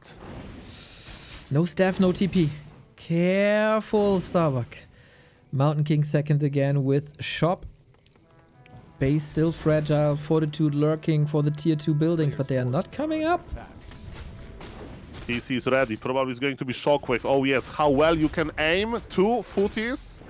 Shockwave and are pretty low HP. Starbuck with 2 grunts already, that's the same what FoCuS did. Remember, grunts, they deal normal damage, so defense is useless against them. Fortitude is producing his second hero, and what is funny, nobody's making tier 2 buildings because nobody can afford them. It's really a fascinating game. I mean, Starbuck had the chance to afford this, right? He went spikes and cement instead of tier 2 buildings. So he sees benefit in the defensive structures and the defensive upgrades, now going for the lodge as he can afford it. Pretty much around the same time 40 is going for the sanctum. Of course, we know that the timings are lining up perfectly. The players, they don't. And Starbuck might be set back a little bit here because the shop is down. It's Farseer level 3 though, man. The next wolves are going to be very, very powerful. And Tauren Chieftain has 0 experience, by the way, so amazing micro. What Elemental expired? Farseer runs for his life, but yes, Dire Wolves are amazing. And speaking of experience on Tauren Chieftain, can he get some footage? Look at this, MK is joining the party. This game is heating up. Oh, these Stormbolts, man, could get 3 kills pretty much. Everything is hurt here, including Fastia. Still hoping, waiting for that shop to finally come up. The Archmage has something against that. You don't have a building permit here. Bam! Mountain King joins the fray. 1-2 kills immediately. Farseer has no TP. Body block with the peasants. This is Defcon. Or whatever is this high dangerous thing. Reverse Uno card has been played. You activated my trap card. Kaiba, this MK is dead. He can't get out. The Archmage also. Oh, 40. You dove too deep. You only saw the kill, but you're now getting killed yourself.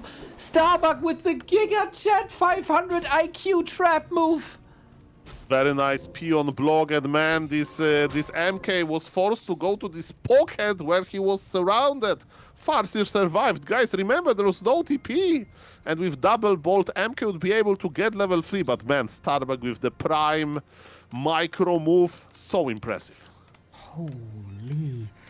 We're getting closer. Oh, Stormbolt, Rock Golem, Archmage. Oh. Mr. Neo, check his PC. Is it Soleipen playing? Creeps are dangerous, Sol. Creeps are very dangerous. Starbuck has everything under control during creeping. Supply is the same. Levels are mostly the same. But man, we have a banger game to our hands. And we are going to see the most needed, the juiciest healing regen scroll ever, right, in this game. Yes, for sure. Will we see a Mountain King with clap? Yes, absolutely. Okay, Archmage is safe thanks to the priest. Starbuck continues creeping as well. Anyone daring to get the second base up now? Is Lumber even enough for that? I doubt it. I am checking the supply. Supply doesn't look that bad for both players, but remember that Starbuck still has 3 footies from the early game. I mean, they have defense, so maybe it's not that bad. You mentioned second base. Usually the Orc is the one to start expansion, and man, there is a peon with Starbuck army. I don't think it's a misclick. I think you're right. Expansion time. Okay, then we prolong this game a little bit, huh? I got nothing against that. 40 food expo? No, it's not an expo. It can't be an expo. Starbuck just invested into Beastery and Shaman Adept upgrade. So he's just watching and waiting for the resources to come in. This peon is a dreamer, you know? He just moved cities to find the work, but he forgot that he's a fallen gamer and he can't find any work, you know? Okay, thank you Fishy for the support, and Bashu, thank you for the 10 euros. That's freaking amazing. Just like this Shockwave, level 2 AoE damage, as you said, heal scrolls, extremely important.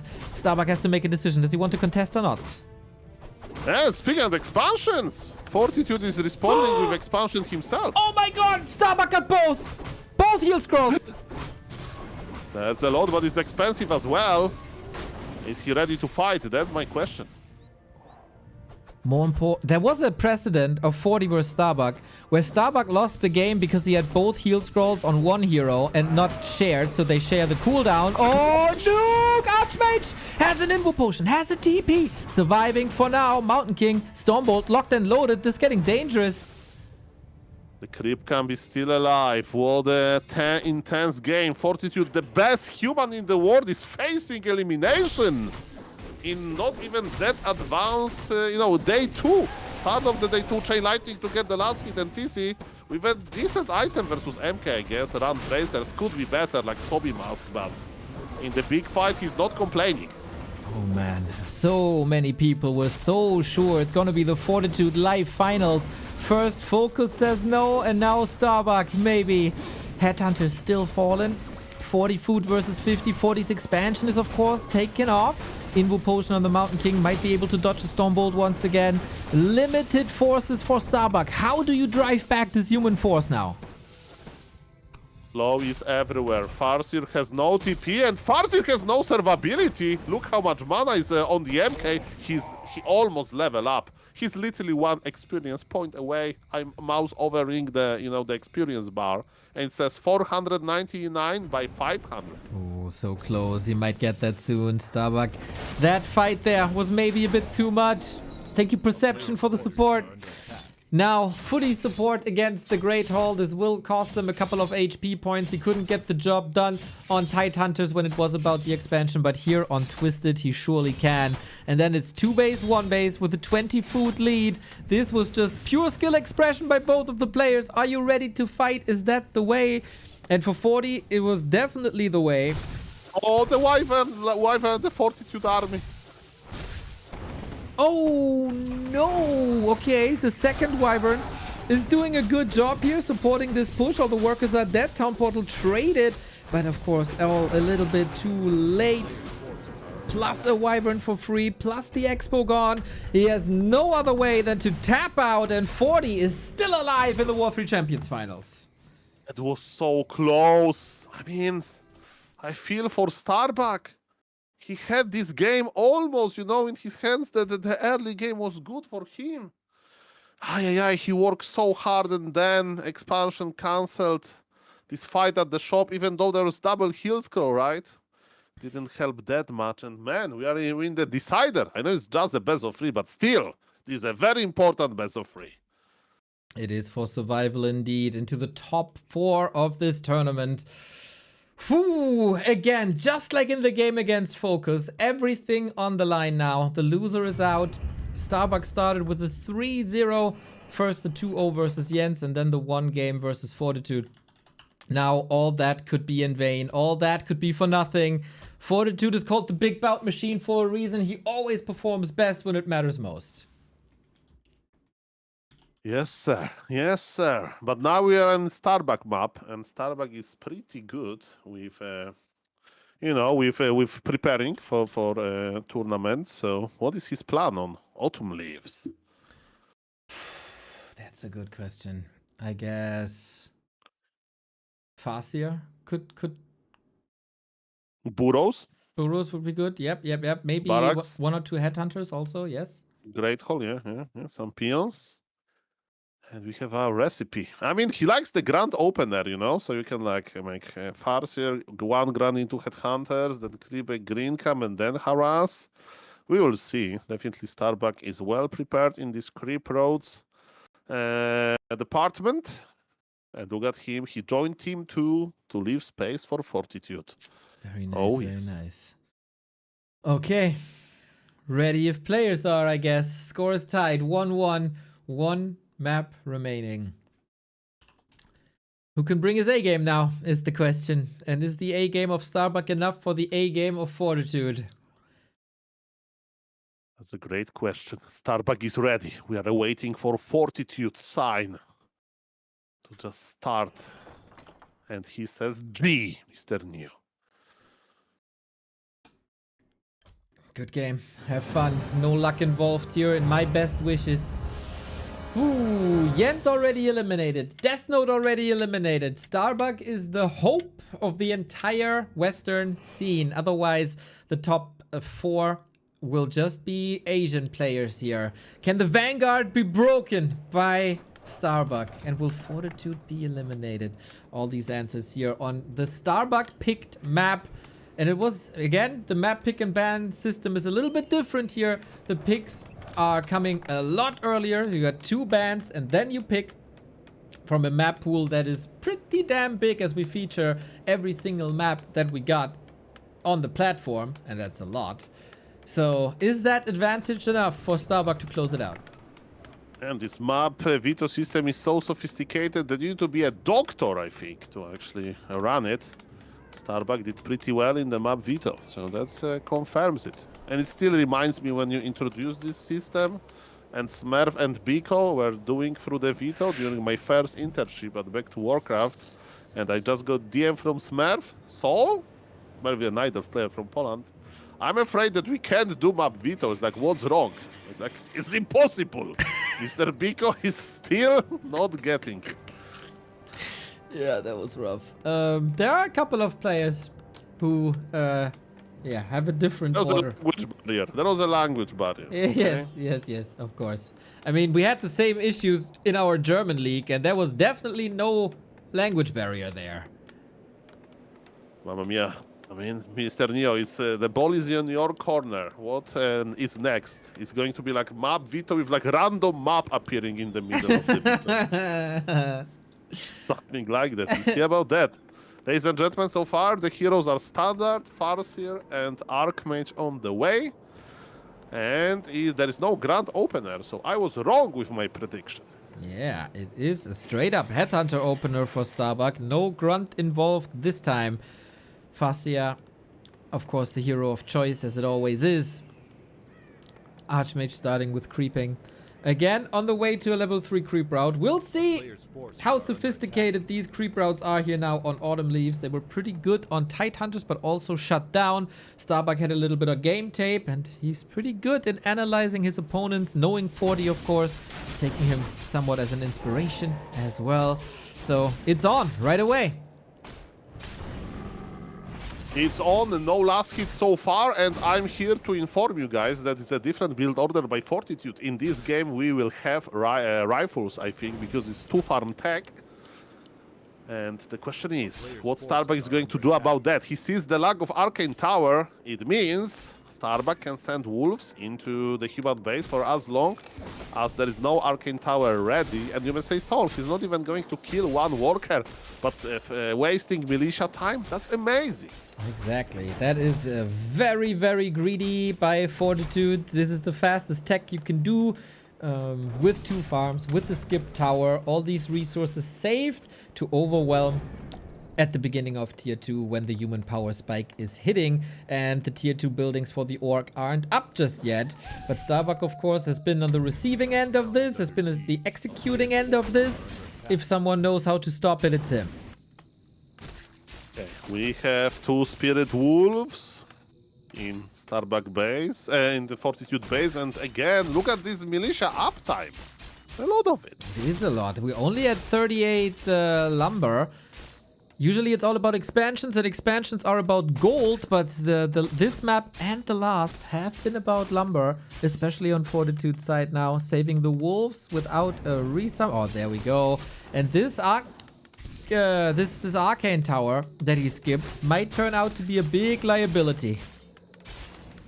Archmage has boost of speed now, and Archmage is chasing well. Wolves are still annoying, but Fortitude is doing miracles with running with this militia. Farseer has still 1.0 experience. Am I right? I think so. Yes. No experience on this guy. Clean game by Fortitude.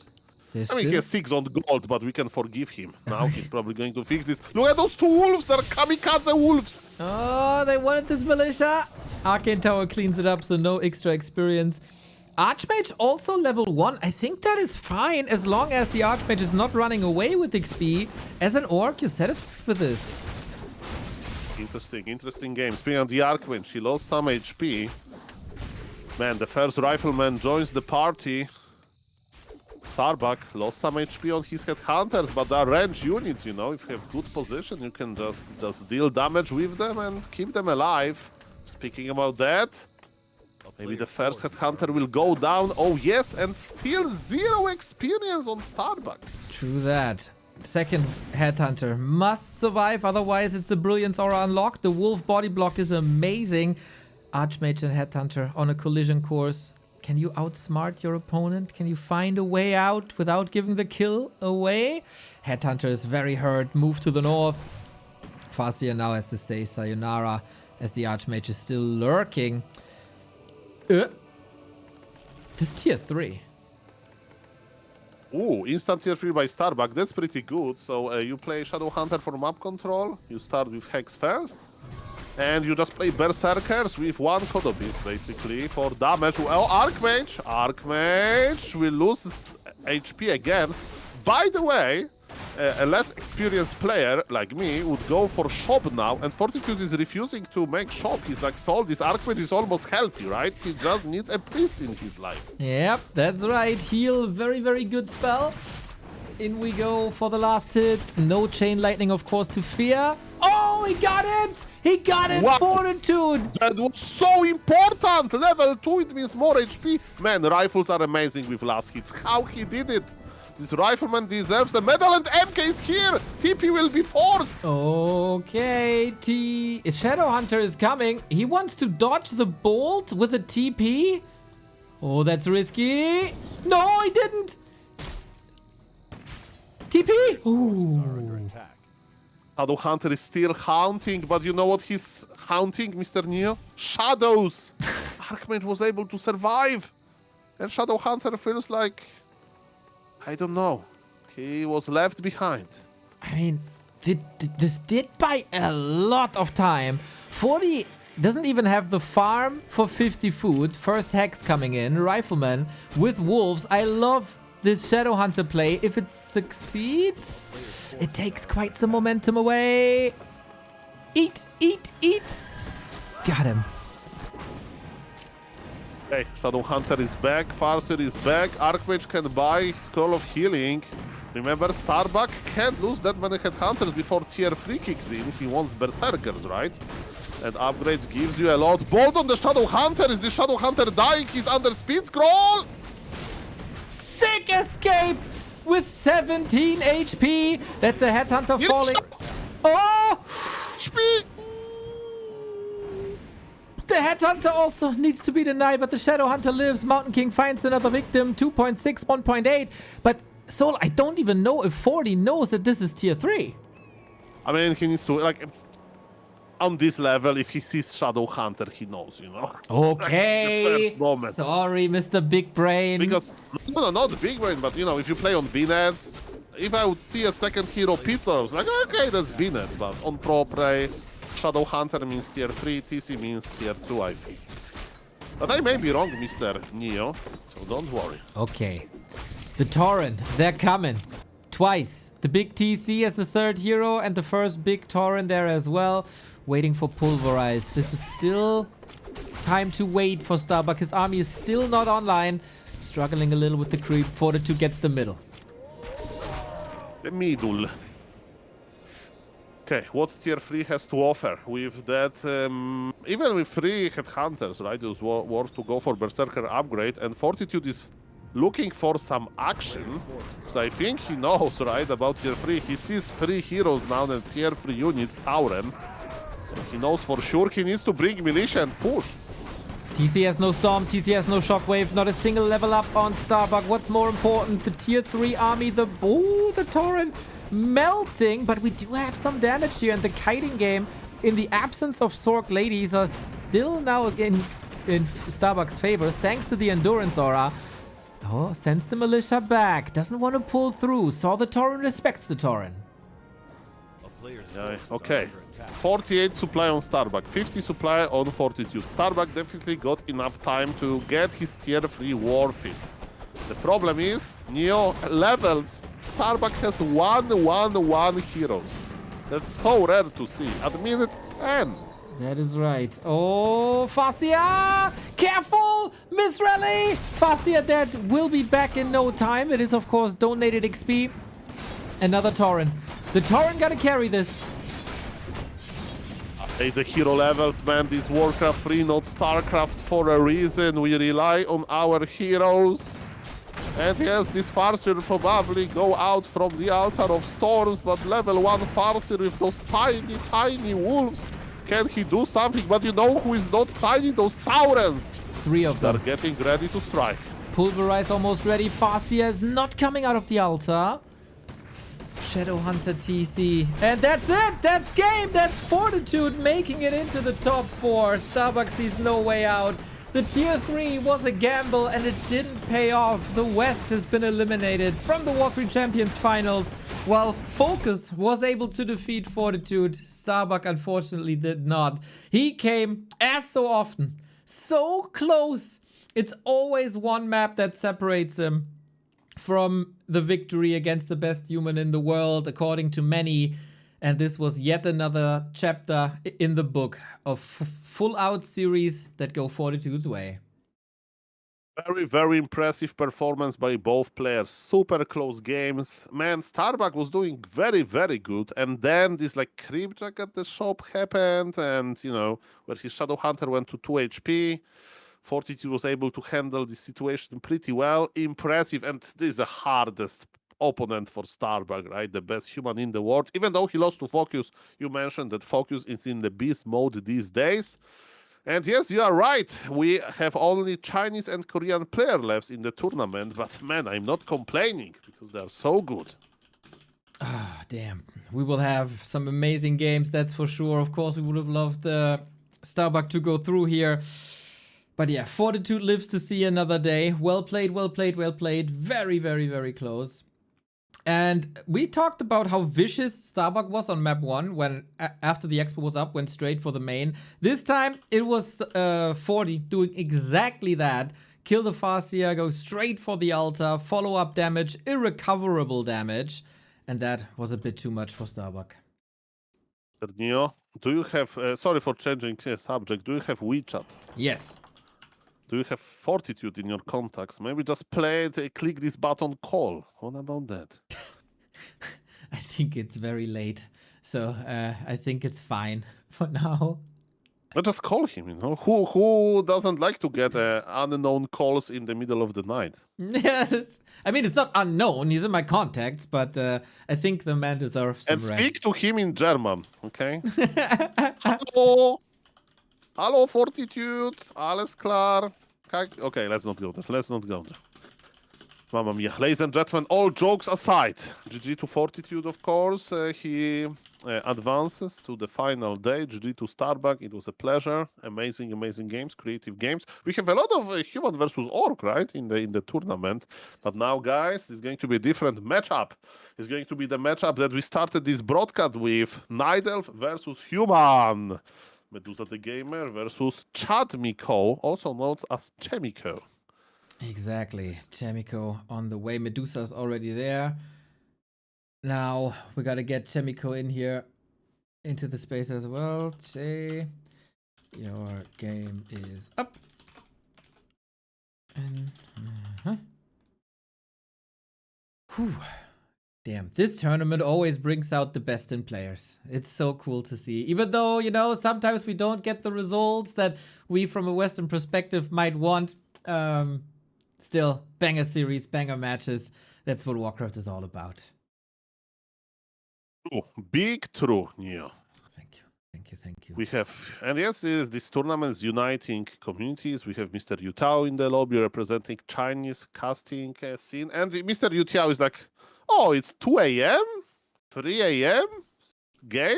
Oh, that's perfect time for me to stream. When was the last... Okay, Neo, I have a question before I do the map veto. When was the last time you did a stream at 3 a.m. on Twitch? Oh, that's a long time ago.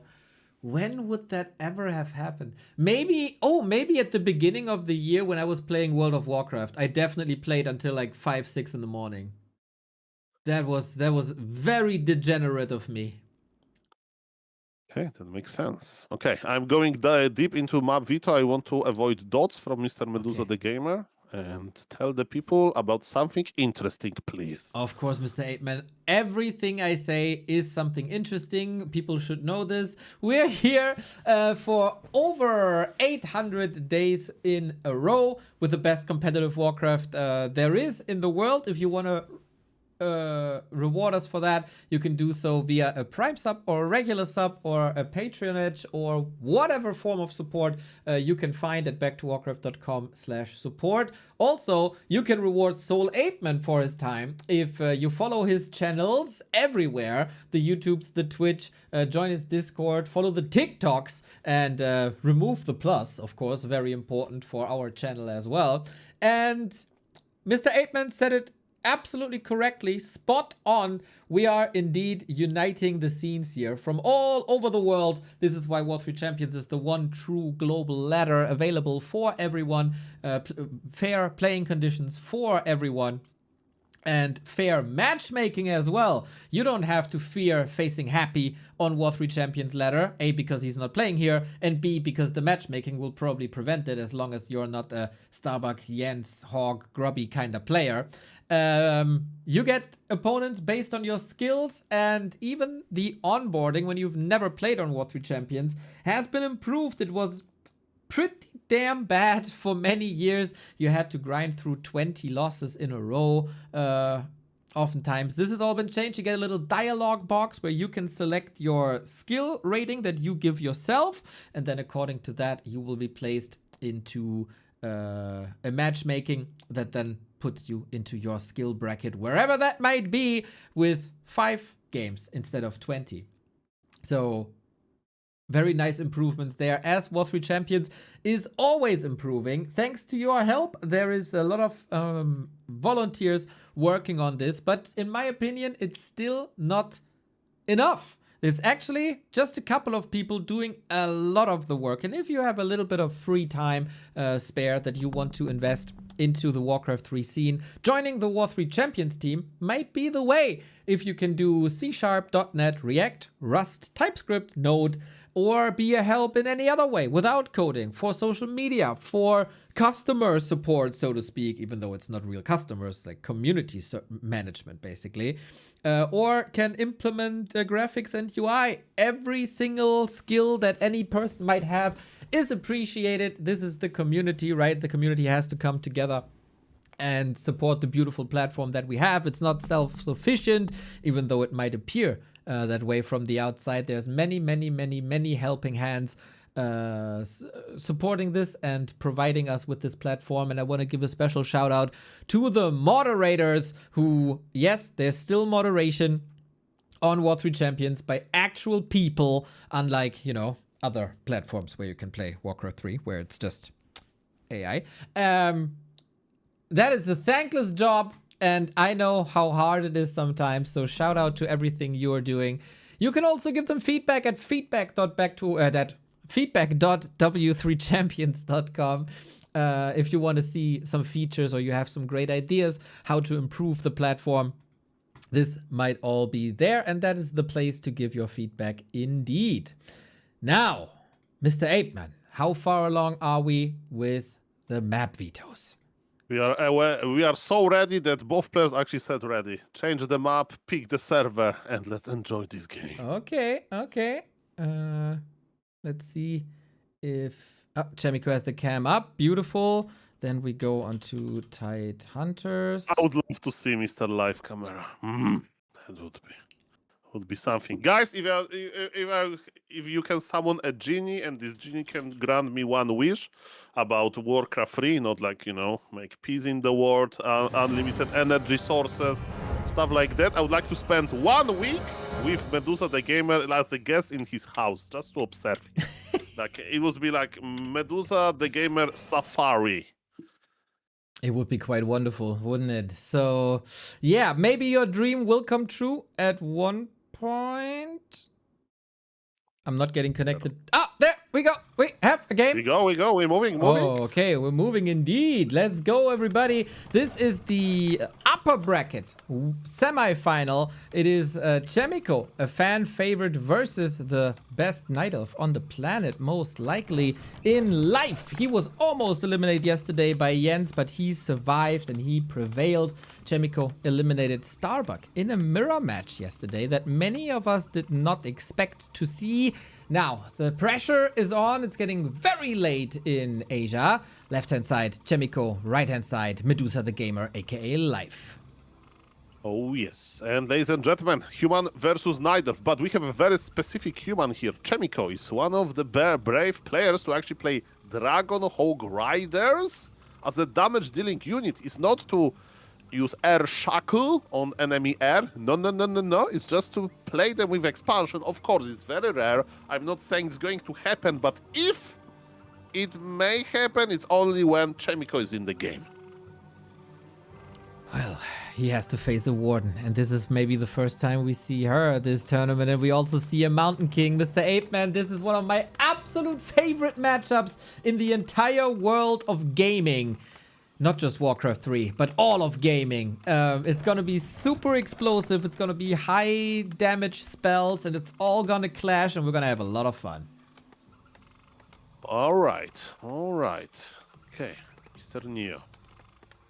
What I can tell you is both. Okay, so MK player is going to expand, right? That's a given. And what Warden player can do against that? Usually Warden level 1 harass happens versus expansion, but without blink, Warden can get bolt surrounded actually. So I like this MK opener. I see Mr. Techo in the chat ridiculing my proposal of implementing some autocast features. Techo! Human is the race with the most autocasts in the game. Just saying. You Second fool. Nation of War. Second, I mean, what about autocasters feature, Mr. Oh, that'd be so boring. Maybe it'll be more funny than us. What would I do all day? Listen to it, you know? That's not as much fun as doing it myself. It's true, but who knows what the future will bring. We'll see about that. But definitely my accent is harder to recreate than your accent. Haha. Got you. Well, you said it, man. Second Ancient of War. Is it for creeping or do we see a Hunter's Hall? It is for creeping. So the regular game. Warden, we haven't seen the hero just yet. Not as great as a right clicker as a Demon Hunter is. Very few heroes are. Shadow Strike as an ability not selected here, but Fan of Knives for area of effect damage. Blink for mobility to blink out of surrounds, as Mr. Apeman said. On level 1 and 2, very bad. On level 3 and above, very good. So number 1 goal for life. Get the lady up to 3. The Mountain King has something against that. A Stormbolt. Oh, that was an opportunity, I feel, to go for that creep, but he's going straight for the Warden.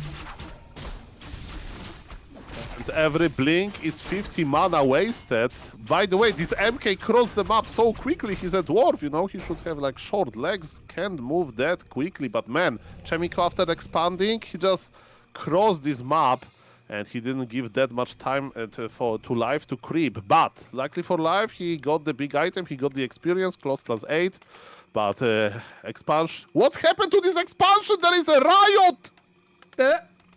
Oh, this is a big mistake. Oh, He no. misrallied the workers. What is this? You can't power build with one worker, Chaemiko! That's not great. He realizes his mistake now.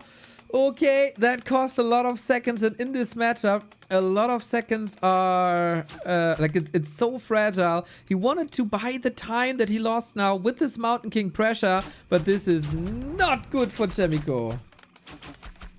Oh, you are right here. Okay, MK is inside of the Night Elf base, but he's not doing that much there, and he can't teleport in if his main is not ready. The dwarf is crossing the map again. He can't teleport there. I think this is catastrophic level of damage, Mr. Neo. I think so. Medusa the Gamer is cosplaying this meteorite, and Chaemiko is dinosaur. Yes, that is. Yeah, that's very fitting. That is a humbling start for Chaemiko. Life yesterday was under a lot of pressure versus Jens. Now he's playing like the Super League finalist, like the B-Cup finalist, like the best Night Elf in the world. This is the life that we were waiting to see yesterday. I mean, I will use my super mega giga not funny analogy that playing Warcraft 3 is like driving a car, you know? You can master it, you can have your driving license, you can drive your entire life without having a single accident, you know? But if you fall asleep for like a few seconds, if you just misclick something, like Chaemiko misclick, you know, his workers, then, you it can be has catastrophic, influence on you, and that's what exactly happened in this game. Oh, brutal series so far. But hey, when there's a Mountain King, there's a way, there's Bash, but there's also level 3 Fan of Knife, spin to win. In the meantime, we're creeping with the Shredder and an Ancient and a little bit of repair. The Warden gets level 3.5. We got, what is it, Subi Mask? No, Ring of the Archmagi. Okay. Chaemiko shows fighting spirit though. You'll need a lot of more than a fighting spirit. I have a fighting spirit too, Neo, but we need to start with cancelling this expo. Can MK do it with one footman? Well, he got a hammer. Hopefully it's a sledgehammer.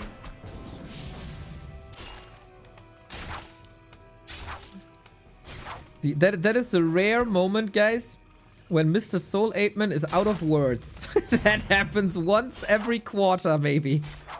Oh, I'm listening to you, and Expo got cancelled. I just wanted to focus our attention on the fact that Mr. Medusa, the gamer, is responding with violence to violence, and that this human expansion is haunted. Nobody lives there. It's like Alaska after gold ran out. True. Well, it's already in the Bible, right? An eye for an eye. That's what life is going for. Ooh, and Chaemiko... Shredder goes down. I'm sorry. Okay, now I believe. Shredder goes down. Counter expansion goes down. Mr. Medusa, maybe he was a little bit cocky. Okay, we have a Tinker second, Moon style, with the Pocket Factory onto the Town Hall. The Mountain King can respond at any given time. When Chaemiko thinks that this is enough, he can go back and defend. But when is enough enough? Hey, Pocket Factory summons those clockwork goblins that they have amazing damage versus buildings. It's normal damage and they detonate when they die. So it was a perfect way to kill human expansion, and we are in a one base situation, and tech advantage of Medusa is not that great. By the way, Mr. Neo, we are going back to our theory about proxy buildings. Can you find those lores? I see one. Well, extension of lore. What is the second one? Here, it's gone. It's gone, Soul. It was here. Okay. And now it's gone. And the Moonwell is gone as well. Chaemiko has a 13-foot lead. But he lost his expo. But this Echelon of Lore was killed, not cancelled. I think. That's also a big victory. Life is at 20 food. He has no production building, I think. Okay. But look at this economy of human. Oh, that's not good. Oh, that's not good. I mean, it's 5 peasants. Sapper, boom, Moonwell's gone. Life is supply blocked. I mean, you are talking about Moonwells. I think soon there'll be no such structures on the map. Oh, this Fan of Knives. Close your eyes, guys. Close your eyes. Juicy, or open them far and wide if you don't like humans. Tinker still trying to break the base. Chaemiko now has the goal to rebuild some workers. Mountain King versus Warden. What's gonna prevail? I got a lag. Oh, okay. We think we're fine. Everything is fine. There is no number on the screen. Players are playing. Tinker is tinkering. Warden is buying mana potions. And man, those footies, they will die. All of them, I think. Wait a moment. What a game. What is this? The circus? These Warcraft Champions Finals brought to you by Klein Shilpad, Yumi, Coca-Cola with K, Yangfeng, and a lot of passionate Warcraft free supporters. And it's GG. Life goes through, man. Chaemiko will kick himself for this mistake. One worker missed rally, and your expo is late, and your tower is late, and everything is late. And just like that, there was a little bit of a gift here, but Chaemiko also showed his potential in the stages after the expo. And again, the mistake that he made wasn't that Medusa the gamer outsmarted him. Mr. Chaemiko lost control of his workers. Maybe he needs to be a better boss. I guess so. If you're Chaemiko, I think you knew. The maps. I click reset. No! No. Don't worry. Okay, okay. Okay. Mm. Mm, Yeah. Can you rewind your stream and check? Did you show the lobby before? No, we I do start? never show the lobby. Okay. Sorry. Mm. Oh no. Okay, we deleted our map picks and bans. Chaemiko is not here yet. Stressful. Stressful. Okay. I did reset my map veto tool because I wanted to see the next matchup. ... I feel so bad, Neo. This is me without my program. It's okay. This is how I felt when I ended the FoCuS interview without you getting the chance of asking That's questions. fine. It happens. It happens. At the end of the day, we're still all friends. Okay, it's Northern Line. Mamma mia. That was weird. And Colorful is in the lobby. Okay, let's talk about this. Okay, Chaemiko forgot to micro his workers. I click one button too many. Okay, next time I do the vibe coding session with this program, I will make a backup of a backup. Backup that old enough that you remember when Mr. Jesus was born. You got the best analogies in the game, Mr. Apeman. I'm very, very jealous of your creativity. Now, Colorful joined the lobby. We are trying to get into the game. It took some time to get into the game last time. Hopefully it's not... Oh! Nope, we got the first join bug of the day. That means I have to restart as well. I mean, I started with it, with the wrong... No, no, no, no, no, no, no. No, don't. Okay, it's the number 3, right? It is number 2. Okay. Okay, I'm in. Northern Isles. I want to be this unbiased caster, but you know, if live wins, then we have 2-0 and we forget about bomb number 3, okay? Okay. I think we can ask Medusa the gamer. Yes. Most of the time he's nice. I mean, there is no person on this planet Earth that is always nice. And there's no person on planet Earth that is always bad, you When know? are you not nice? I've never seen you not nice. Oh, it happens, definitely. But better don't find out, okay? I'm afraid. I never want to see that. Never have soul angry man. I want to see soul happy man and games. Games. And now we hear the clock ticking. It's the most beautiful sound in the world. Life versus Chaemiko. Round 2. Can Chaemiko strike back? He has the potential. I've seen it. I've seen it in show matches. It was incredibly close. And I think Life is again not able to play his ultra very, very best. There is some flaws in his games. And Chaemiko has to punish them. Okay, fresh game on Northern Isles on the top right, playing as a red human, that's Chaemiko. On the bottom left, playing as a blue. Neither of that's Mr. Medusa the gamer. And I see that, you know, it's not going to be a tavern hero, but our Ancient of War positioning tells me that it's very likely we are going to see Warden again. I'm not sure if Medusa knows why the game went so well, you know, the game number 1 for him, because I don't know if he's aware of the mistake that Chaemiko didn't rally his workers correctly. So it's not that Chaemiko is bad versus Warden, just Chaemiko misclicked. You know, it's like similar canceling your farm or something like that when you really need it. Okay, let's see. You were correct with your assessment. We get the same matchup again. So can we play it a little bit better on Chaemiko's side? Or will we have FoCuS versus Life as the winner bracket final? Thank you, Rody Prime. You're the best. Thank you for years of entertainment, Mr. Rody Prime. That is very lovely. Thank you. So, if the Expo goes better, we got a whole different game. I don't think we have to talk about much else than what we've seen here on map 1. The execution with the Mountain King was all fine. It was just about the expansion timing. So fix that and we're all happy. Okay, that's a good approach. That's what we definitely want to see. And Mr. Neo, 2 archers before Warden. Why? This camp, Ogre Magi camp, is pretty big, and Mr. Life wants to creep it quickly, even though it costs him lumber, you know. He has 2 less wisps than he should. That's why he's going for a shop trick. Or is he going for the shop trick? No, he will let this shop finish, and it's going to be his golden ticket to creep level 2. Exactly. Sometimes you build 2 Ancients of War on this map with a little green spot.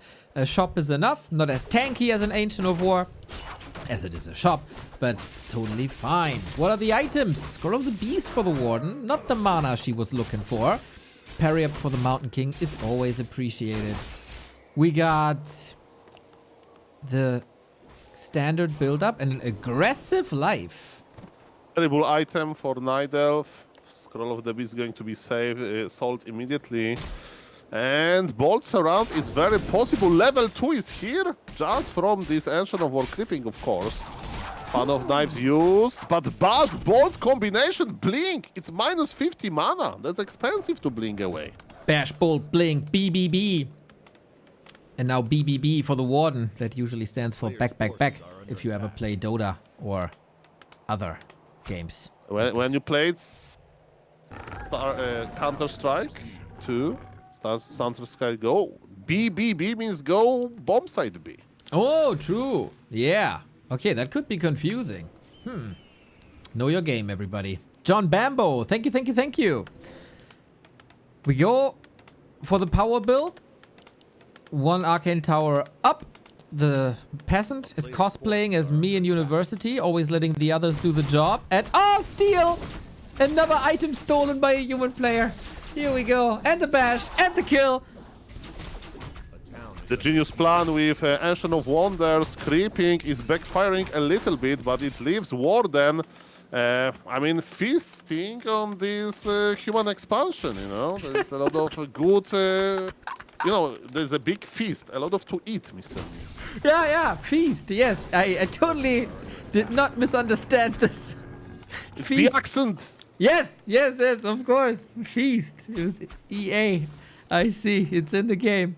I play Don't Starve Together, we have Winter Feast, Neo. There's an event in Don't Starve Together when you have special recipes to cook in-game, of course. I never played that game, but... To play together, you'll never starve with me. That's a very good thing to not do. The main goal of the game. Last hit. Okay, the item on the ground goes to the MK, Cloak of Shadows, so MK can cosplay a Night Elf now, so he can disappear during the night. Okay, that might help to hang around a little longer to get some more kills. Another archer down, followed by a footman kill. Close, but yeah, for Chaemiko, this is exactly what he wanted to play on Tidehunters, just with the fact that he got a working second base this time, so everything a million times better. Tech started at 5 minutes 20. That's giga fast. Yeah, definitely good game by the human, but Warden is already on level 2. Warden has full mana, so we know about level 2, but it's full mana, that's good. But man, very active play by Mountain King player. Stealing the item and so, and stuff like that. 1 Wisp has to detonate. By the way, look at this, there is no times to waste. Level 3 is in progress. Exactly. Footman scouted this, was too hurt to interfere. Dryads will be coming. Life is on 1 base. How will he play that Warden? With the Naga? With a Tinker? Solo? We'll see, we'll see. He needs level 3 here. No deny, Life. You can't afford this deny. Uses the Fan of Knives. The Footman was also in position. Dangerous moments here. MK is back though, and MK has enough mana to bolt. It can actually save the Footman, but it's level 3 Warden. Beautiful Fan of Knives. And there's another region scroll. Chaemiko so prepared. That looks good, but how many Footmen can he kill? Nice split. Really nice split. Out of 5 Footmen, only 1 will die. Aye, ladies and gentlemen. This Ancient of War left behind Too many footies, but as you mentioned, there is never more than 2 footies together, right? And Warden can hit up to 5 targets, I think. So that's a very good splitting. Okay. What is the play? What? Second barracks. Okay, that's very interesting. So, once upon a time, there was a story about human player that decided to play Rifle Caster versus Warden player. And since then, nobody knows about this human player because he died. Warden, when gets level 5, can outvalue all of those rifles. That's why human players either make mass air, which is thick, a lot of HP with this animal world training upgrade and easy to heal, or they go for tanks and some knights breakers, because again, it's a thick unit. But rifles, they're not that thick, and man, Chaemiko feels quite comfortable to play such an army composition. Okay. Yeah, that's super curious, man. Double Rex rifle. Who on earth plays this? Life is not even going for too many Dryads. He's going straight into Bears. We'll see if that damage output of the rifles is enough to deal with them, or if the Mountain King gets some help here, because the Alchemist is doing a lot of things, but doing lots of damage is not one of them. We have, I mean, Live knows that there are rifles there. I mean, he still probably can't believe that, you know? Nobody plays like that. Maybe he's like, okay, there's only one rifleman. That has to be a fake, but now he sees another one, and the Dryad is actually scouting. Live can't believe it. He had to confirm it. What is going on indeed, man? 50 food, double Rex rifle, going lots of upgrades to squeeze out as much gold as you can from the 2 bases. It is still, let's not forget about that, 2 base versus 1 base. Life might be able to even this out now on tier 3 if he wants to. How many bears does he need to contest with this? This Dryad is used to being uncontested on the map because she's magic immune. This one got bashed straight in the face. Okay, but we have Rejuvenation to welcome our lovely Dryad, and it's all about levels. Warden needs level 5. Versus rifles, yes, that's when Warden is dangerous. Of course, versus anything else as well, but especially versus rifles. Alchemist will try to do its best to heal. And man, how Life can get his level 5? It's not that easy, but it will happen eventually, and then Neo, you'll remember my words. Okay, I always remember the wise wisdom of Soul Ape Man. The wise wisdom? Not too much wisdom in that sentence. But Chaemiko is kind of playing this like Mass Dragonhawks for mass piercing damage, just with more piercing damage with rifles. Good point. And Bear Master is not ready. Come on, the bolt connects. This is a big donation. Okay, now we are morphing. Now we have fun of knives. Okay. We try to get rid of these bears. Rejuvenation has broken more than 1 human already. This is the Fan of Knives, but the heal spell's at the ready. The heal spray as well. Still no casters. Breakers would be so good to steal the reju, but that's the problem when you play rifles. They do more damage than Dragonhawks, but they're also attackable by bears. Mr. Neo, there is no casters. This is equivalent of Sok playing, you know, this breaker rifle army. This is pure damage. Yeah. Mr. Chaemiko, he has to break Medusa the Gamer now. Is he breaking him though? Huh. I don't know. I don't think so. It's still a good supply lead, and he did get rid of 1 or 2 bears here. So there are some levels. The Militia Core was good. He's going tier 3 now. Chaemiko is a madman. I've never seen this build before. That's weird. That's weird. Okay, Medusa the Gamer confirms, like, okay, it would be too good to be true that this human is just refusing to make a better units. And to credit of Chaemiko, you know, he was able to control alive creeping well. But speaking on that, bears can creep by alone. Look at this. It's going to be bears creeping. Moon does it quite often, especially when you have like a proxy expansion in the late game, and with the 2 bears and expansion, he can creep even like a big camp. Is it enough for Warden though? Remember, when you have only 1 hero and you're on tier 3, then you get 30% experience bonus. Correct, and that's an easy way for 5 Warden did not get the item here. Boots of Keltalas immediately sold for heal scroll. Got a lot of consumables here on Chaemiko's side. Griffin Aviary is coming now. He is indeed simply replacing Dragonhawks with rifles. That's an interesting thought, Neo. I like it. Very, very good observation, sir. Thank you. That's my job here in the Warcraft scene. And I think, Really, I thought, you know, I thought that you just about to say funny things. No. I'm always 100% serious, all about analytics. And I think no human was really super comfortable with the new mass air playstyle because crows are just so good. Ooh. Big mana potion, by the way. Oh. Is there Zeppelin, Mr. Neo? I don't see the Zeppelins. No. Yep, spin to win. That's your future now, Chaemiko. I mean, so far, 0 dead peasants. Yeah, It's for now. And now I see peasants die. a lot. It's the most beautiful sound in the world. Ay. Not for the Chaemiko fans here, though. But we got counter-aggression. Well, you are going to push into Night Elf base full of moon juice. When this warden is going to become back, it's going to be a rifle. No bad barbecue, but how do you describe in English the process when you put meat into a meat grinder? Do you split the meat or something? You grind the meat? Mincing? You are going to meat the rifle. Okay, let's see. We got a choke here. Chaemiko, though, trying to get out before the first blink.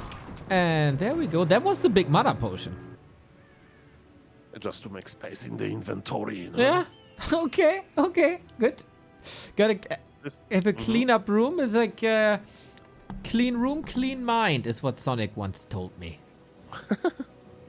Okay, then my mind is very dirty here. Yeah, I heard about that earlier today. Very, very dirty. Mamma mia. Okay, Warden is coming back. There are 2 peasants from before. Level 6 is in the making. Those have been great friends. At least they died together. Mamma mia. Okay, the one bear goes down. Maybe not really. Okay, bolt force, but Medusa is not microing his dryads. What are you doing? Very bad. Oh my god, another bash, another kill. He was very focused on that Warden, I think. The only thing that matters to Medusa the Gamer is Warden level 6, apparently. Reducing Chaemiko's economy to 8 workers on 2 bases. Actually, Chaemiko has 1,000 lumber, but Neo, what are we going to do with those riflemen? Let me tell you, Yeah. if Chaemiko could more 3 rifles into 1 Griffin Rider, he would do it, even though think it's so. 9 supply for 4. Yeah, that's the next problem. Like, if the Warden gets level 6, and I think at this point it's inevitable that the Warden gets level 6. One of the win. Nice. All these riflemen will be reduced to corpses, and then all these corpses will be spirits that are unkillable. Double heal scroll, single heal scroll gone. Okay, there is 1 more on Alchemist, actually. Blood Mage Third, it goes very well with Bolt, right? The Siphon mana. Shredder goes down, but Medusa has 3,000 lumber, so no problem here. But we are still spinning. Oh! Last time playing very, very low this Warden is now. It just broke daytime. Level 4-4. Level 6! And here's the Avatar! Supply favors human. Night Elf supply is so low, there is basically no Night Elf units. It's still 2 base versus 1. Mr. Chaemiko with this genius rifle play, but can he break Warden level 6 in Warden level 6 natural habitat? Avatar of Vengeance is dying, and Spirits of Vengeance will die as well! Oh, GG! Chaemiko with mass rifles! I can't believe that this worked! The first time I've been exposed to this build, maybe the first time life was exposed to this build, and Chaemiko is forcing game 3. Unbelievable. Mamma mia. Mamma mia. That was beautiful. That was... I thought that this rifle band means certain death, but not really. Chaemiko had an advantage and he used it well. Then he transitioned. Even though he lost a lot of workers, it didn't matter. And now I will have to ask Medusa the Gamer for the map. Scary, scary moment, Mr. Apeman. I hold your hand virtually. We'll see what it is. Hopefully he remembers. 1-1. Winner bracket final on the line. Will we have Korea versus China in FoCuS versus Live, or will Chaemiko go into the upper bracket final, man? This is something that I think nobody expected. Neo, I'm stressed. Hold my hand. Okay. Here Oof. we go. Yeah, it was spring. I remember. Yeah, okay. I say sorry multiple times. I think it's a good strategy. Oof. Springtime. Oof. Imagine if you'd say, regame new map Vito. At 3 a.m. and fire Soul Apeman, Neo. No, I will not fire you. I will jump in front of a train for you. But it was my mistake, sir. It's okay. Mistakes are human. I'm a Everybody does. random player. Kappa. Thank you, Mr. Neo, for the nice words. No problem. Good sportsmanship. Welcome to Springtime. 1-1. The best Night Elf in the world needs to prove that he's the best Night Elf in the world. And he can show that on the Night Elf home turf. We've seen this many times. It's oftentimes the first pick for the Elves. Will Chaemiko be able to break this now? Is it the biggest upset in Warcraft 3, War 3 Champions Season 24? Chaemiko eliminating Live. He got so close before in show matches, but show matches are show matches, and elimination brackets are elimination brackets. And now pressure is on. FoCuS is waiting in the upper bracket final, and Hazy is waiting in the lower bracket, where we still have one game today. That's true. Mr. Hazy. It's getting late for him. I hope this internet cafe is like 24/7 cafe. Yeah. Yeah. I'm pretty sure a couple of people live there, actually. Oh, so when I'm going to move to China one day, I'm going to just live in internet cafes. Smart. Yes. But you have to be very, very resistant to smoke, because everybody smokes everywhere all the time. Hey, that's maybe a problem, actually. Like, I don't smoke, but, anything else that is gaming related.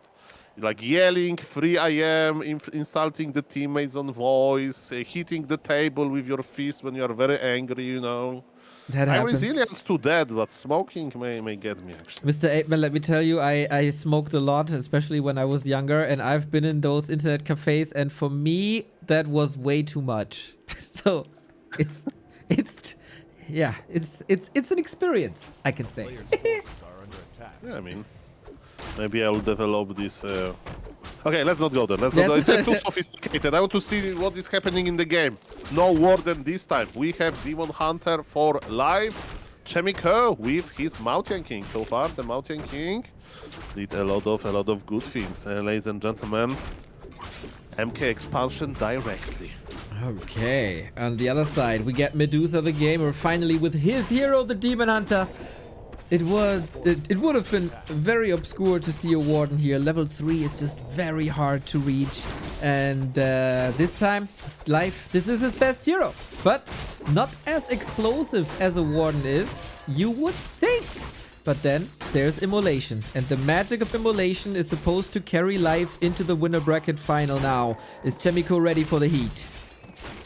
Okay, Demon Hunter is not harassing directly because he's afraid of bolts around. By the way, perfect items for the Demon. The best in slot. Glow of Haze on MK, not that bad. You attack faster, so more bash. How many units Chaemiko has? He has 4 footies, 1 MK. It's enough to bolt surround, but it's enough to keep the surround going. 2 units die, and then you can't keep the surround going, as I mentioned. Life is stacking, not counter-expanding just yet, and Chaemiko is expanding in Demon Hunter phase. Bolt, is it the surround? Ooh, that would be a signature move. Chaemiko, known for body blocks and surrounds, this time the so important one. Not sticking the landing here. Okay. 2 invisible archers. Very visible Demon Hunter. That's right. MK without mana, though. And this Demon Hunter says, bye! I have Boots of Speed, bye. We're gonna get that in a bit for the Mountain King as well. Selling an item now. He can go on a hunt, but Medusa already Look at moved Chaemiko on. positioning. He doesn't. Okay, he's scouted. He's scouted with the footman. He's coming back. Very important. Now, we need repair. We need this Arcane Tower. Bash would be nice to stall the tower cancelled and the scout tower killed. But yes, without Arcane Tower, how? On planet Earth are we going to control this Imba Hunter? That is indeed a question, especially when he's boosted by Claws of Attack and Slippers of Agility. Bash! Life. Triple! It was triple bash. Okay, that's how you stop a Demon Hunter. Triple bash, ladies and gentlemen. Extraordinary. Well, you know, in Germany we have the saying, luck is with the stupid people. In Poland we say that luck favors winners. Winners, that somebody that wins somebody, not something else. That's very different. Oh, maybe is it? I don't know. We got an expansion up this Arcane Tower this time. 17 seconds. You know, Life has this very specialized strategy of tier 2 Ancient Protector Dryad all in. I wonder if he's playing one of those. You have your answer. I see 2 Wisps parked. That's a good indicator that that indeed may happen. Mr. Neo, you are a real prophet. That's right. I've seen many live games and everybody says, oh, he's only playing Demon Hunter, Naga, Dryad, Bears, Demon Hunter, Naga, Dryad, Bears. Not the case, man. Life is a different player than a year ago.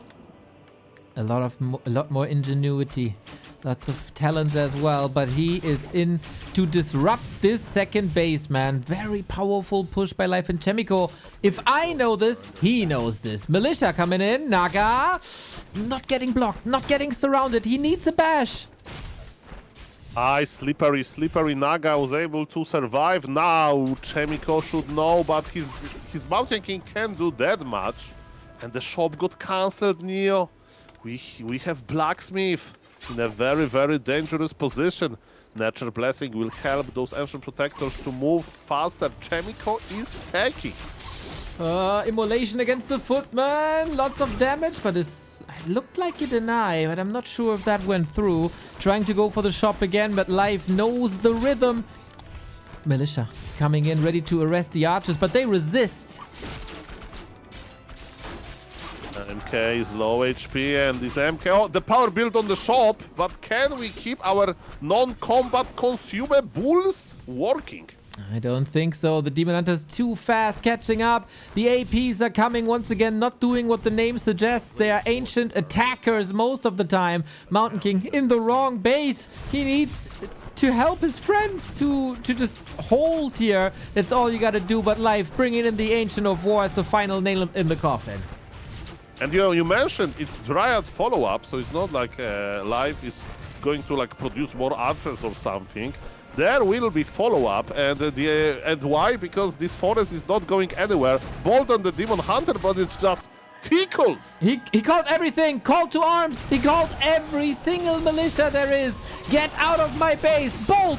Stormbolt to the face of the demon. Need to block. Need to surround. Need to lock this in. But the lock is broken. And Demon Hunter escapes. He has get out of prison free card. But there is no Wisps around to repair. Wait a moment, it was super expensive for Chaemiko. But yes, can he remove this forest? But Medusa the Gamer is actually taking to tier 3, the Madman.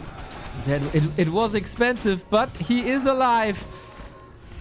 Life only has 32 food. That is not too much. The Demon Hunter is out of the fight for now. Chaemiko, he might just be hanging on by a thread, but there is a thread. Chaemiko is producing second hero. This blacksmith is still under construction because every worker is trying to build it dies. Ay. Ironically, the Ancient of War is the last building remaining here. We have more mana on this Mountain King. Most important, of course, can we get some kills? 2.6. Can we get the Blood Mage? Can we get the new workers? Everything in the balance. But this Ancient of War is providing so much. Naga again escapes. What about the Demon Hunter? Remember, Chaemiko spends his money on consumables. I need a potion. The tank, the potion. He can't get it. He got it. The Demon Hunter's still surrounded. He got it. He got the demon. He got level 3. Level 3 Mountain King with enough mana to bolt. Blood Mage is here, so speaking of the mana, now it's unlimited. Oh, feed him good. The block, Chaemiko. It's all coming together now. Blah, here comes the mana transfer. It's a little bit more. Starbolt locked, loaded. Double kill. I repeat, Night Elf has no heroes on the battlefield. I repeat, Night Elf has Ancient Protector in the Wait. Bolt again. Just for safety. Run, Mountain King, run with your tiny little legs. This Demon Hunter says, I'm back. Oh my god, what is happening? The power of micro. Oh, Ancient. I mean, it's tier 3 kicking in, Neo. Chaemiko did a lot. Chaemiko did a lot of good moves here, but he doesn't have Sanctums yet. He doesn't have even Blacksmith ready. And you know what? He says, it's not about Sanctums. If I don't play Archmage Soul, you should know that it's time for Dragon Hawk Riders. But you know what? Can they win versus Bears? That would be a great question to ask. They can't lose versus Bears. 1v1 fights. That's true. Yeah, goddamn. How many kills did this Ancient of War get, man? This workplace, plastered in corpses of peasants. Chaemiko is not through yet here. When all the action happened, I didn't necessarily see that life is going for tier 3. It came as a bit of a surprise to me, to be honest. So yeah, that's the next problem. Okay, Demon Hunter has Orb of Venom. How many Dragon Hawk Riders it takes to win versus Imba Hunter? I don't know. With Rejuvenation you can creep well. Level 3 Demon Hunter means level 3 mana burn and level 2 mana burn, and it's more than enough to even drain Blood Mage and his Siphon mana tricks. But the Creepjack, Neo, do you believe? Okay, maybe there's something possible here. Demon Hunter level 3 is not making things easier. We have a scout going around this footman. Love to see Chaemiko with all this attention to detail, pressuring the Wisp. Chaemiko needs time. Whatever it takes, you need time. And of course, stay safe because there's no town portal. Playing safe versus 3 Dryads and Naga may be hard. Yeah. This footman chasing the Wisp to the end of the world. Blood Mage is done. Bear. Mr. Chaemiko wanted to surround the bear, but there is rejuvenation. Human is so scared of bears and druids and... Man. Actually, look at this. Chaemiko is adding Arcane Sanctum.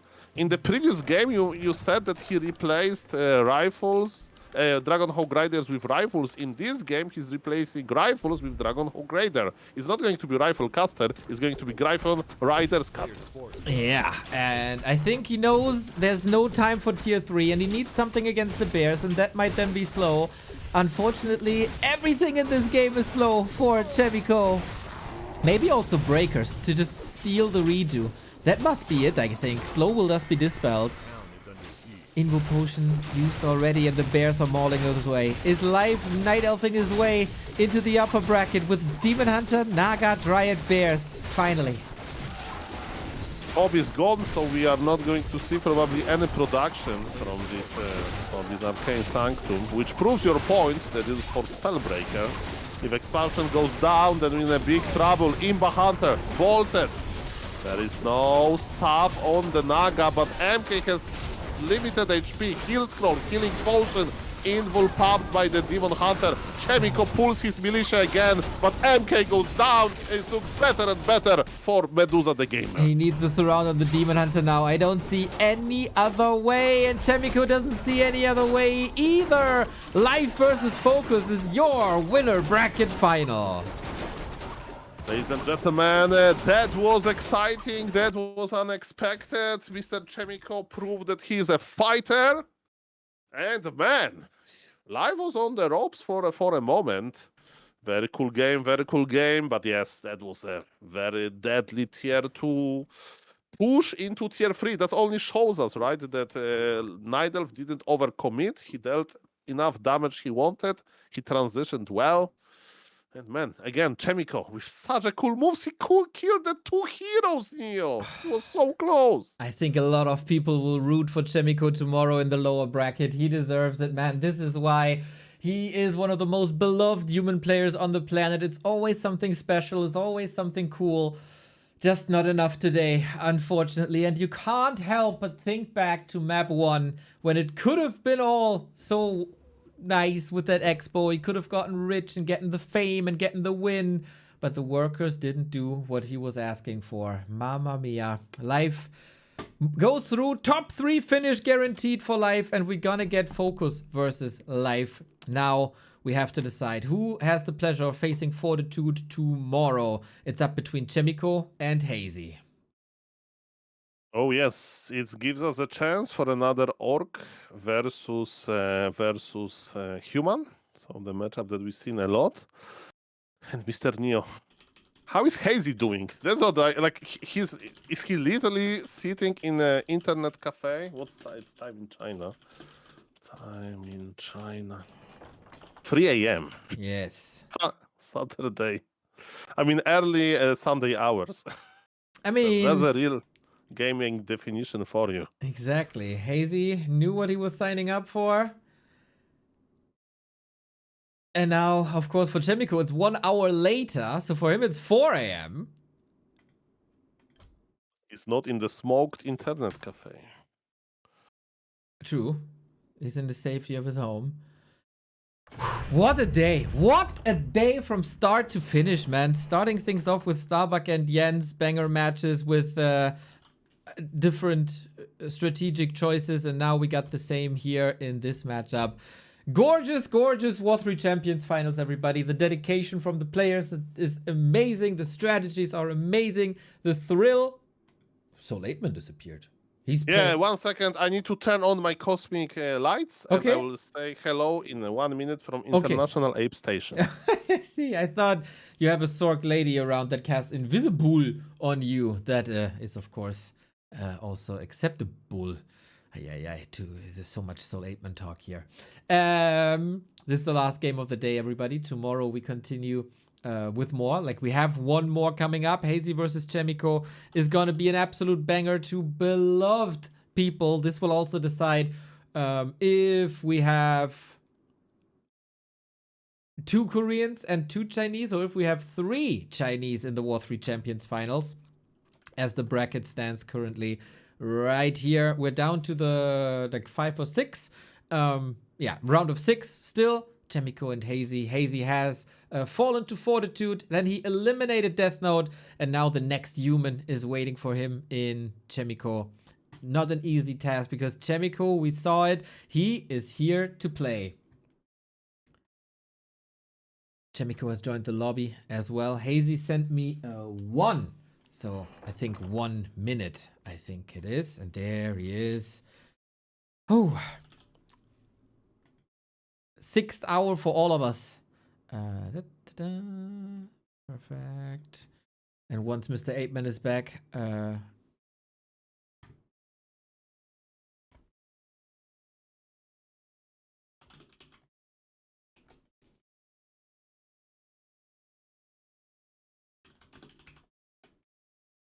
once Mr. Aitman is back, we'll do the veto. There he is. Yo. Wonderful, wonderful, wonderful. Hazy race. And we start. Yeah, will be interesting if he picks Orc or... Yeah, he picks Orc. All right, so we got another human Orc, an amazing matchup that we're looking forward to. Can't get enough of this, whether it's human versus Night Elf or if it's human versus Orc. Banger matches throughout the entire time. And you guys can support the players as it is a crowdfunded event. Matcherino is there for you. All the money goes straight into the pocket of the players, of course. We reward everybody, the winners of the open qualifier, the wildcard qualifier players, as well as the major chunk, of course, going to the players in the main event. 4,215. Very well done. So far, Corayo, Richard, Silver, Mr. Smirnov, Ted, Hazy, Lin Junji, so many cool supporters. There can be more! 5,400 would be a wonderful, wonderful number also for the players to reward their grind. Not only the past 2 weekends, but also throughout the entire seasons, of course. And seasons is what makes this game exciting. We got wonderful rankings over at w3champions.com, where you might think, I can only get to the top level if I am the best player. It's probably sorted by MMR, right? Which noobish, amateurish system would only use MMR as a metric? That is ridiculous. We have levels, guys, as it was in the old BNet. And levels is a combination of skill and activity. So you can be 2,300 MMR and still be in the top 10 of the ladder because it rewards activity and it rewards grind. And this is what we want to see from everybody. Grind on the ladder to boost the activity. The more activity there is, the better it is for the entire scene. And War 3 Champions is, of course, providing the best platform there is for any Warcraft gamer out there. Not only the melee sweaters, but also the people on the custom games. We had custom game ladders, not just the custom games that you host and you don't know if your opponent are good or bad, or you join a mode as a noob and you download the map and then all of a sudden you get kicked because no map download allowed and all that happens on other platforms. No! You can join and then you get matches according to your ranking in Direct Strike, Legion TD, Mini Dota, and so many game modes. Also, for the melee sweaters, we got the best map pool in the world with updated maps, returning maps, vintage maps that gets updates to be even better than they previously were, and additional features as well. You were always too lazy to figure out which creep holds the item. Well, there's an indicator now. You also are not too familiar with the drop table of every item on every map. How dare you? Well, War 3 Champions is displaying that as well. Always progressive, always pushing the game forward. That is War 3 Champions. That what War 3 Champions is known for. You can also watch the games via Flow TV. That is kind of saving souls and my asses alongside the always available replays of every single match that was played on W3C. You can track all the stats on the launcher as well. And there is a new launcher for the Mac gamers out there that is finally up to the modern standards that the Windows launcher has for a long time. It took a while, but it's worth the effort. And you can also go for the Reforged graphics now with the Mac launcher exclusively. That includes also classic HD graphics. Warcraft probably never looked as good in HD as it does there. Of course, you can also play with classic if you prefer that. And that is just a handful of the features that War 3 Champions provides here for us. We are ready to go then. Mr. 8-Man, save the maps.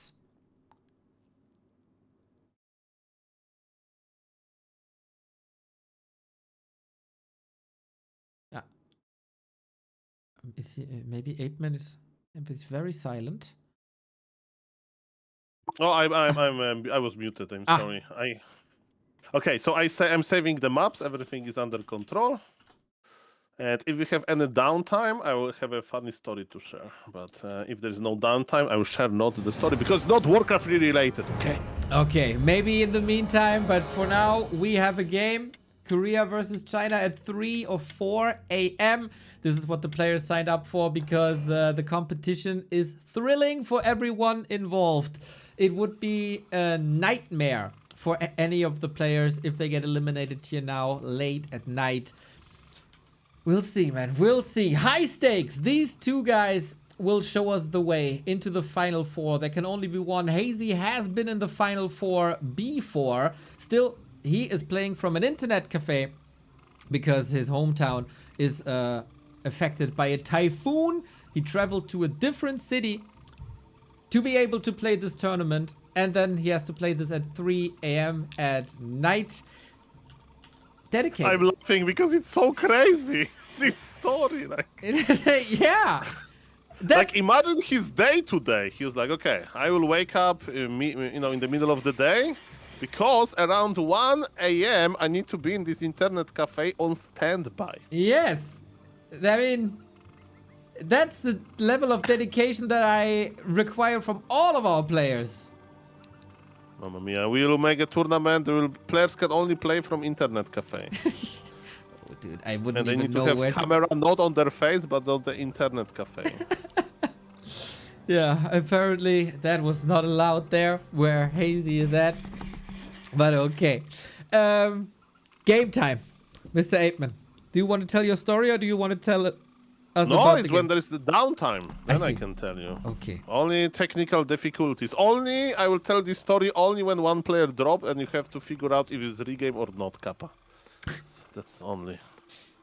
We have to say, by the way, before we go into the ins and outs, how much more stable Warcraft Champions has become over the past couple of weeks and months. How many disconnects and rejoins did we have during Super League and during previous Warcraft Champions finals? All not the case here this time. Shout out to the people who relentlessly work on that as well. That's very true, actually. So shout out. No drops. We are connecting Chile, Slovenia, China, Korea, and you name it. Mamma mia. By the way, this Hazy base layout always makes me like, what is this? But this is genius of Hazy, I guess. Look at this war mill, look at those barracks, they hug each other. Yeah, there must be a purpose for that. I might ask him afterward or tomorrow. Maybe I ask him tomorrow, not late at night. Explain the details of your builds late at night at 4 a.m. Hazy, please. He'd probably do that. He's a good kid. Hazy, one of the youngest players in the scene, the rising star in the Chinese scene. He is up against a returning player who had his accolades, his biggest accolades in the 2010s, but he's coming back for a couple of months, and man, he is shaking up the scene good with a very different style. So much as Chaemiko. Both players have a very different style, to be honest. Chaemiko always micro-focused instead of macro-focused. Had a great game versus Starbuck yesterday. Was thrown down to the lower bracket by Life. There's no shame in that. 2-1. Hazy lost to Fortitude on day one, but then eliminated Death Note in spectacular fashion. So Hazy is 1-on-1 against the human. He can't afford a 1-2. That's very true, Mr. Neo, and you said it well. And ladies and gentlemen, how is the opener looking? 2-farm tech, greedy tech by human. With the open base layout, this Archmage actually can go out. But so far he's feeling quite cozy in his base. Versus Farseer, Headhunter, opener. Orc versus human on its best. Mouth Yankee will join us soon. The same with the TC, of course, because both players are planning the game around it. Oh well, we've seen this matchup a couple of times before. FoCuS was able to defeat Fortitude. Fortitude was able to defeat Starbuck. Now Hazy and Chaemiko have to settle that score. Hazy was kind of overwhelmed by a level 3 Archmage creep route. So much that it kind of surprises me that Chaemiko is not going for that. But Chaemiko always had his different mind for the game. So maybe it shouldn't surprise me. But what does surprise me is the Prime by Joffrey7. Thank you. You, sir. Okay, so we have 3 Headhunters versus 3 Footies. So that's the break point when actually Orc has map control. And yes, Archmage is like running in one direction. Actually, one Footman is coming back to the base. Nice proxy creeping by Hazy to get level 2. And the question is there something to cancel? And I don't think so. Shop of the Orc is ready. And Archmage with a lot of mana is just passing by. Exactly. For both of the players, Fortitude is waiting in the next round. Yes, Fortitude is in the lower bracket. Now, what can Chaemiko do about it? Mountain King, standard, rifle, standard. With his micro, of course, a nicely executable game. And on the other side for Hazy, Raiders and Shaman. Okay. We do remember Starbuck versus Fortitude. We remember Fortitude versus FoCuS. It was all about cancelling some tier 2 orc buildings. But in this game, Mr. Chaemiko is quite passive. He's not interested in aggression. Probably it's because he's a 2-farm tech, right? So he doesn't have that many footies. So he's just creeping. Is it worth it? We'll see about that. Yeah. Chaemiko, as every other human, goes to the market place, the big consumable. Can steal some mana away. Hazy also creeping. That's kind of what he wanted to do versus Fortitude. Wasn't allowed, so he can realize his dream now. Mountain King on the way, ready to throw some hammers. And I think Chaemiko, so far, in a pretty solid spot. But of course, as you know, this matchup, if you watch the broadcast today, it will be about an orc expansion. And that expansion is getting prepared for. So far, no peon transfer. And, you know, MK is 1.0, so very little experience. Is Hazy looking for some action, Neo? Looks like he wants to fight, but... I mean, sorry, Mr. Chaemiko wants to fight, but Hazy is so ready. Level 3 Farseer, level 2 TC with big healing potion. In my opinion, Chaemiko is wasting time. There's nothing to cancel here. Yeah, looks like it. Not getting level 3. He might have expected... Oh, Stomp as well. Might have expected Hazy to be more hurt. He went to the entire north, now to the entire south. That was indeed a bit of wasted time. Tide Hunters, not a good playground for Chaemiko today. Mamma mia. Okay, the peon is there when action is over, so smart peon knew exactly when to appear. Good control by Hazy, and Chaemiko looks a little bit impatient, but he's at least consistent with it, and maybe this creepjack will be a little bit more fruitful. Hoping for the best then. Dispel available in 40 seconds. You need that against the wolves. You need that against potential lightning shields. Oh, Stormbolt, Farseer, far forward.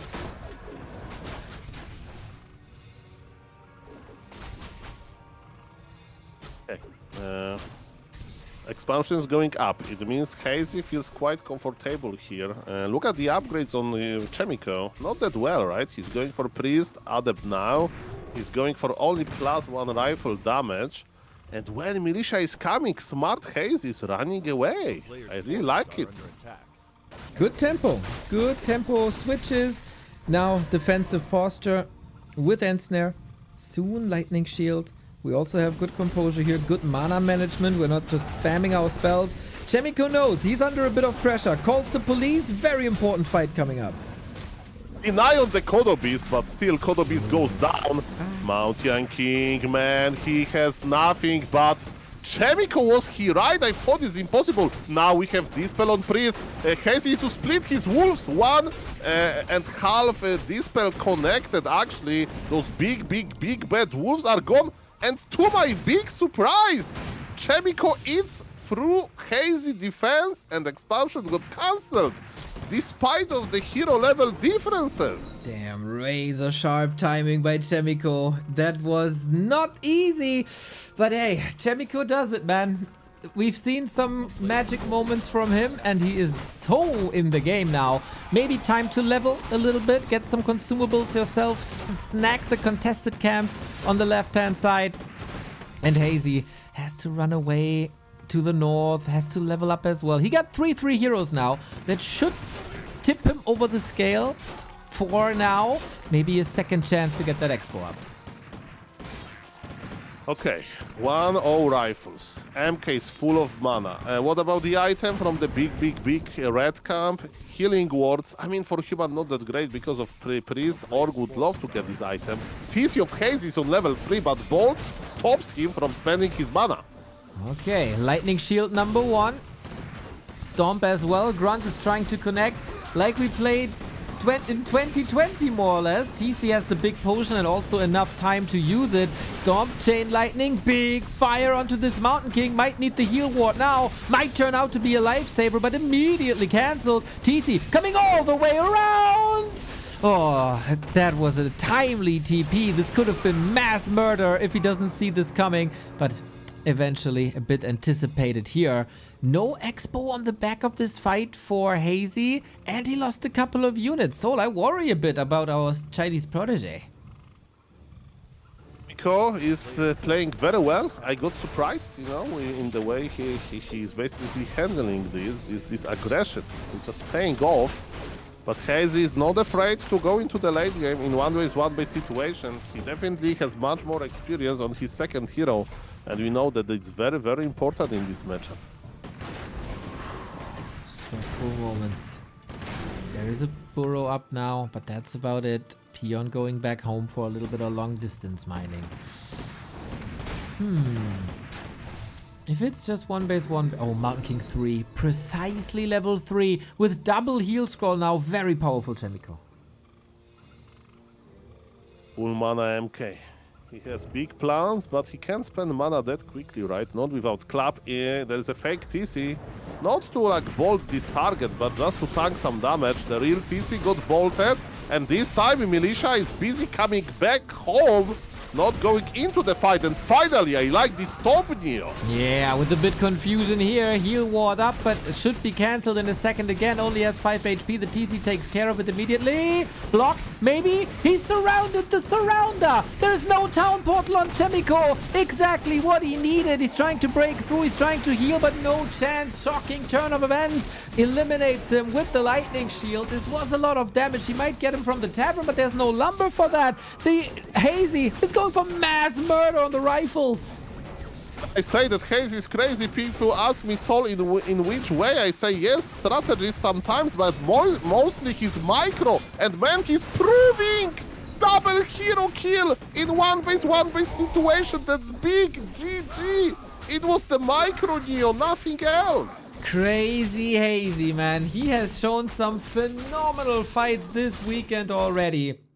Gorgeous execution. Little bit fragile, I want to say. We thought, is that the right thing to do here with the Expo? But Chaemiko broke through. Nice little back and forth. But then eventually, this TC, the Mad Cow, just tearing people apart. And that Archmage there, unfortunately, then as well, against the trees. Hazy sees the opportunity right away and punishes it.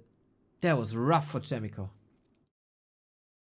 Oh, we were. And now we go to Shallow Grave. Oh. By the way. That's a good map.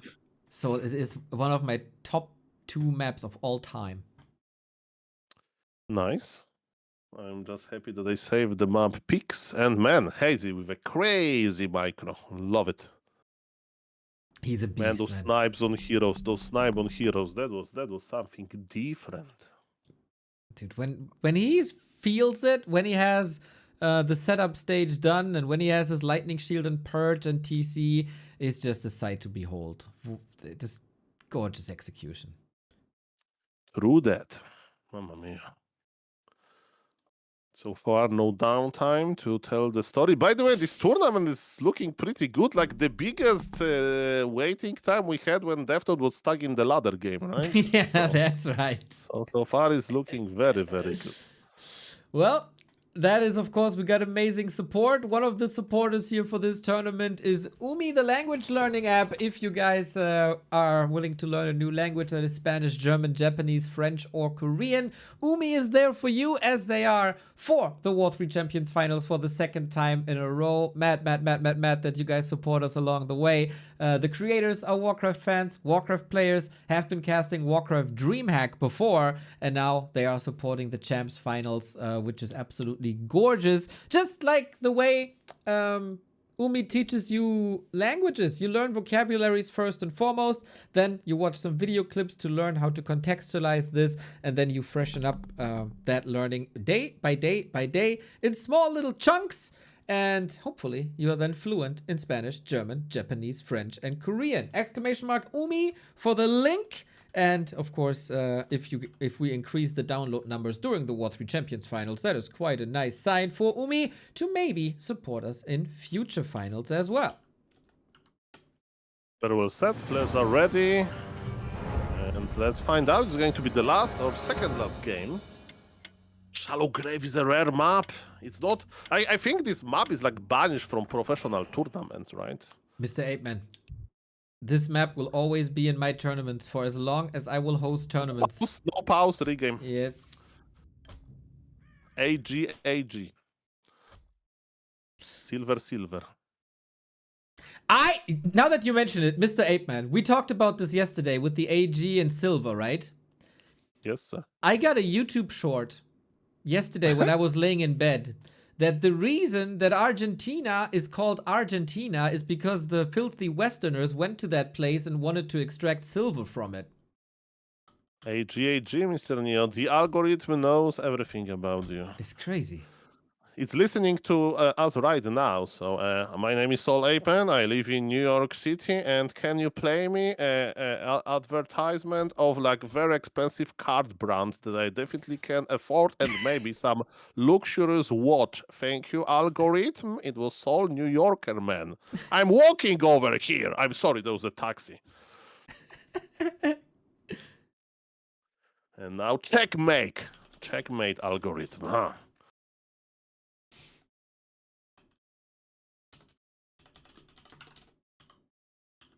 There's already now everybody remembers about the house.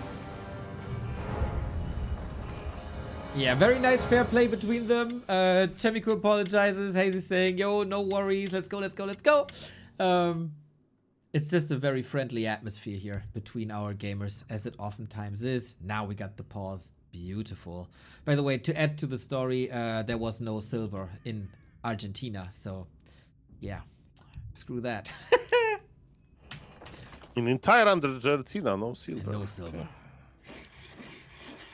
So where silver is? That's I the don't know. question. Maybe on the Okay, moon. which other countries they have AG, you know? Not Poland. We have A, but no G. What is A?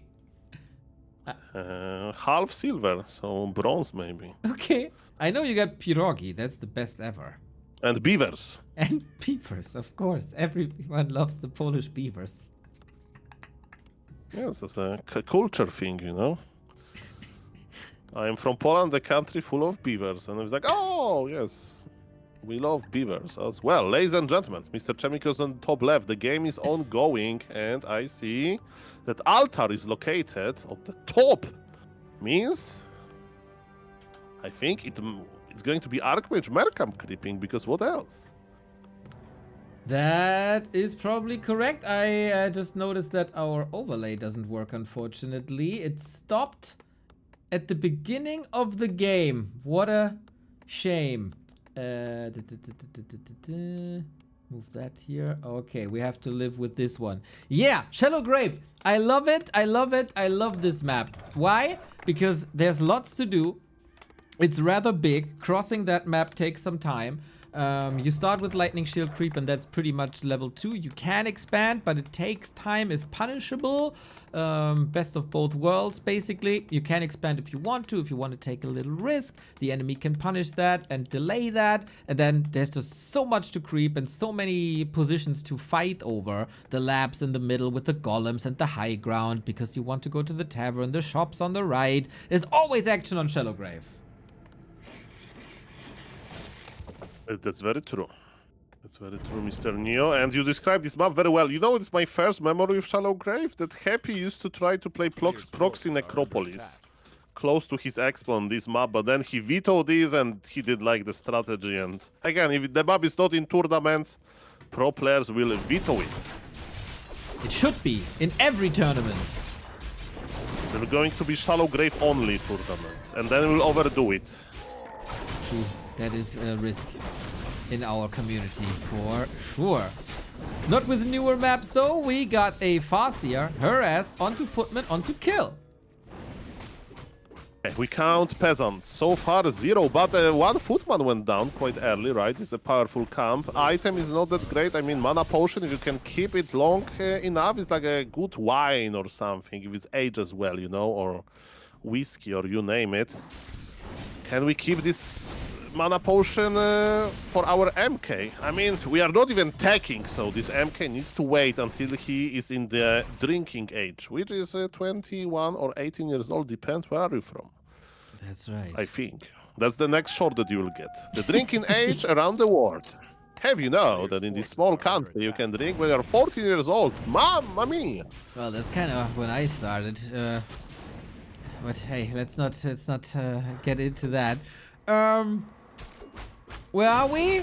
Yeah, Footman down. I asked Teko once in our German league, if you lose one thing like peasant or footman, like if only one type of unit, would you rather lose your footman or your peasants? He says, oh, footman is worse, 100%. Kill my peasants, I don't care. Kill my footman and it's bad.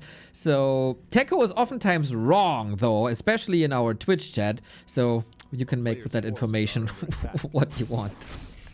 It's always interesting to think about those trades. By the way, I think I understand a creep road of Chaemiko now.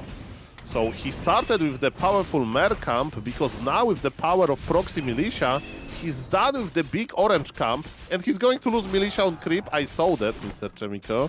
But regardless, he got level 3, his defense is online, and he's going to hit Hazy base hard. There is no spikes, Neo, and even though I love the base layout, again, 2 orc building in defensive position, but water is very fluid, have you know that? And those water elementals will connect. That is so correct, and this is so smart by Chaemiko. He has done some amazing adjustments already in the winner bracket yesterday versus Starbuck when he lost the first map. And now he's doing the same versus Hazy, where this is exactly how Fortitude beat Hazy on day 1. And Chaemiko turns it against Hazy, and turns out in one day Hazy didn't find a solution against water elementals, and we also have a big mana potion here for even more water elementals. Tech was so early by Hazy, right? It was fast tech into late Barak. So Tauren Chieftain is already out, but this Tauren Chieftain is just spending his mana on shockwaves that are actually killing nothing. 0 losses for the human. I mean, Orc didn't lose anything because he cancelled the buildings, but he's losing the precious tech advantage time. The headhunters are also not looking too great, man. This is a vicious push by Che. Might give us a game 3 here. Doesn't want to go to bed early. No. Archmage body blocking so the TC can't follow. Disastrous early mid game for Hazy. Yeah. This is not what Hazy wanted, but again, in the previous game, he was kinda behind, then the crazy micro did the less. Look at this, there is a Beastmaster, but it's not Beastmaster into air, it's Beastmaster to continue the pressure. It's like a little bit like in boxing, you know, when you see that your opponent is wobbly after some few good punches, you want to finish him.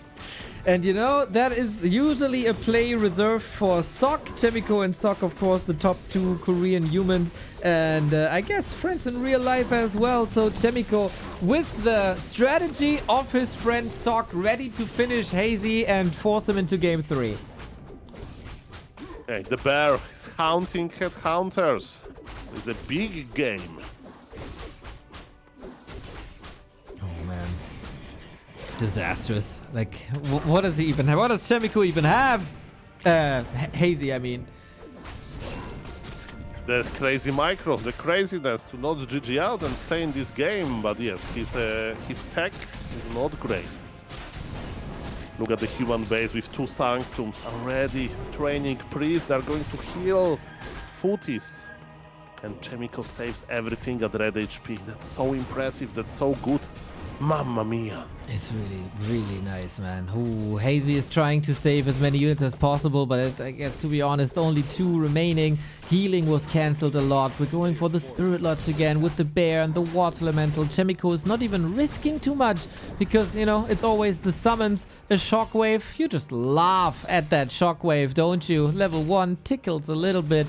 At least the Lodge is coming up, but it's all so late.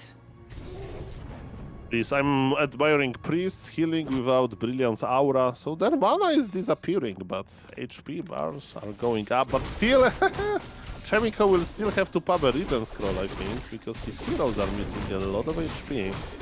Actually, no, he's so greedy. Pub the Regen Scroll. He's like, no soul, it's 100 gold that we don't need. And look at this Ivory Tower in Chaemiko inventory. The Madman is tier 2 expanding. He really wants to take it slow. He wants to make sure that he wins game number 2.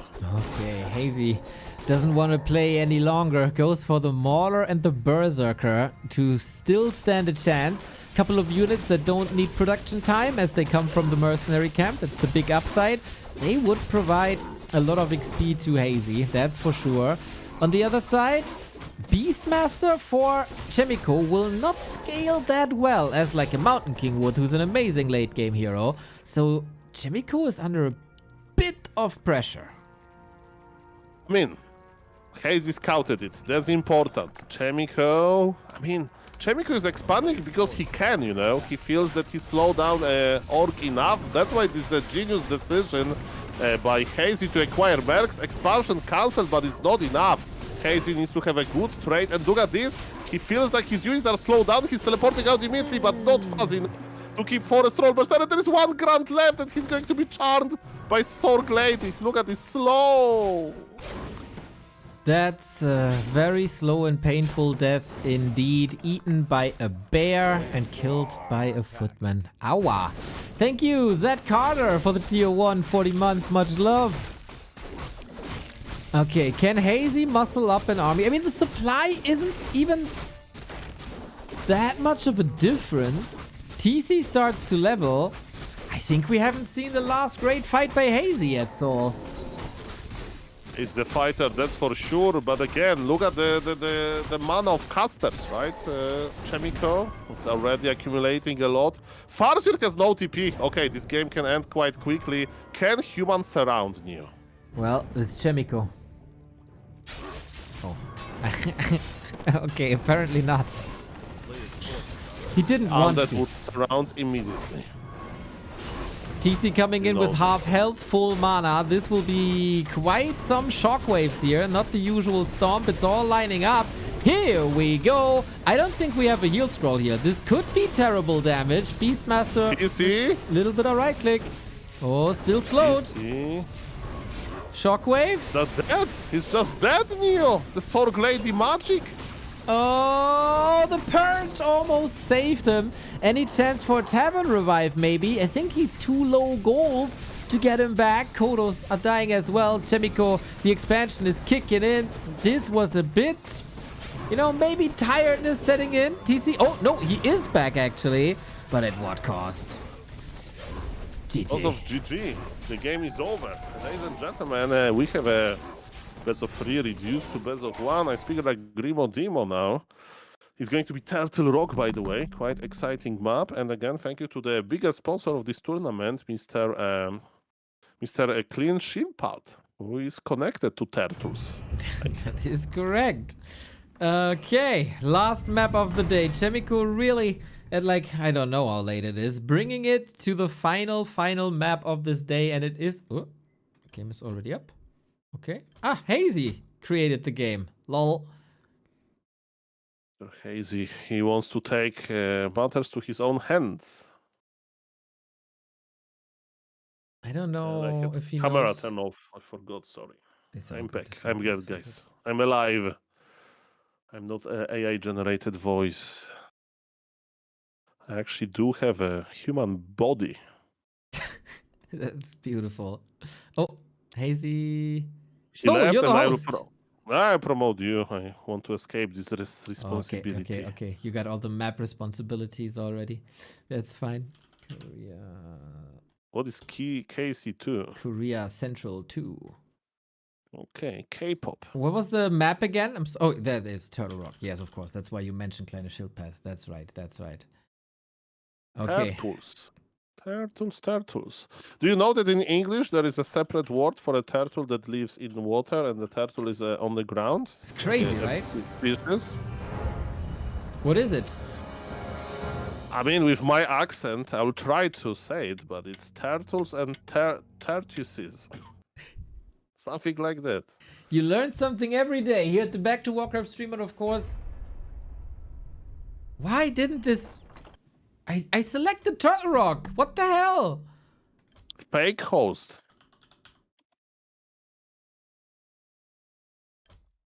Okay. I mean, I take the blame. I'm the map veto guy. Kappa. I was so sure. I mean... Have you ever been to Galapagos Islands, Mr. Neo? I heard that the turtles live there for a long time, so maybe you need to visit as a apologies. I apologize to all the turtles and tortoises around the world, especially the ones on the Galapagos Islands, and of course the ones who contributed to this tournament. It's the 6th hour for all of us. Chaemiko We have the pause. Yes, very good, very good. Now it's all professional. Now it's all set up. Oh yes, baby. No coming back from that. Just going forward. You know, so historically, between Hazy and Chaemiko, it's 1-1. It's a tied score. They met each other 2 times, obviously. In Hazy is crazy competition. Hazy won 2-0. In WSB, Hazy lost 1-2 in the qualifier that was. Now this will settle the score. Potentially forever. Who's the better gamer? Is it Hazy or is it Chaemiko? I mean, who is going to qualify for day number 2 for the Championship Sunday, Neo? That's the real question. Well, both of them, because we are on day 2 right now. Day 3, sorry. Championship Sunday, yes. That's Today the is real Saturday, tomorrow is Sunday. I mean, as a gamer, do we even care what the day of the week is? Not really. We just enjoy this one stream of Warcraft 3 games. As long as every day is a streaming day, Mr. Soul, it doesn't matter at all. Except if you're in Germany and want to get groceries and it's Sunday, and then you realize all the stores are closed and you gotta suffer. That's the only day where it matters. It's the same in Poland. We have the stores closed during Sunday. Not the restaurants, of course. Restaurants are expensive, so better do your groceries Saturday evening. Or give us your Prime sub so we can go to restaurants when we are stupid. Mamma mia. Ladies and gentlemen, let's focus on the game. Well, you know what? If I would have to guess player from the base layout, I will always guess that it's Hazy. By the way, this base layout didn't help him that much in the previous game, because he got harassed hard. But yes, Barak is hugging Warmill. Again, indeed. Doesn't prevent Chaemiko from doing anything. He's rushing straight across with the footman for scouting. And he's going for the turtles. Which are... Would they rather be tortoises then? I mean, they are in water, but does it really count? They can swim. Okay, so... True. It's already big advantage. But I don't know. That's Win the Turtle expert in the chat. That's right. And the one at the gold mines, they're definitely tortoises, I guess. Okay, if you study apes for the living, you are primatologist. And when you study turtles for a living, what is your career description? Yeah, that's a Besides good being question. somebody amazing. Chat, you have to enlighten us. So, we are going into the orc base. There seems to be something interesting as well. Summons are fighting each other. The tech is coming. The rifles are coming. It's gonna be that kind of a game again. Ooh. Gonna be sweet and short game most likely, with dedicated pushes that have to either succeed or have to be defended depending on whose side are you on.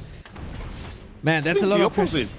I think the opposite on this map. Hazy won't expand and he'll be the big make 50 supply army.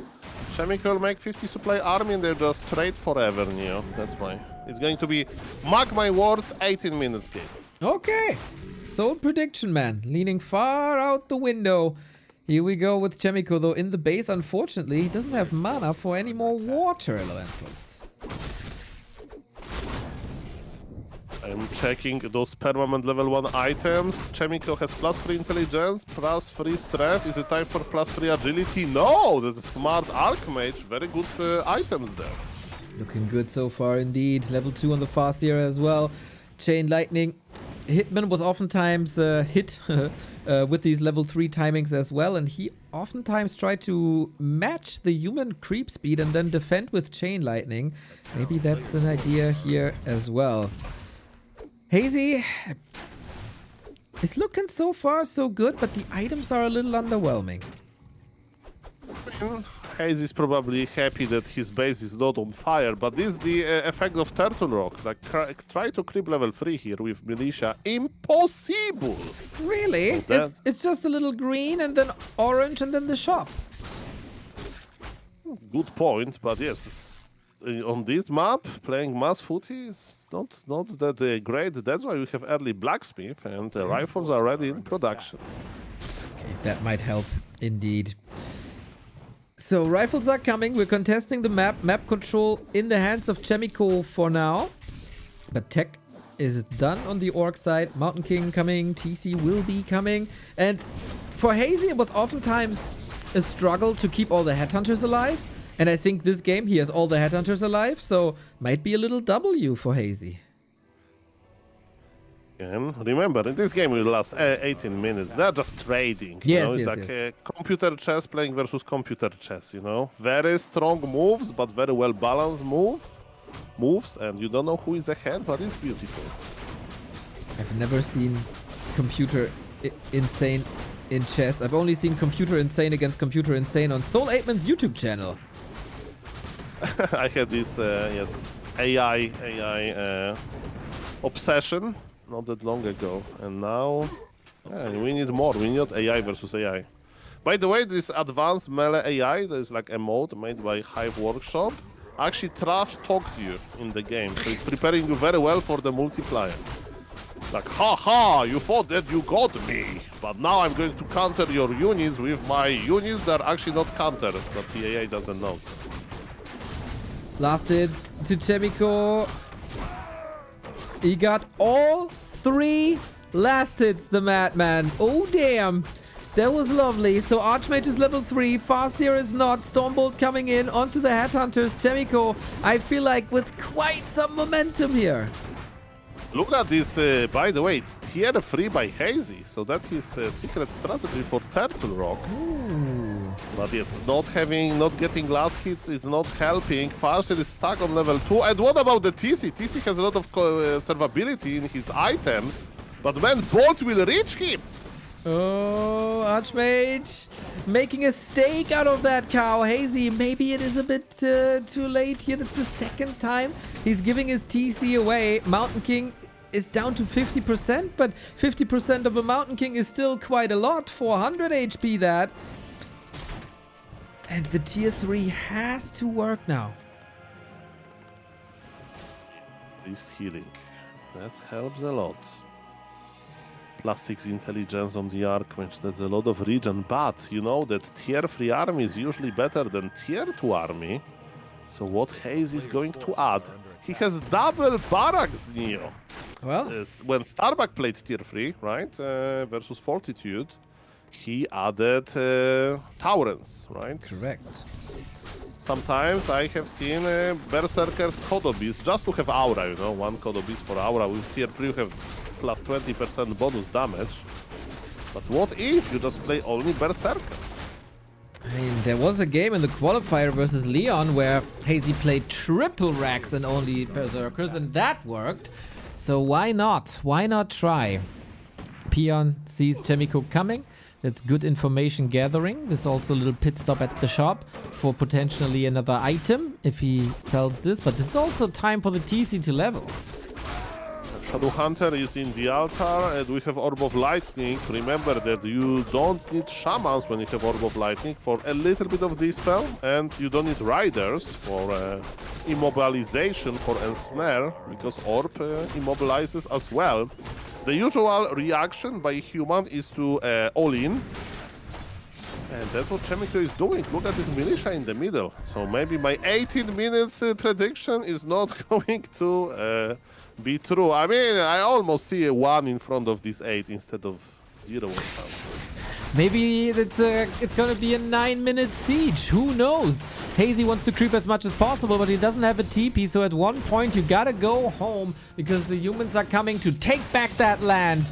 We have no reinforced, we have no spikes, we got a Shadow Hunter waiting in the wings here, TC with the Sobi mask.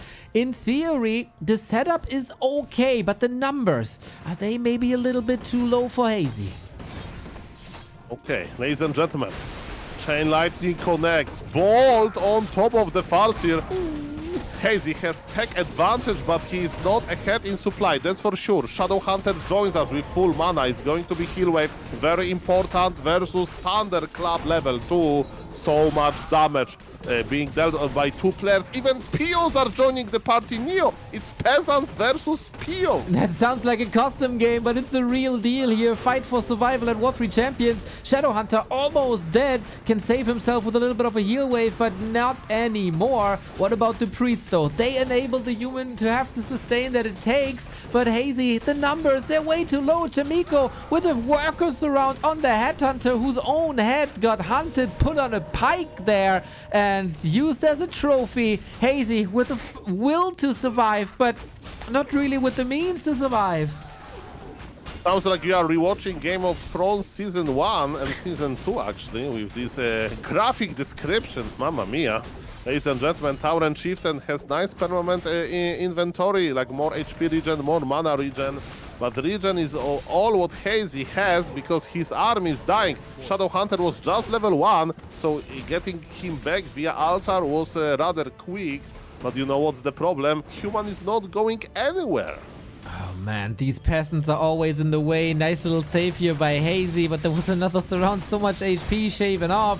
One barracks down, and that's just the end of the beginning or the beginning of the end. Who knows? It's one surround after the next surround. Chaemiko is just flexing his body block and surround muscles, man. This is the Chaemiko that gained so many fans around the world. Hazy trying to counter push here. Pretty smart, you know. Human doesn't have that many workers, but if I were Chaemiko, I'd just base race. Like, good luck base racing with 2 heroes. Yeah, and the workers are in Hazy's base, right? So you can easily build a farm. I mean, that's an example how bad human base can be defensively. But yes, this beyond over, Mr. Neo. I think if I would Hazy again, just click on the altar, yes, but then click on the fortress. This is a sad end for Hazy. He can't get the hero back either. The base race won't work. He might get the kill, but the evacuation is ongoing.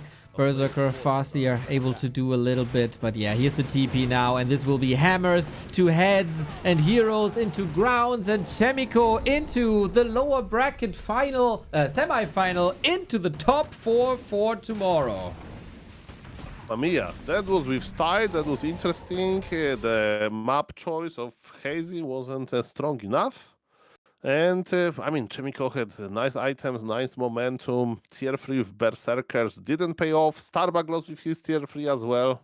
Maybe Tier 2 being meta is meta for some reason. The humans were ready for Tier 3 exotic strat. Exactly. The humans counter Hazy. Not another top 3 run for him. It ends at the top 6, unfortunately, but he's shown a lot of will and dedication and of course talent. Hopefully he can play the next World 3 Champions finals from home when he's not in the middle of a typhoon. So, and he can then play his A game and get revenge over the humans that plagued him so much. But Chaemiko shows again that you gotta calculate him in when it's about the deep runs in tournaments again. After his 2-year break, he's back and he's challenging the best. He could have eliminated Life potentially, showing great skills. Starbuck eliminated as well.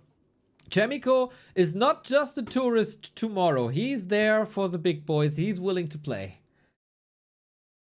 Oh yes, we have the best of the best. Only Chinese and Korean players left. We had to say goodbye to Jens. Starbuck, by the way, Starbuck won versus Jens 2-0. That was kind of shocking to me.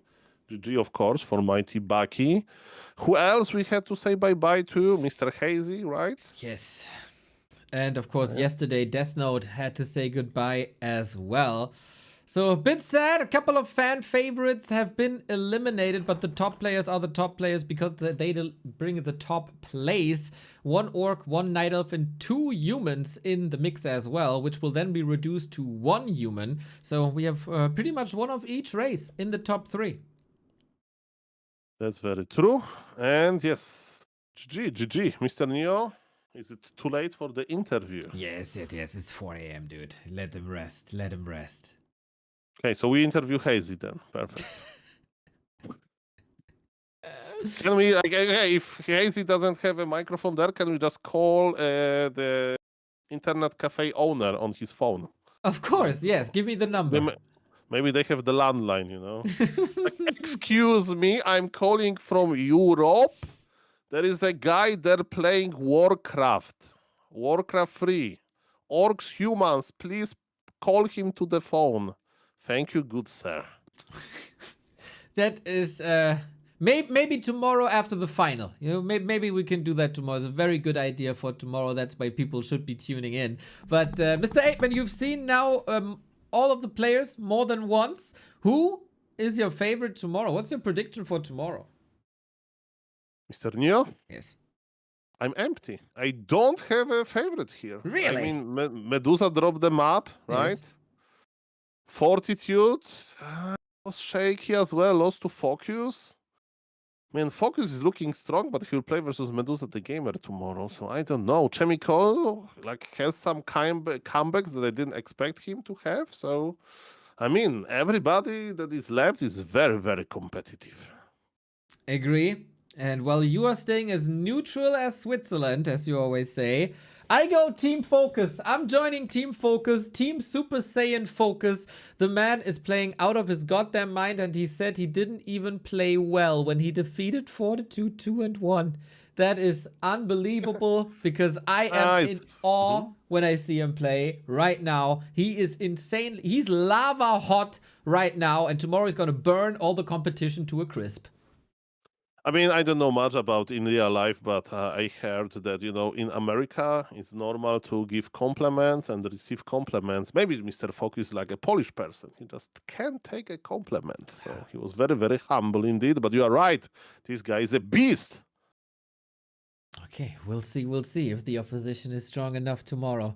Guys, these are the War 3 Champions Finals. War 3 Champions Finals were sponsored by Umi, the language learning app. Check them out, from Warcraft players for Warcraft players. Also, shout out to the War 3 Champions team for providing us this beautiful platform. Go send them some kind words for the amazing job that they're doing. And if you would chip in and help support the servers and finance the server infrastructure, on their homepage there is all the links that you need for the Patreon, PayPal, crypto, and Alipay, WeChat Pay.